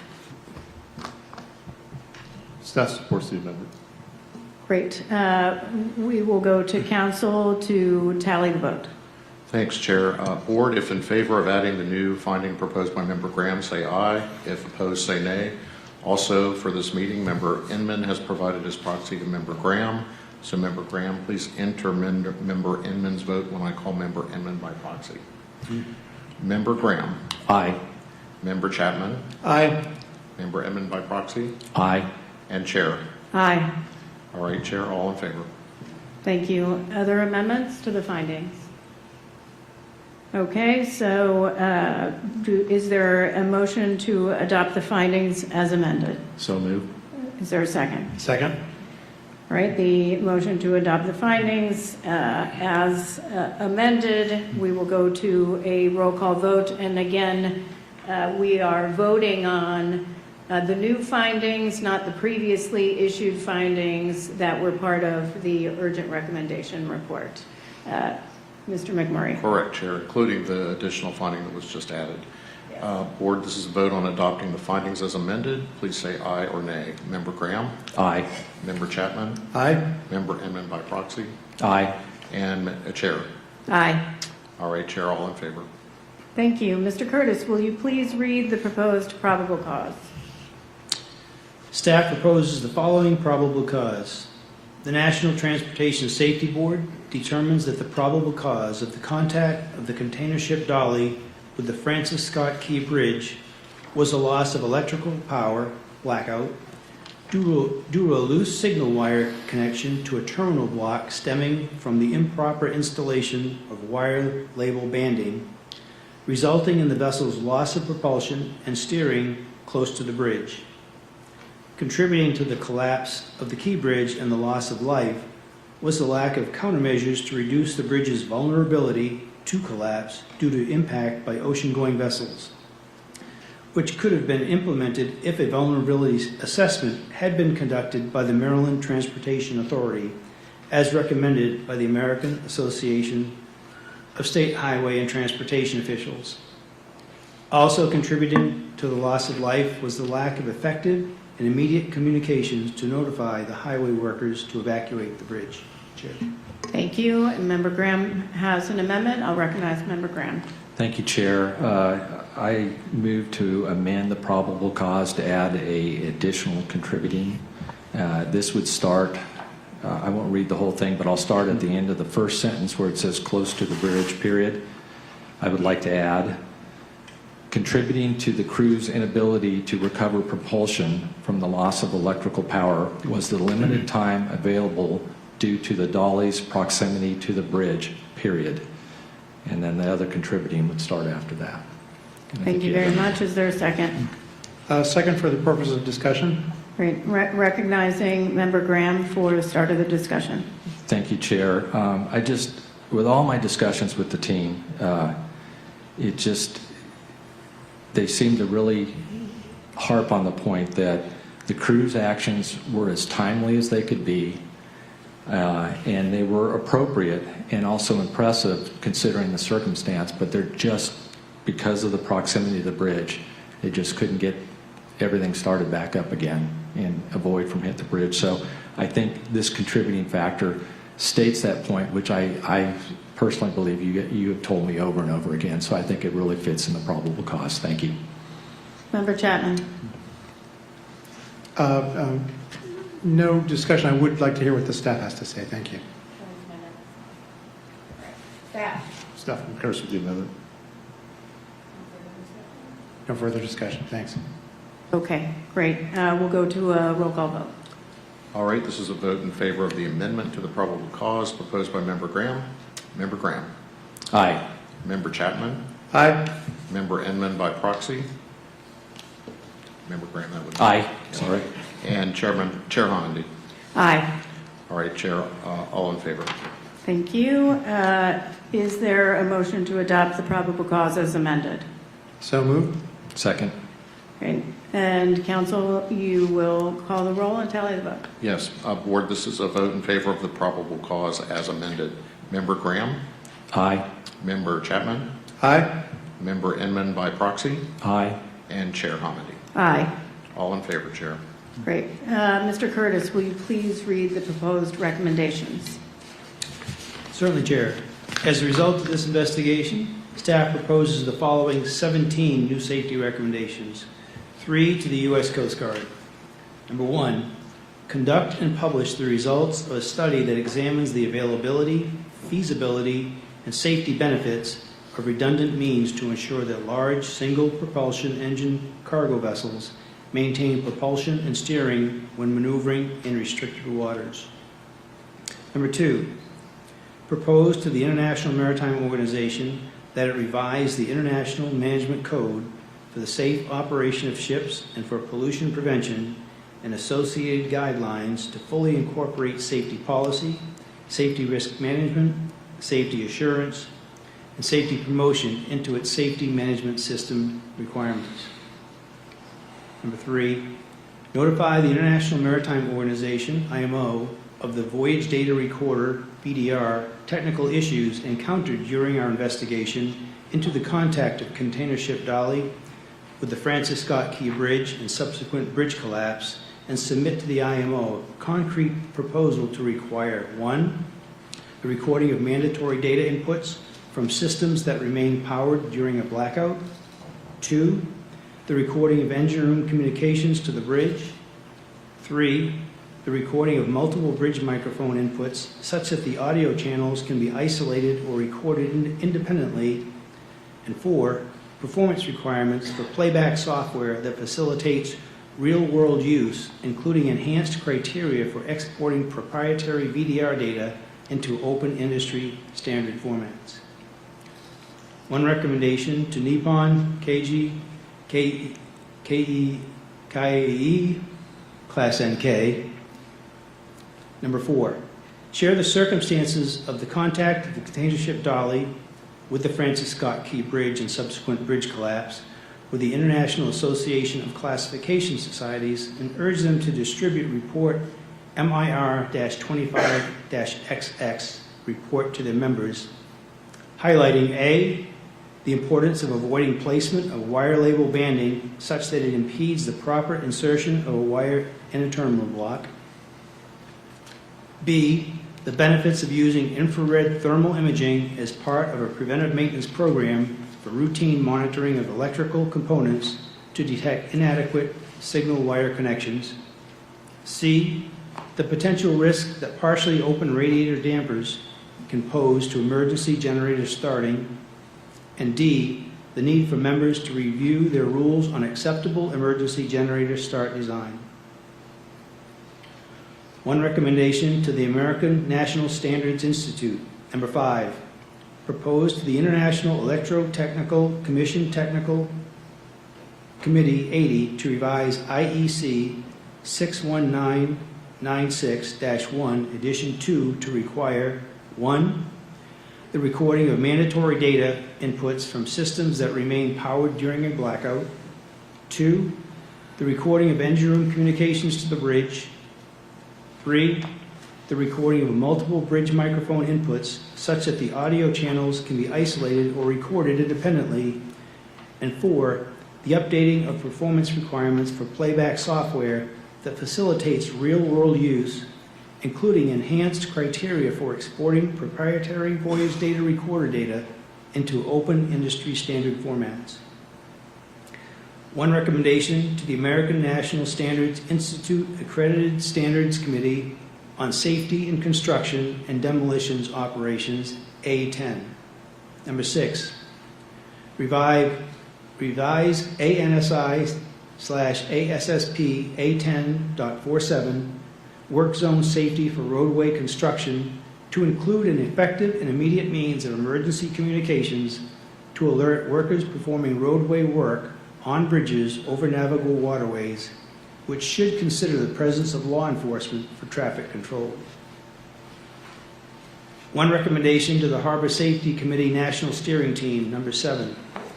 Share with harbor safety committees nationwide the circumstances of the contact of the container ship Dolly with the Francis Scott Key Bridge and subsequent bridge collapse, highlighting the importance of having a procedure, including immediately available emergency contact information for pilots to initiate contact with shoreside support in an emergency requiring shoreside action to ensure timely and efficient action by first responders and port stakeholders. One recommendation to HD Hyundai Heavy Industries, number 8. Incorporate proper wire label banding installation methods into your electrical department's standard operating procedures to ensure that wire label banding installed on a wire does not impede the proper insertion of the wire into a terminal block. 5 recommendations to Synergy Marine Group Private Limited. Number 9. With Classification Society approval, implement into your preventive maintenance program and safety management system the use of infrared thermal imaging for routine monitoring of electrical components, including the means to detect inadequate signal wire connections. Number 10. Identify ships you operate that are equipped with a Hyundai MAN B&W 9S90ME C9.2 engine and ensure that they are not configured to automatically shut down due to low cooling water pressure. Number 11. Develop, implement, and monitor for compliance and effectiveness a safety management system policy and procedure to ensure that vessel crews are using fuel oil service pumps as designed for the diesel generator fuel supply systems installed on board your vessels. Number 12. Develop, implement, and monitor for compliance and effectiveness a safety management system policy and procedure to ensure that vessel crews are setting high voltage breakers control mode to automatic while operating unless the transformer breakers are being manually operated or maintenance is being performed. Number 13. Identify ships you operate with similar arrangements to the Dolly and notify crews of those vessels that partially open radiator dampers can delay or prevent the emergency diesel generator from starting automatically. One recommendation to Wago Corporation. Number 14. Add a warning in your product data sheet accompanying Wago Terminal Block 281-681 model, as well as any other terminal block models or similar products that incorporate wire label banding you manufacture, to explain that improperly placed wire label banding can impede the proper insertion of a wire into a terminal block. One recommendation to the California Department of Transportation, the Golden Gate Bridge Highway and Transportation District, the U.S. Army Corps of Engineers, the Skyway Concession Company, LLC, the Louisiana Department of Transportation and Development, the Maryland Transportation Authority, the Mackinac Bridge Authority, the New Hampshire Department of Transportation, the Delaware River Port Authority, the New Jersey Turnpike Authority, the New York State Bridge Authority, the Ogdensburg Bridge and Port Authority, the Seaway International Bridge Corporation, the Thousand Islands Bridge Authority, the Ohio Department of Transportation, the Oregon Department of Transportation, the Rhode Island Turnpike and Bridge Authority, the Texas Department of Transportation, the Washington State Department of Transportation, and the Wisconsin Department of Transportation. Number 15, as part of your short-term bridge risk reduction and mitigation strategies to protect the traveling public, evaluate the need for, and if appropriate, incorporate motorist warning systems capable of activating when a threat is identified and immediately warn and stop motorists from entering onto the bridge. One recommendation to the American Association of State highway, and transportation officials. Number 16, update your guide specifications and commentary for vessel collision design of highway bridges to include guidance in the selection of motorist warning systems. Evaluated changes should include Federal Highway Administration research on hazard alert and sensing technologies capable of detecting errant vessels and bridge movements that would indicate a need for bridge closure and would both warn and prevent motorists from entering a bridge once a threat is detected. And one recommendation to the Federal Highway Administration, number 17. Research hazard alert and sensing technologies capable of detecting errant vessels and bridge movements that would indicate a need for bridge closure and would both warn and prevent motorists from entering a bridge once a threat is detected. Provide the results of your research to the American Association of State Highway and Transportation Officials. Additionally, this report contains the following 4 urgent safety recommendations previously issued by the National Transportation Safety Board in March of this year in its report titled Safeguarding Bridges from Vessel Strikes, Need for Vulnerability Assessment and Risk Reduction Strategies. One recommendation to the Federal Highway Administration. Number 1, recommendation H-25-1, in coordination with the U.S. Coast Guard and U.S. Army Corps of Engineers, establish an interdisciplinary team, including representatives from the Federal Highway Administration, U.S. Coast Guard, and U.S. Army Corps of Engineers, and provide guidance and assistance to bridge owners on evaluating and reducing the risk of a bridge collapse from a vessel collision. One recommendation to the U.S. Coast Guard and the U.S. Army Corps of Engineers. Number 2, recommendation H-25-2, support the Federal Highway Administration in establishing an interdisciplinary team, including representatives from the Federal Highway Administration, U.S. Coast Guard, and U.S. Army Corps of Engineers, and provide guidance and assistance to bridge owners on evaluating and reducing the risk of a bridge collapse from a vessel collision.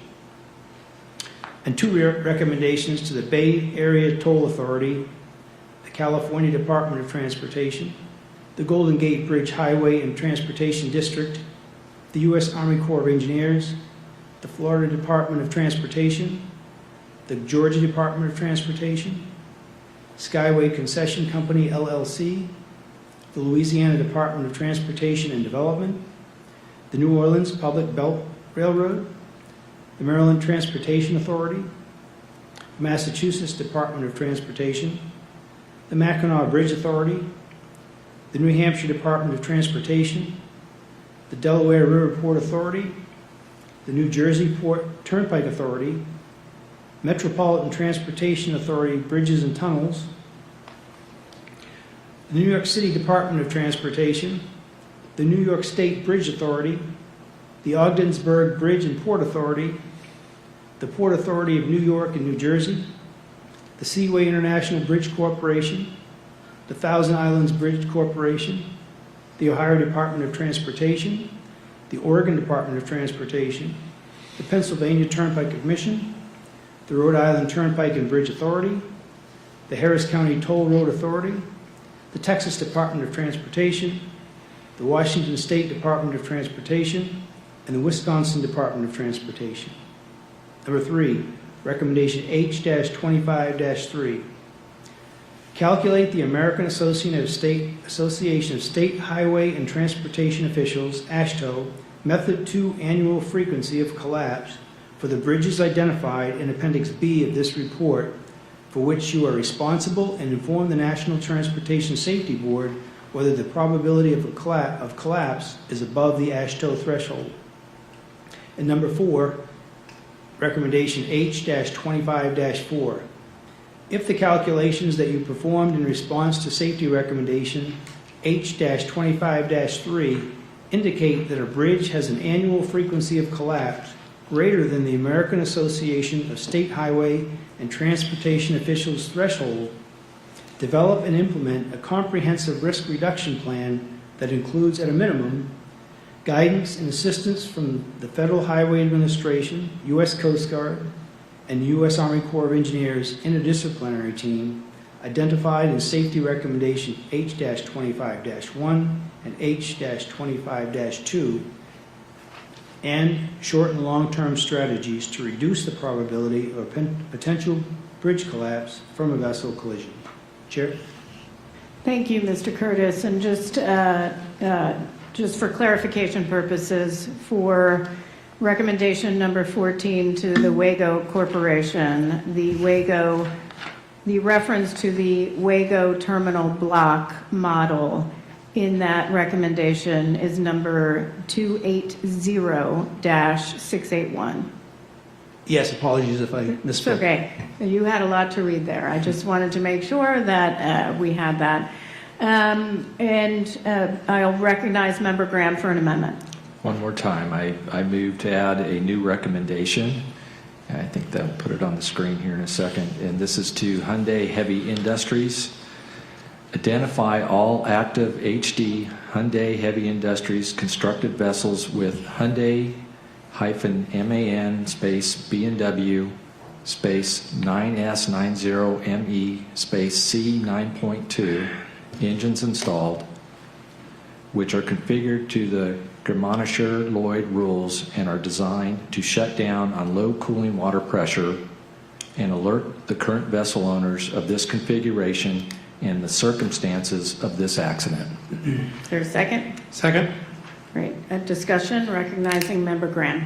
Yeah, it's very clear that this automatically shutting down for this situation is inappropriate and endangered the dolly from recovering in this case. And in lieu of what we received from Hyundai Industries just last week, I think it's appropriate that we make operators aware of the configurations of their engines. Member Chapman? I support the amendment. Thank you. Yeah, I agree. I think it's a good amendment. Thank you. Staff? Staff concurs with this amendment. Great. Thank you, staff. Thank you. Mr. McMurray? All right, Board, this is a vote in favor of the new recommendation proposed by Member Graham. Member Graham? Aye. Member Chapman? Aye. Member Inman by proxy? Aye. And Chair Hamady? Aye. All in favor, Chair. Great. Are there any other amendments? No? Is there a motion to adopt the recommendations as amended? So moved. Second. Okay, great. Any discussion? Hearing none. Council, you call the roll and tally the vote. All right, Board, this is a vote in favor of adopting the recommendations as amended. Member Graham? Aye. Member Chapman? Aye. Member Inman by proxy? Aye. And Chair Hamady? Aye. All in favor. Thank you. Are there any amendments to the report? No. I have just one clarification of staff. I just want to make sure. I believe it's just editorial, but while we're on the report, I just want to make sure. If you can turn to Roman numeral page 55.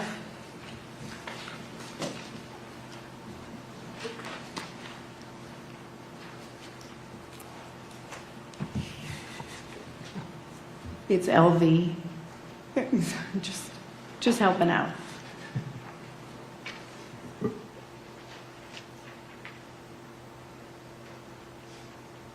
Okay, lines 1 and 2. After systems, will there be a period there? And are we striking with consideration of cost and other asset management principles? We are. So that will follow the information that you saw in the findings. So that'll be correct. Okay, I just want to make sure of that. Yes, Okay. thank you for bringing that up. Yeah, thank you so much. All right, is there a motion to adopt the final report? So moved. Is there a second? Second. All right, and council will call the roll and tally the vote. All right, Board, if in favor of the report as presented, Member Graham? Aye. Member Chapman? Aye. Member Inman by proxy? Aye. And Chair Hamady? Aye. All in favor. All right, does any member wish to reserve the right to file a concurring or dissenting statement? I know that Member Inman does. And Member Graham? All right. So Member Inman and Member Graham have reserved the right to file a concurring or dissenting statement to be appended to the report. Are there any final remarks from board members before I close? Just briefly, Chair, I want to begin by, again, expressing my deepest condolences to the families of the individuals who were lost or were harmed in this tragedy. Your loved ones should still be with us today. Please know that as a result of this investigation, we will continue to advocate for the full implementation of all the safety recommendations adopted today. Our goal is to ensure that no other family must endure the pain and the loss that you have experienced. Our thoughts will remain with each of you. I also want to commend the NTSB team for their exceptional work on this investigation. I am just truly impressed with our colleagues' results and the multimodal collaboration. As board members, we all appreciate your commitment to safety, and we are especially grateful for your efforts during the challenging times you faced over the last month and a half. We thank you for that. Thank you, Chair. Thank you very much. I would like to start by thanking Member Graham, Member Chapman, and Member Inman for their preparation in advance of today's meeting. As I stated at the start of the meeting, this was a complex investigation. We all too often get pushed in the early stages of an investigation, in fact, while we are still on scene, to determine the cause of an accident, or in this case, the cause of the two blackouts that led to the loss of power, propulsion, and steering on the dolly. Our investigations take time. Our findings in this investigation are a perfect example of why. Frankly, you want to know what happened, and then it's right. Identifying that one signal wire among thousands of others in the main switchboard and determining it was disconnected because the label on it prevented the wire from being fully inserted in the terminal block was no small task. It took weeks of meticulous work and a great deal of expertise. I certainly want to thank Mr. Barnum for that. You, along with the parties to our investigation, including Hyundai Heavy Industries, did tremendous work in identifying that. I'd like to also extend our deep appreciation to all of Team NTSB, including our colleagues throughout the Office of Marine Safety, especially our investigator in charge, Marcel Muse, Captain Muse, the Office of Highway Safety, the Office of Research and Engineering, the Office of General Counsel, and the Office of the Managing Director for their work over the course of this investigation, and then in the development of an excellent report. And while not often recognized, we focus so much on investigators. I want to recognize Ms. Christopher. You did an excellent job drafting this report. These are complex issues. They're very technical. When people read it, I think they're going to understand it. You were there on scene, working with everyone to make sure what you were putting together reflected what the investigators were finding, and I want to thank you for your excellent work. That was no small task, so great job. I also want to express our appreciation to our colleagues in the following offices for their vital support of our meeting, which is the Office of the Chief Information Officer, the Investigative Support Division, Support Services Division, and the Office of Safety Recommendations and Communications for its diligent work and advocacy to improve safety. When acted upon, the recommendations we've issued today will save lives.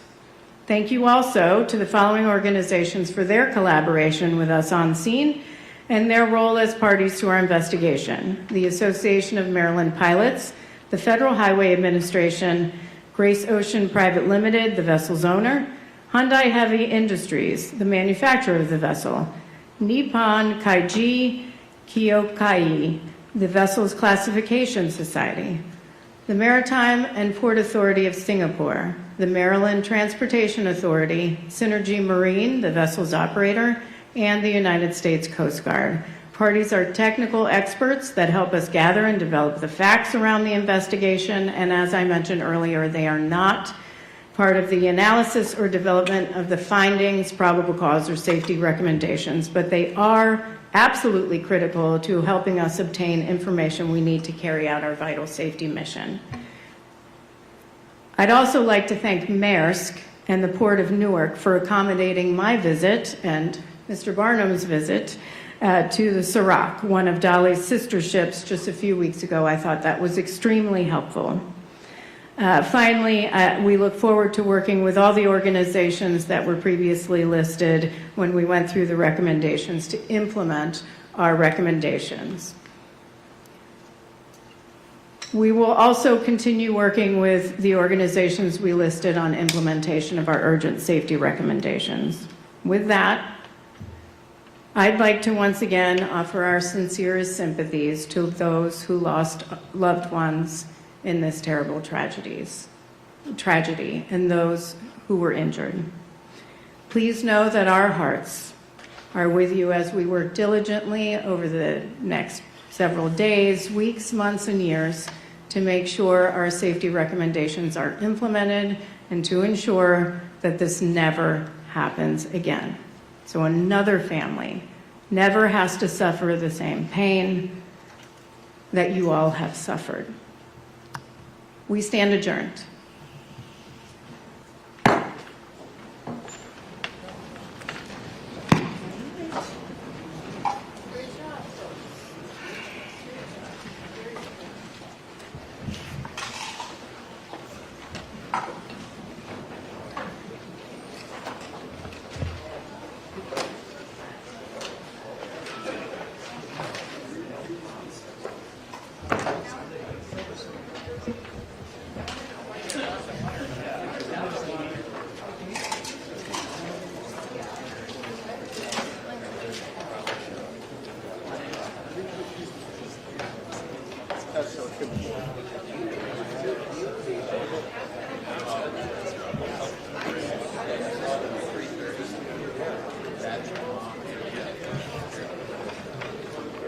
CNN?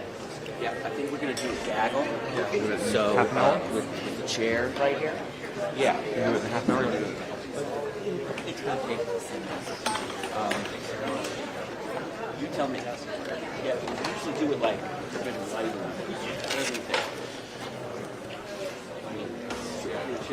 I mean, I'm looking at these, let me sit our plants here.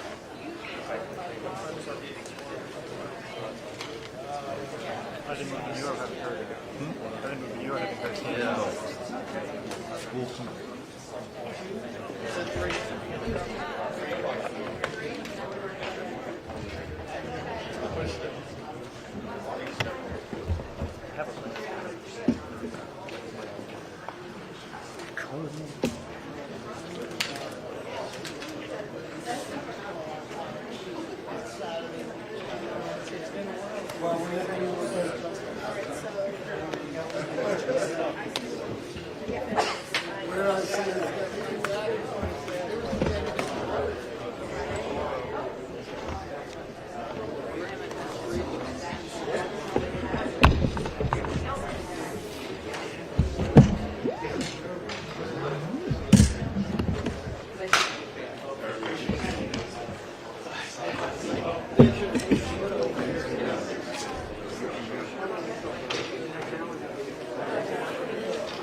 Let's have my camera be center, please.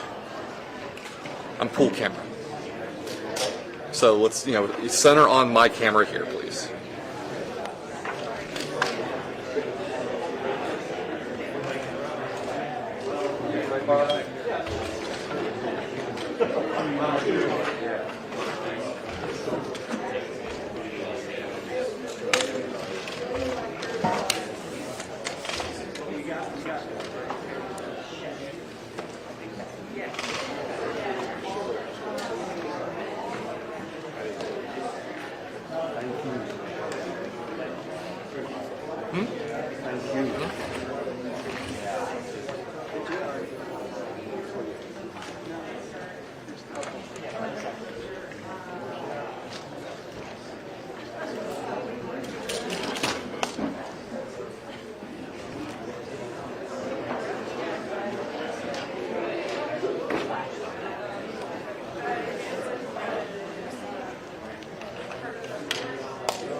that's why I'm just kind of creeping up just a little bit.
That height good? Yeah, can you give me a check? Should be good. Test, test, hello, hello, hello. Mic test, testing, hello, hello, hello. 1, 2, 3, 4, 5, 6, 7, 8, 9, 10. Good, good. Test, test, test. Good.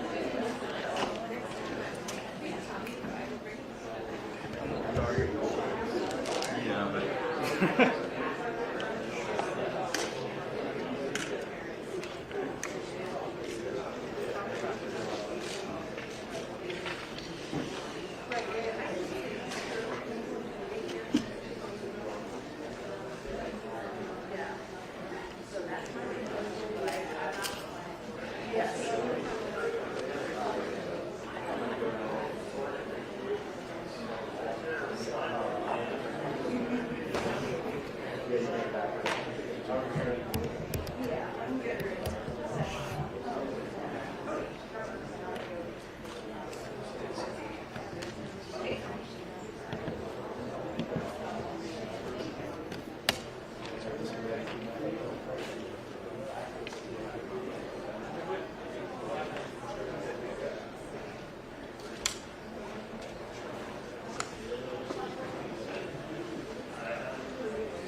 Okay.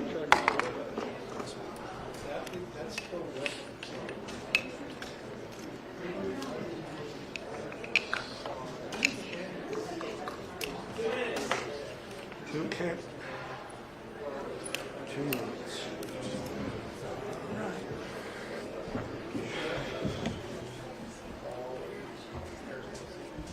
She's about my height, so.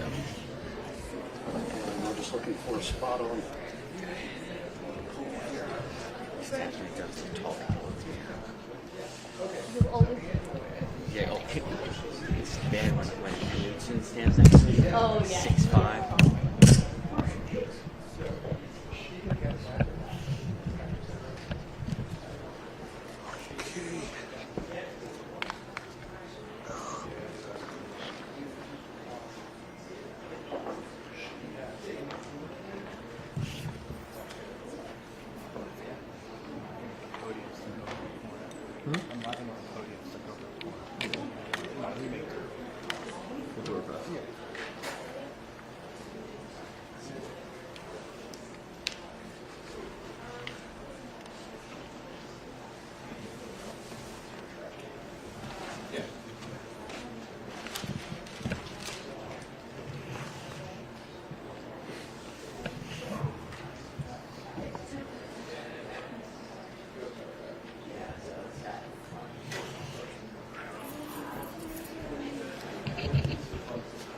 Here we go.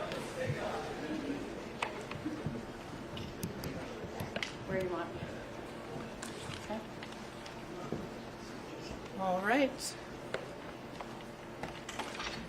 Any questions? You got the Please spelling raise of your my hands name? and Yeah. give your identification. Yeah, name and affiliation.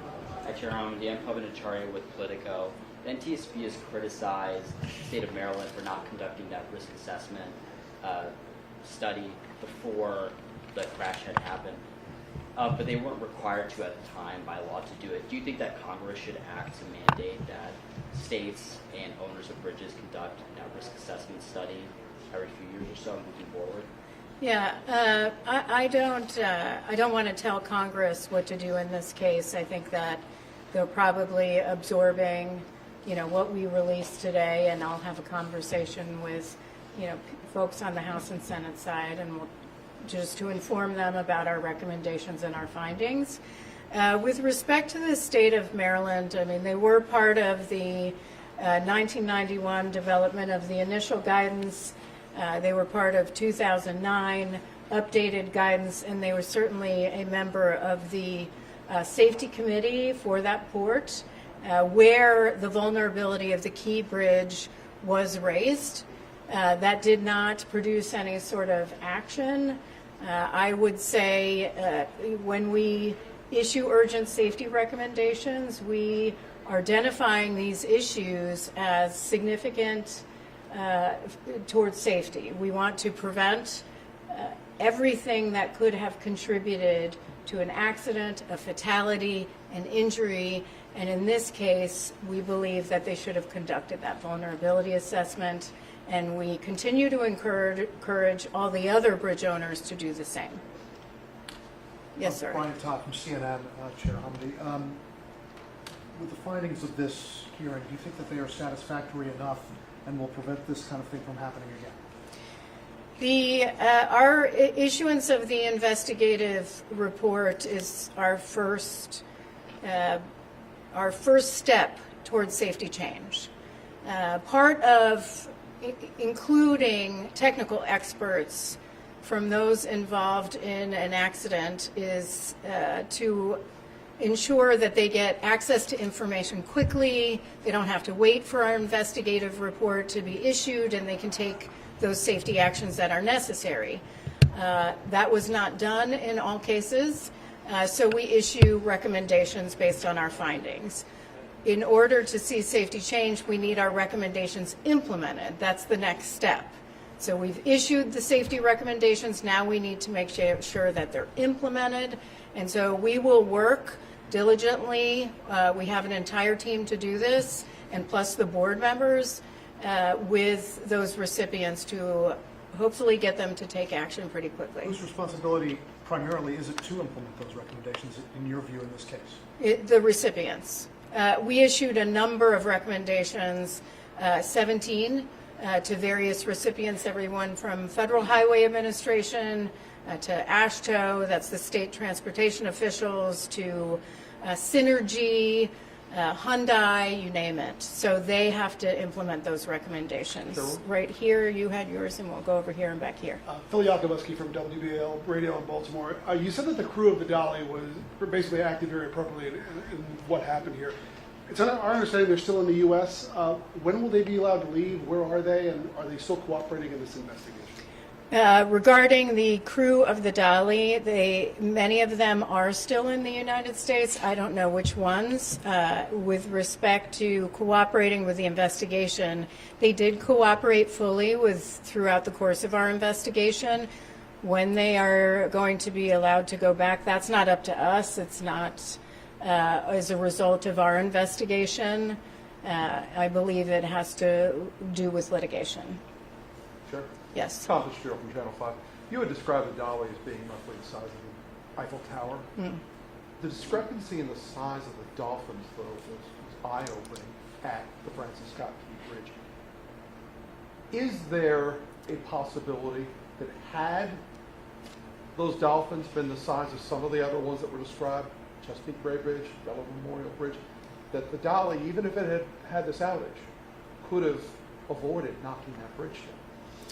Yeah, I think that's a lot of ifs.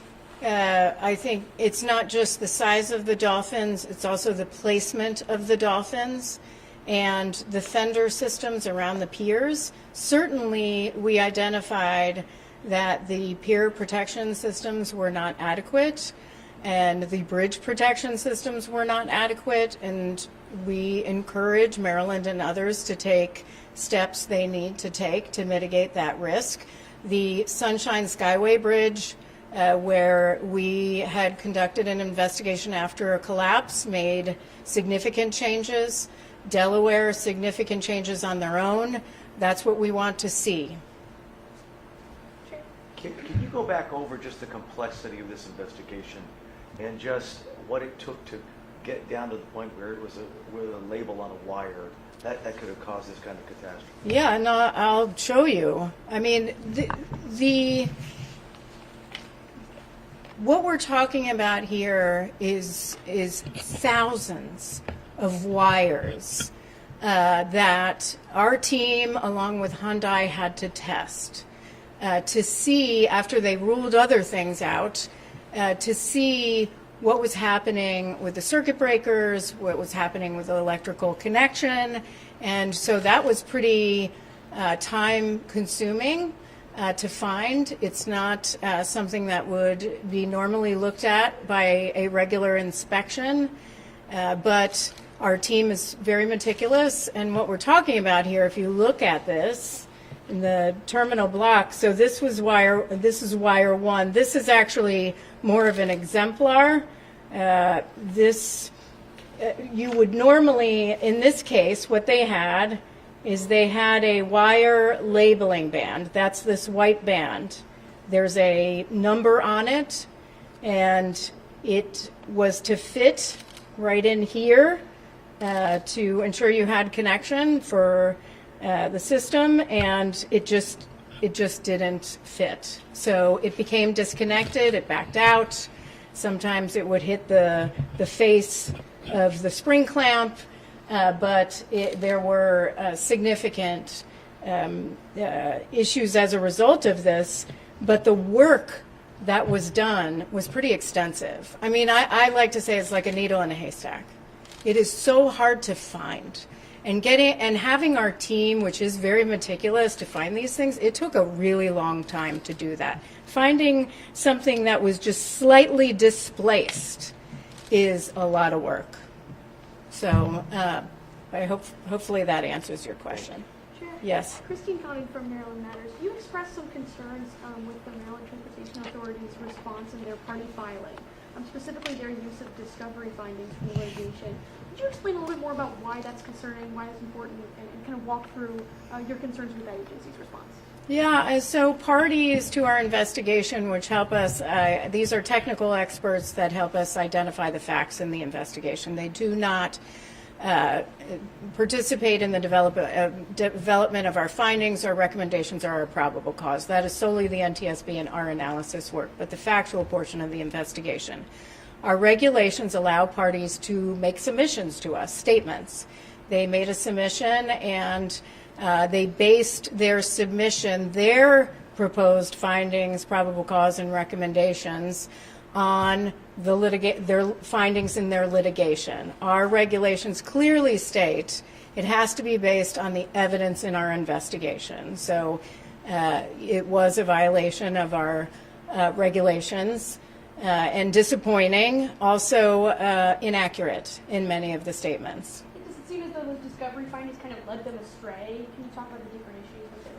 Yeah, I mean, the different issues with the findings, I asked some of the team, as you heard, would the blackouts on the 2 blackouts that occurred on March 25th, was that a requirement to report those to the U.S. Coast Guard, which is one of the findings in their submission? And our team said no, that was not required, and they would not think there was anything wrong with the configuration. And so there are several instances like that. And then in the submission, I was very disappointed in, instead of recognizing the vulnerability of the bridges, it was pushing it off on the vessel. 2 more questions? Chair, Hayes Gardner with the Baltimore Banner. This is kind of related. It's about the anchor, which was briefly discussed. I know it wasn't actually deployed until 10 seconds before impact, but the captain or the pilot actually first called for like 2 minutes before. If it had been deployed quickly, would it have made a difference, or the anchor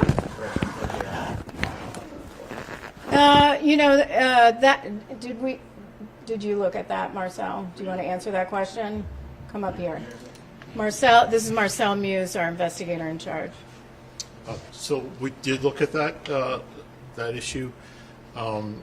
It takes a long time to deploy an anchor that size. I mean, there's one person up there that has to pick up it's called a rotting pole. It's a piece of steel that's holding the chain in place, and then open up the brake, which is a half-meter wide handle that he has to spin to get it open. So that process takes a few minutes. And honestly, going that speed, I don't think any of us would want to be up there when that anchor fetched up, if it ever did. It never did.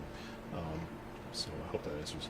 Well, the crew member up there said, I can't do it alone. If there had been 2 people deployed up there, to release it immediately, would that have made a difference?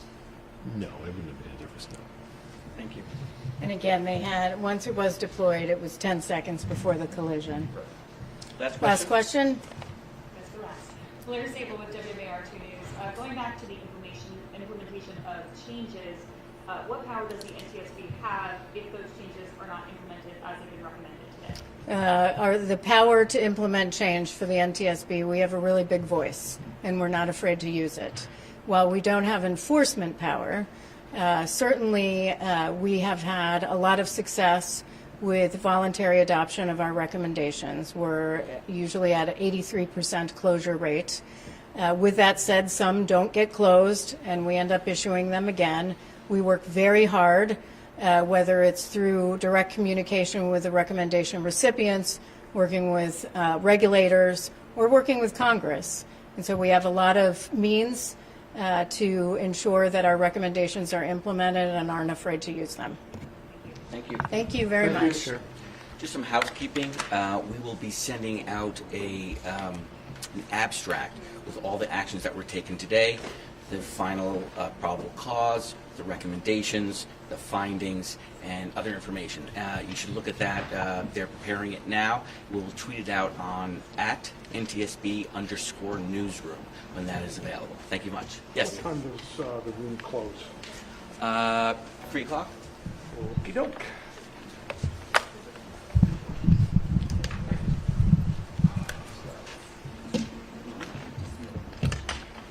Yep. Yes. Yes. Yeah. It's over, so yeah. No problem. So quiet. I was expecting. I was like, two more questions. I'm trying to be nice. Yeah.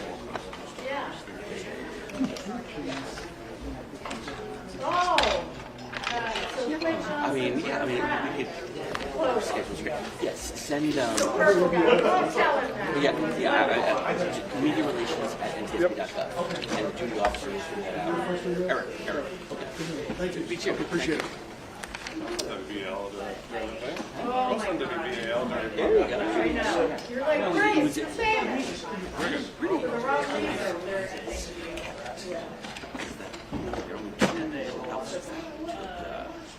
That founder is deep in the wire. I know. Deep So does he.